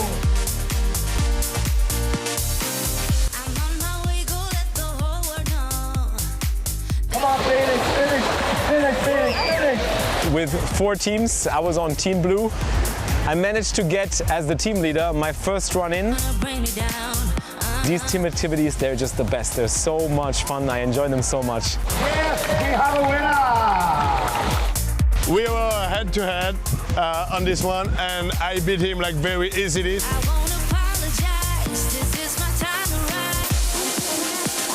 have 4 teams, but 1 team came to the top. Let's hear it one more time for Team Green! This course has really helped me actually just detach from the poker and just chill a little. The green team won, guys. I won it!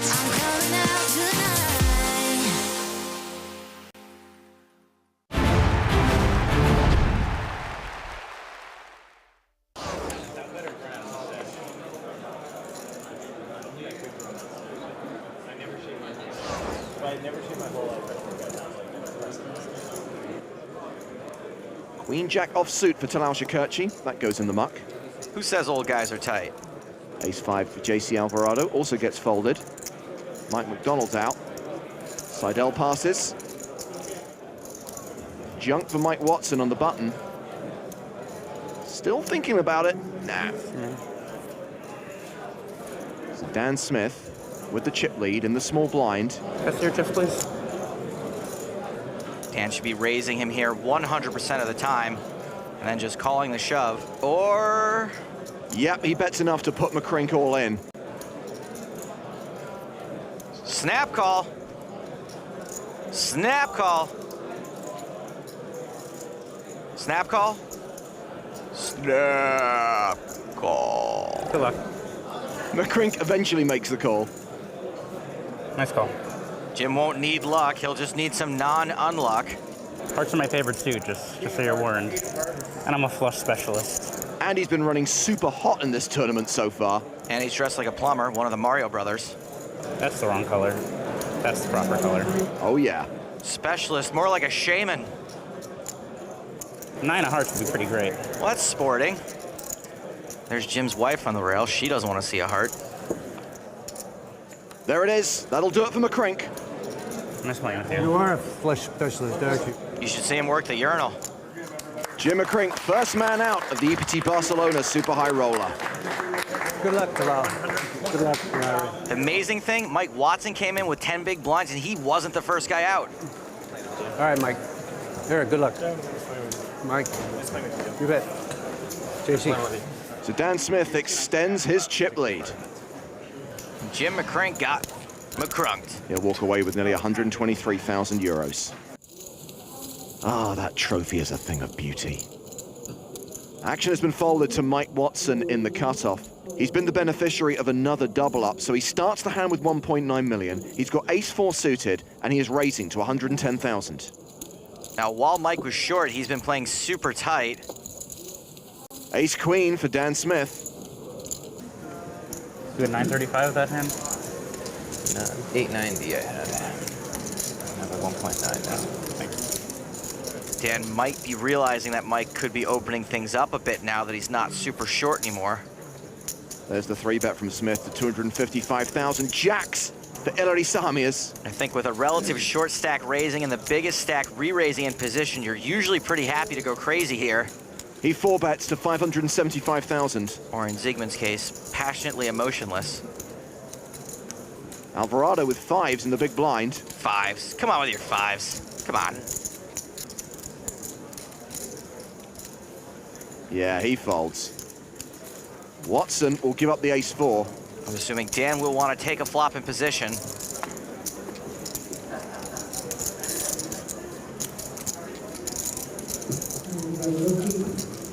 I'm all in. Instead, he shoves. What? I guess that's the power of the big stack. He's got to have something pretty good to call you. And Ilari folds. Wow. Whoa. I am all for not wanting to take a race or even flipping for your tournament life. However, if you're going to fold to the 5-bet, save yourself the 4-bet. Action has been folded to Mike McDonald, who has ace-10 under the gun +1. Huh? And he's raising, makes it 120,000. Mike McDonald, you are my little gentleman. Mike Watson on the button. 6 deuce. He'll muck that. Dan Smith in the small blind has ace-jack of clubs. Yep. This is 1,000% a 3-bet. There's a good shot these two get it in here, provided Hillary doesn't wake up with a monster.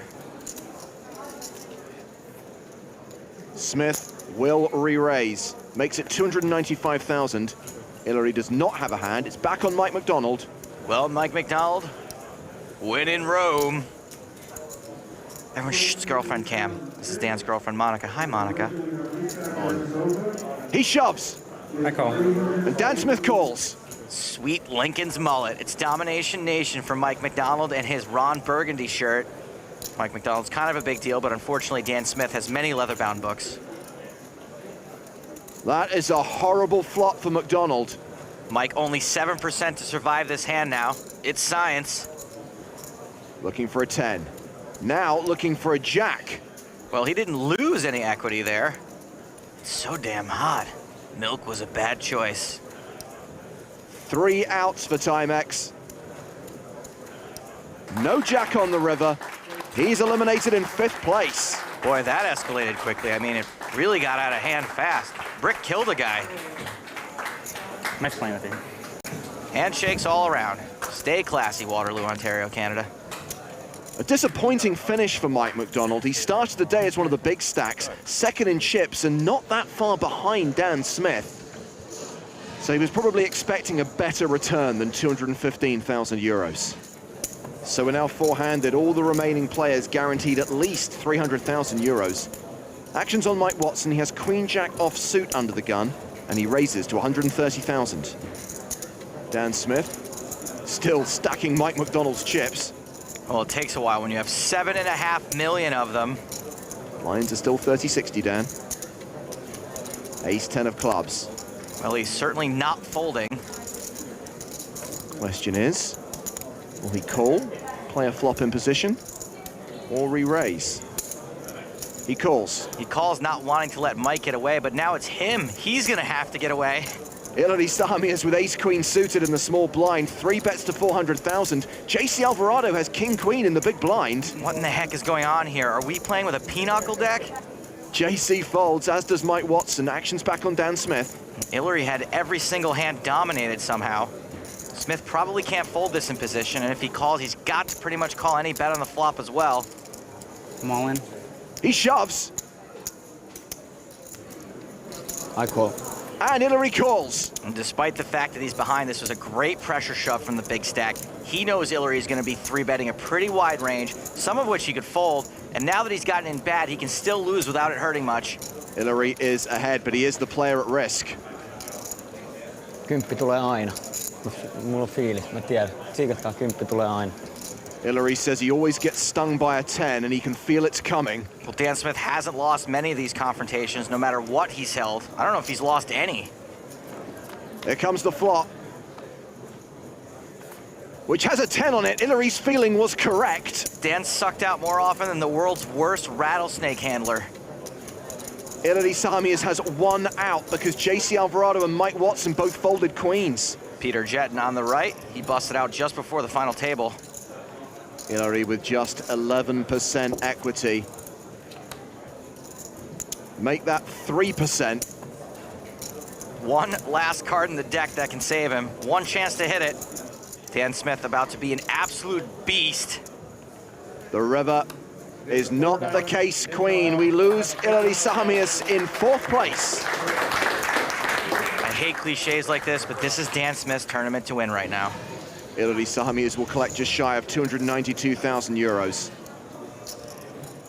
Blind still 40-80 with a 10K ante. Remember, the trophy's still in play, along with 100,000 euros. King 6 on the button for JC Alvarado. It's a raise to 160. Dan Smith has Queen Jack in the big blind. Usually just a call out of position. You generally want to see a flop with this. Dan does call. Yeah, you guys got some nice nubs on you, don't you? Like them nubs. Please stop, you're creeping me out. An ace, 7-3 flop. Both players miss. King high, still good. Dan Smith checks to the razor. JC Alvarado checks behind. 8 of diamonds on the turn. JC's king high, still good. No real reason for anyone to bet this. Dan Smith checks a second time. JC checks a second time. The river is a 9. Both players have missed on every street. Looks like Dan's gonna bet, because he can't beat hardly anything. 280,000 into a pot of 340,000. This would be a really sick call by JC. He does call. Wow, that is an excellent call. Dan could have easily been value betting an 8 or a 9 in that spot, so that is a very tough call to make. JC Alvarado wins the pot and takes the chip lead. Nice call. Wow, that was more than patronizing. If poker doesn't work out for him, I think Dan's got a real solid career ahead of him at the Department of Motor Vehicles. And my license just got revoked. Having been a passenger in your car, I'd say it's probably for the best. We got there.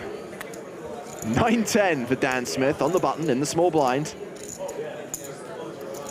Raises to 225,000. Pocket queens for JC Alvarado. Not only does JC have the chip lead, but now he's getting hands. Typically the ladies come after you in the super high roller, but I'm sure he's happy to see them now. He 3-bets to 700,000. Things turning around here for Dan Smith. Is his golden run over? Possibly. That hand's a teensy bit weak to be calling 3-bets with.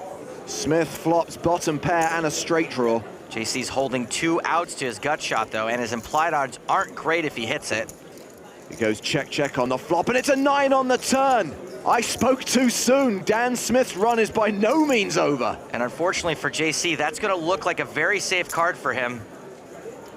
JC now bets 750K. JC looks a little agitated. You know Dan's not reaching for chips with total air here. Best case scenario, he's got a jack or a super strong draw. Worst case, the hand he's got. Smith calls. We go to the river, which is the inconsequential 2 of clubs. That is such a brick. JC might think he can bet for value. Poor guy.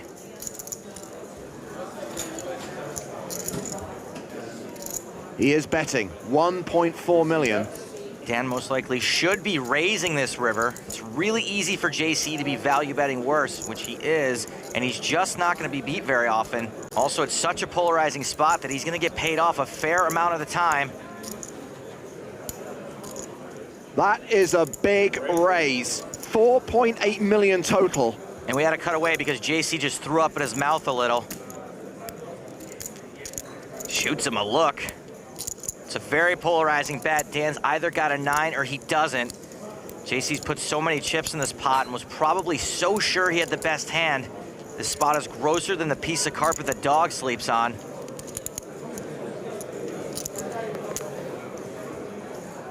Alvarado makes a great laydown. Another really well-played hand by JC. It's a shame he had to lose it. As the blinds go up to 50 and 100,000, Dan Smith has more than a 2-to-1 chip lead over JC Alvarado. 10-7 suited on the button. He raises to 225. The old suited 2-gapper. Alvarado with a suited queen 6 will call. Pretty standard defend heads up. The flop 7-5-9. Both flop gut shots, both have a blocker, but Dan's got a pair, which is going to be the nuts for now. Check, check. King of clubs on the turn. Alvarado. Looking to bluff at this. Leading for 500,000. And that's weird. He's overbet the pot here on the turn. You'd think if he had a value hand, he'd maybe want to bet small enough to, you know, get some value. Dan Smith calls. Looks like it's going to take another big barrel from JC on the river. That river card is the 9 of clubs. Changes nothing. Let her rip, JC. Let her rip, JC. JC? I don't know. Maybe he's thinking about waving the white flag. He checks. Dan checks behind. I know. Dan calls the overbet with third pair on the turn, and he's right. He must be brimming with more confidence than a frat boy after his third rum and diet. Smith with a massive chip lead now. Yep, that's your man over there. You get to say you knew him way back when. You know, like way back when he was already a millionaire. Blinds up again, 61-20 with a 20K ante. Kings for Alvarado. JC's got about 20 bigs. 250. He raises to 250. Dan Smith has ace-king. Oh, it's all going in here. Really good spot for JC to double up. All in. Smith shoves, Alvarado calls. Now, even with this loss, Dan's still going to have a monster stack compared to JC. He'll still have more than a 2-to-1 chip lead. Don't assume it will be a loss. Dan Smith has got lucky from time to time in this tournament. Truth. He does have an overcard. He does have 30% equity. The flop has an ace on it. Oh man, isn't that the story of this tournament? That's the whole story. Dan Smith plays good. Dan Smith gets business end of cooler. Dan Smith gets there. The end. Might be the one-outer. Just one card in the deck can save JC Alvarado. Second place is pretty good. Burn. Dan Smith is on the verge of lifting the trophy here in Barcelona. The only river card that will stop that happening is the King of Spades.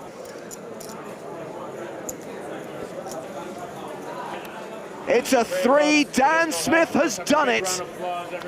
JC Alvarado's the runner-up, but bow before King Dan, who's earned the super high roller crown. It was destiny. Kid could do no wrong.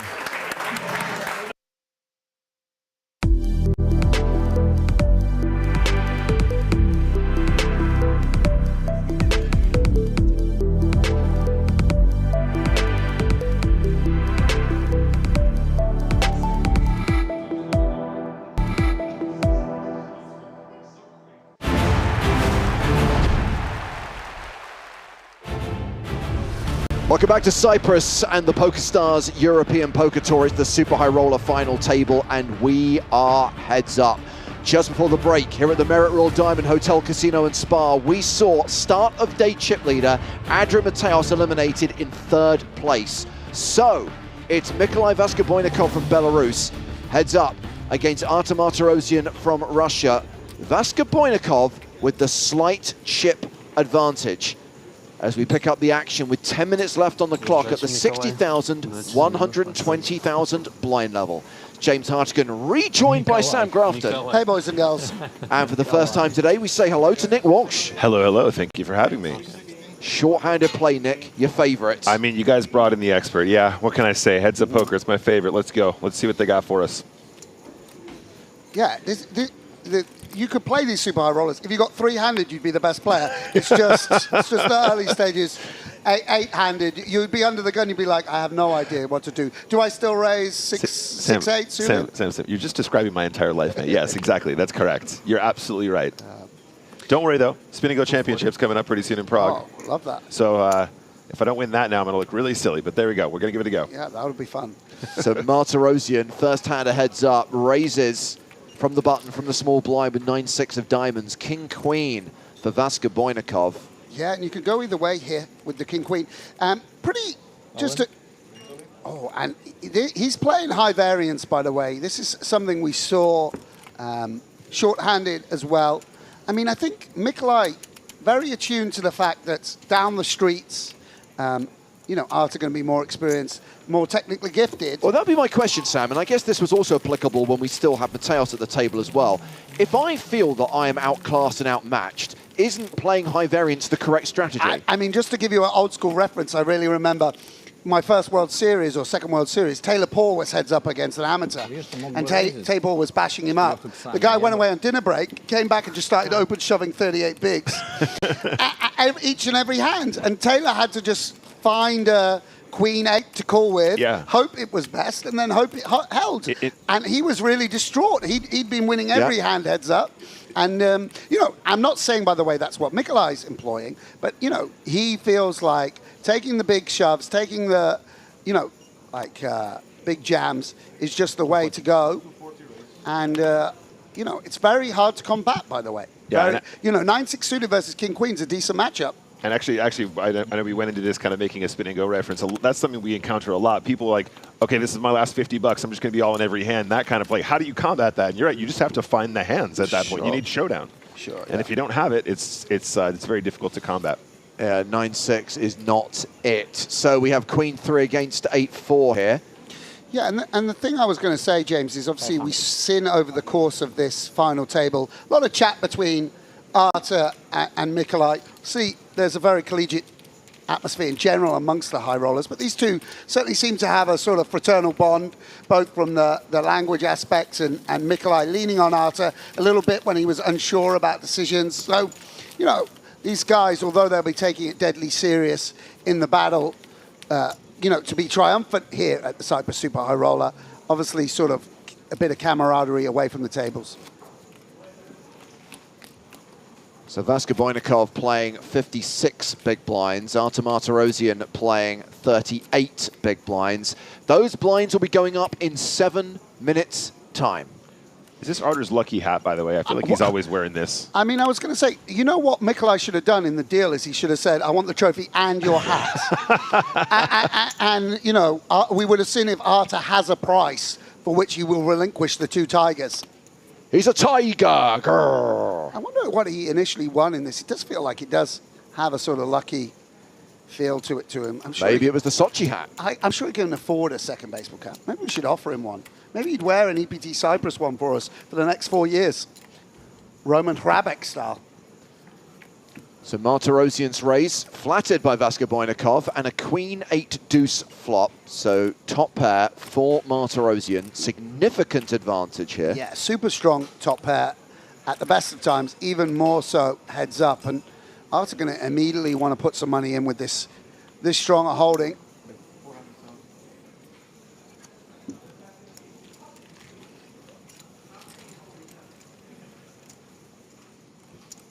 Martirosyan closes the gap slightly.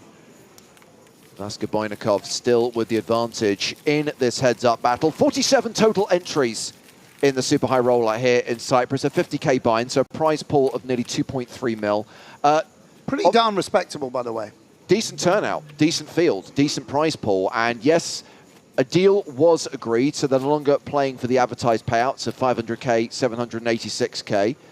But of course, still playing for the win, still playing for the trophy, and an additional $59,000 in prize money. Yeah, and it would be remarkable when that deal was done, sort of bookmarked moment in this tournament.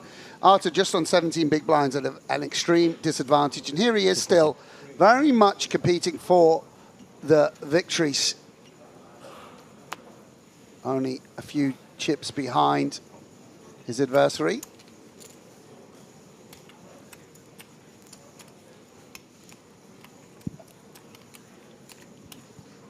Jack 4 versus 7 deuce of strawberries. And the flop is Queen 4-4. Pretty decisive board for Vaska Boynikov. Yeah, and will play it deceptively. Ooh, that's an interesting check, Sam. Yeah, with a 4 that you can raise on the river as well against other 4s, he feels like checking it back. And Artur not turning any hearts. I guess my concern is, Sam, is Queen 4-4 seems like a board that we bet pretty much 100% of the time. So I think the checks ends up being somewhat strong. What are your thoughts? Yeah, I don't know. I mean, Mikolaj is going to have his own way of dealing with things. We have seen some unorthodox, and it's actually worked out here as Marta's taken a stab. Yeah, that surprised me. Kind of a no equity stab on a board that probably is going to be bluffed aggressively by the player in position. I feel like when they check this flop, they have some showdown often, Sam, at least an ace high kind of situation, maybe a king high. Yeah, and if he thinks the range is ace or king high, he might feel tempted to go for it with the 7 deuce. Yeah. And look at this. I mean, Artur's aggressive instincts causing him problems here.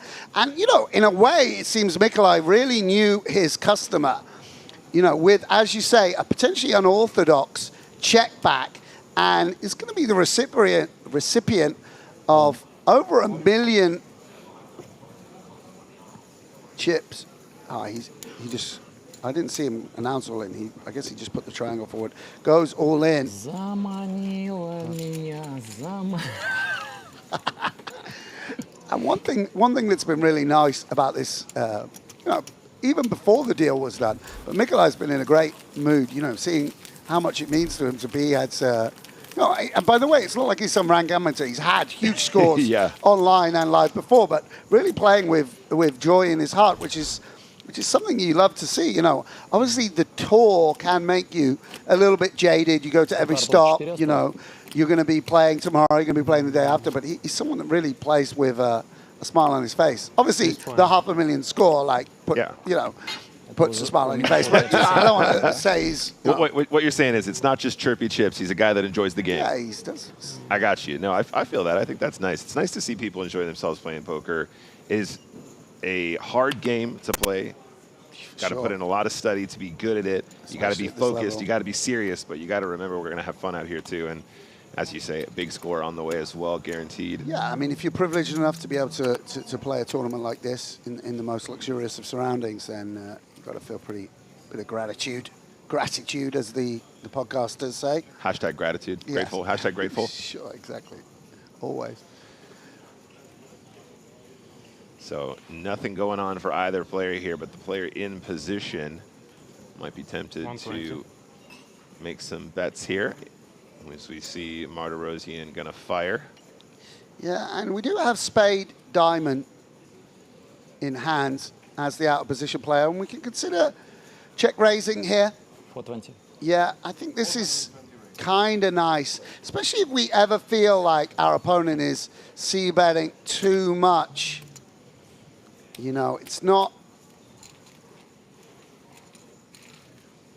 quite the same as, raising button and getting big blind defense, where we always get to far range on these boards. Well, we've reached hand 100 of the Super High Roller final table. Meanwhile, day 1B of the 5K main event, up to 647 entries. A reminder that we'll be streaming the action from the start of day 2, which is tomorrow.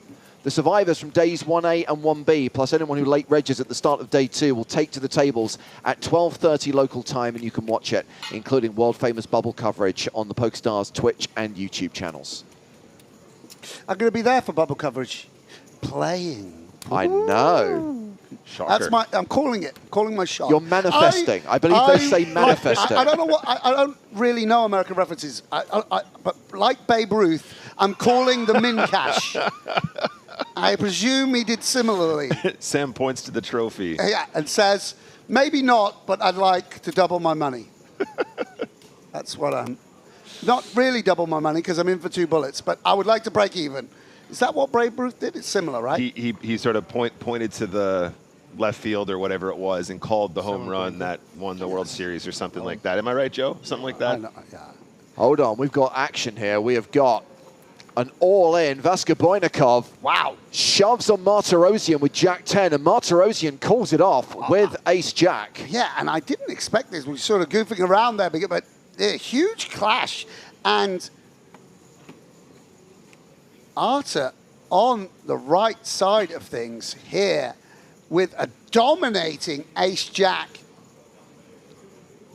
It is a domination situation in Martirosyan's favor. If Ace-Jack holds, he gets a much-needed double up and takes the chip lead. Yeah. And if Jack-10 gets there, though, it's over. Yeah, wow.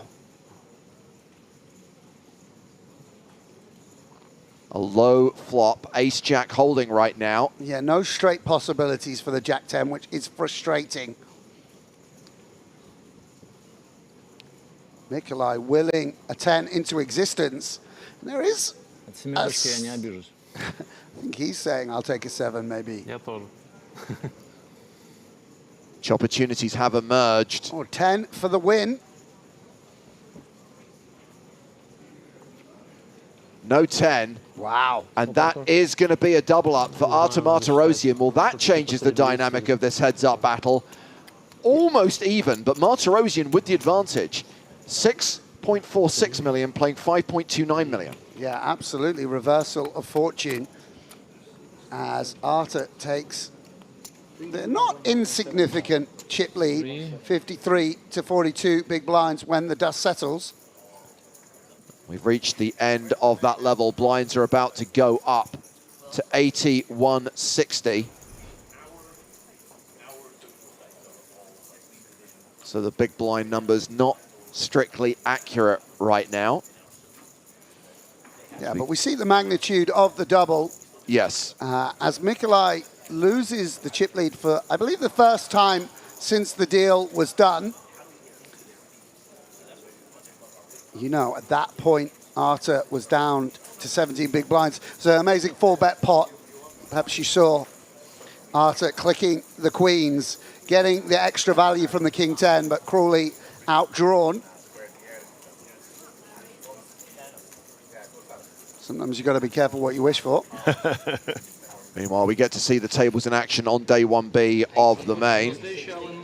And back to the main stage for hand 101 of this heads-up battle. Blinds are indeed up, which means we're, what, playing 30 bigs effective? Yeah, hand 101, we release rats onto the floor of the tournament room.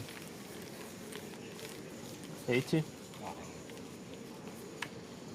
We're definitely getting into spin and go heads up territory now, guys. 31 big blinds effective. Isn't it more like 15 effective in a spin and go? We start at 25, but frequently 30 and below happens if there's an early double up in the game. Yeah, and every time a spin and go is played anywhere in the world, Nick Walsh receives $1.5, so he likes to promote it, you know. $1.5. He does this job just merely. He's the spin and go affiliate. Yeah. That's not a bad deal, Nick. I was going to say, I thought he was going to go for 0.001 cents. Every time someone's playing you'd still be the richest man in Cyprus. Every time someone's playing a 50-cent spin and go, Nick Walsh is somehow getting $1.50. Wow. All in again. Wow. So Martirosian opens, Vaska Boynikov shoves. Wow, and the high variance strategy comes undone. I mean, we do have a 12%, but this is pretty much as bad as it can get. You hope to, I mean, even if you get called, you want to see kings or queens, something where you could spike that ace. Martirosian in an amazing position. 87% favorite. The title away. So unless Vaska Boynikov gets very lucky here, we are going to have a winner in this 50K tournament here in Cyprus. Yeah, and nothing much doing. A glimmer of hope in the form of a diamond. He's saying, would you take a 2 or a 5? A 5 actually is a double gutter somehow. Oh. 7 of diamonds. One time. It's all about the backdoors, and Vaska Boynikov is using his one time to try and spike one of the 9 outs in the deck. A diamond on the river sees him survive and take a phenomenal chip lead. Any other card, Martirosian is the champion. Well, the Tigers roar on a brick river. It's a diamond! Oh my days, what is that? It is the double up for Vaska Boynikov. The high variance strategy paying off for him. Absolutely remarkable run out. I mean, I can't think of a bigger aces crack moment that I've covered on the freaks. That's absolutely remarkable, and a humongous chip lead now for Mikolai. I mean that's wild.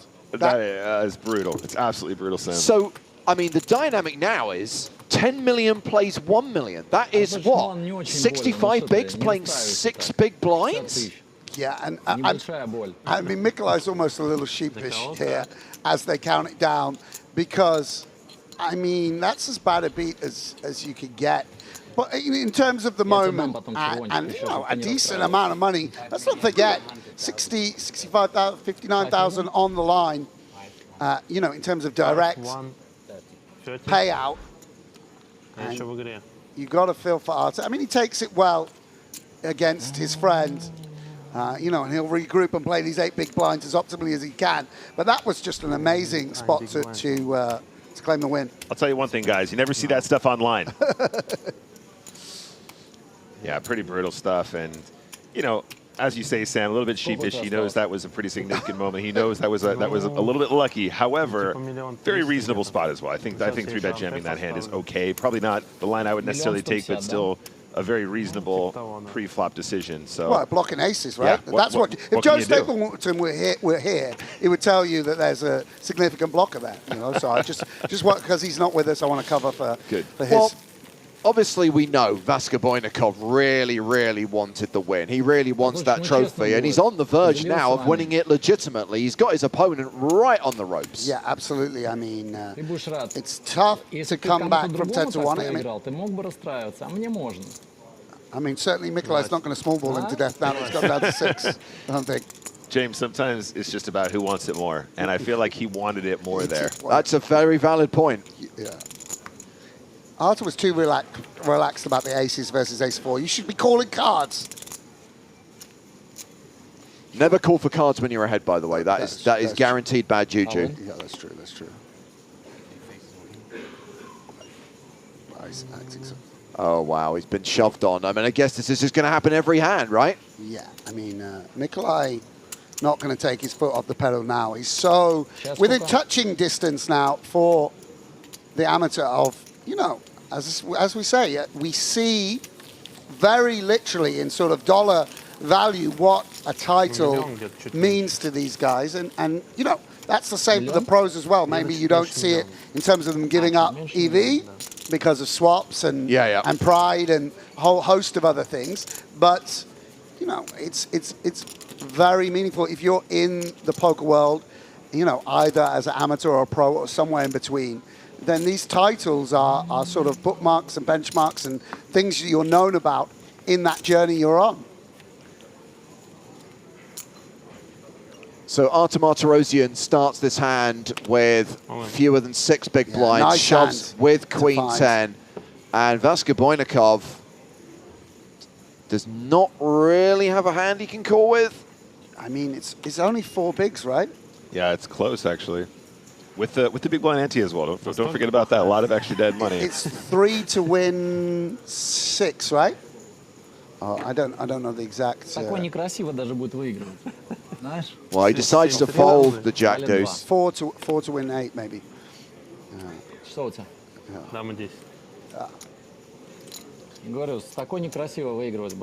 I mean, by the way, this is where it's good to be a spin and go player in all seriousness. That you do actually deal with 4 big blind shoves on a regular, which is kind of a hard thing to know, right? Yeah. And then with the addition of the antes, I think that actually is a call, Sam, to be honest. Yeah. The spin and goes, you don't have big blind ante. Correct. So it's really just a case of knowing it and then adjusting for a lot more dead money. It's very significant. Yeah.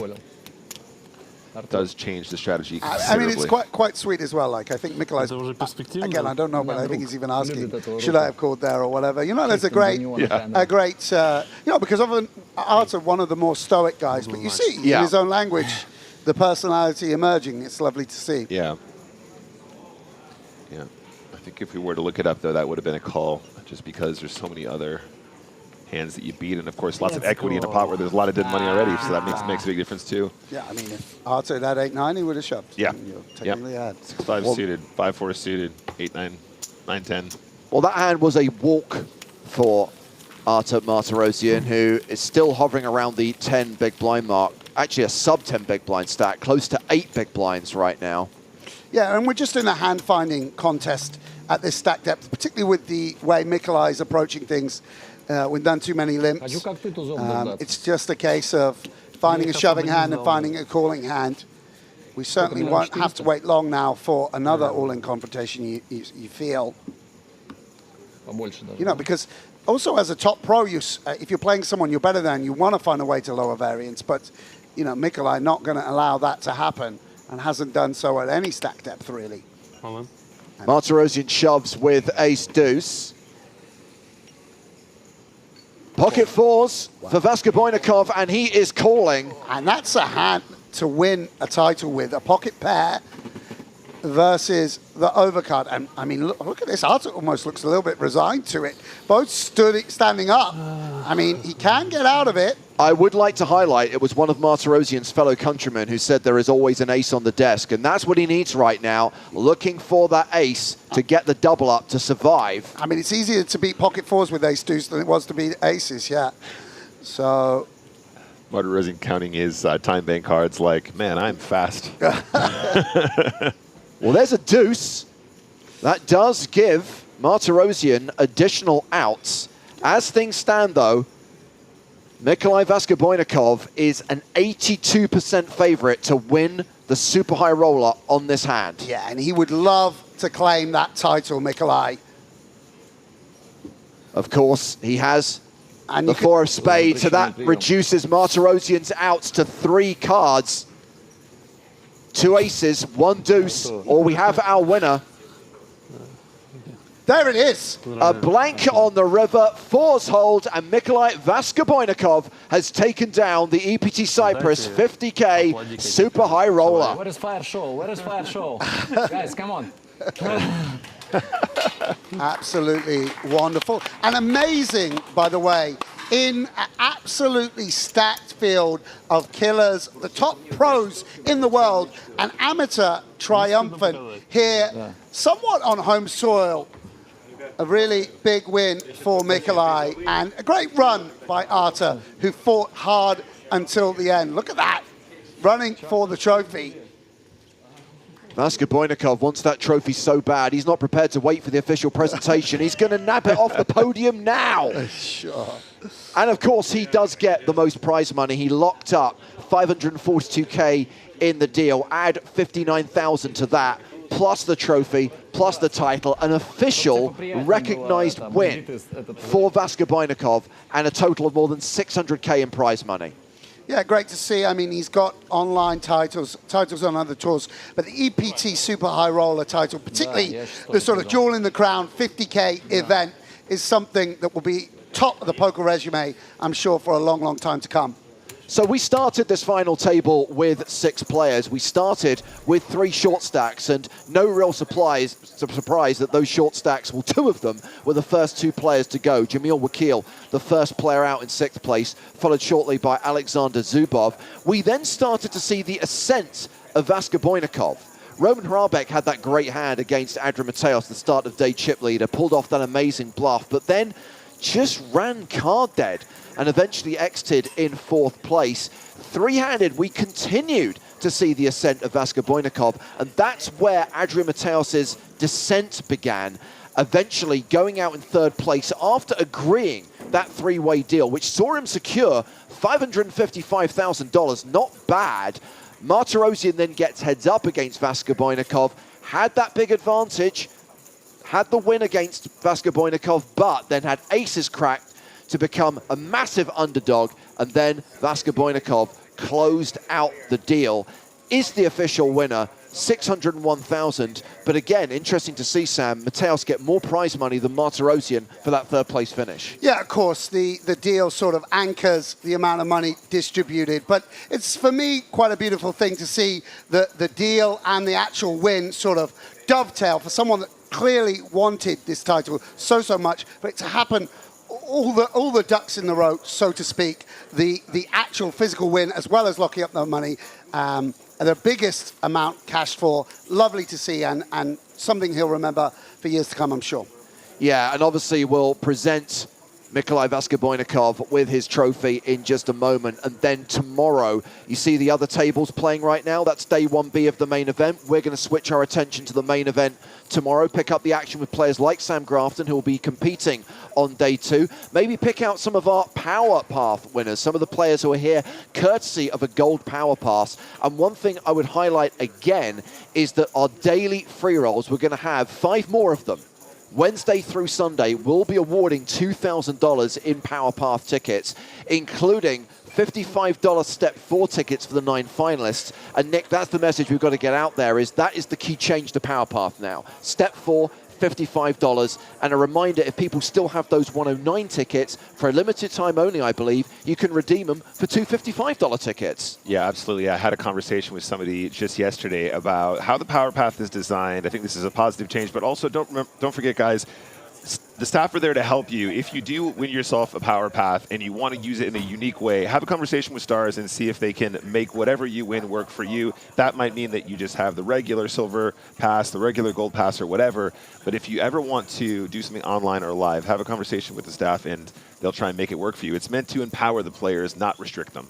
Absolutely. So we'll see if any Power Pass winners are in the field tomorrow, as well as picking up the action with all the pros competing for the main event trophy when we start our coverage tomorrow. But we need to round off our coverage of the Super High Roller and present the winner's trophy. So let's go back down to the main stage for the official presentation and join our friend and colleague, Joe Stapleton. For the trophy presentation for the EPT CYPRUS Super High Roller. Here on stage with me is our worthy champion, Songul Beckham, President of Merit Poker, and Julian Liarte, Business Development Manager for Live Events at PokerStars. Now, before we hand the trophy over, I just wanted to throw a couple of questions your way. First one being that sometimes we cover these super high rollers and it just seems like another day at the office. People just want to get in the main event, but this actually seemed quite special for you. Yeah, very special event. Very special event for me because I never won. I played a lot of high rollers and super high rollers on PokerStars series, but never won none of them. So for me, a special moment, especially that I can get the trophy, because this was the main target of this. Already playing EPT for 10 years. Yeah, in 2024 will be 10 years, because first was 2014 in Barcelona. So yeah, it's like this. Excellent. And you mentioned wanting to bring that trophy home to your kids. How's that going to feel later today? Yeah, I can say that I dedicate this win for my wife, yes, and for my kids, 2 kids, and 1 is coming. So it's already for 3 kids. So, so at the moment I have 2 big trophies. This is the second one. So in the nearest future I need to get 3rd one. So nobody from them, you know, get upset. All right, fair enough. Besting an elite field to take the title and more than $600,000 for first place. Please give it up for Mikolai Vaskoboynikov.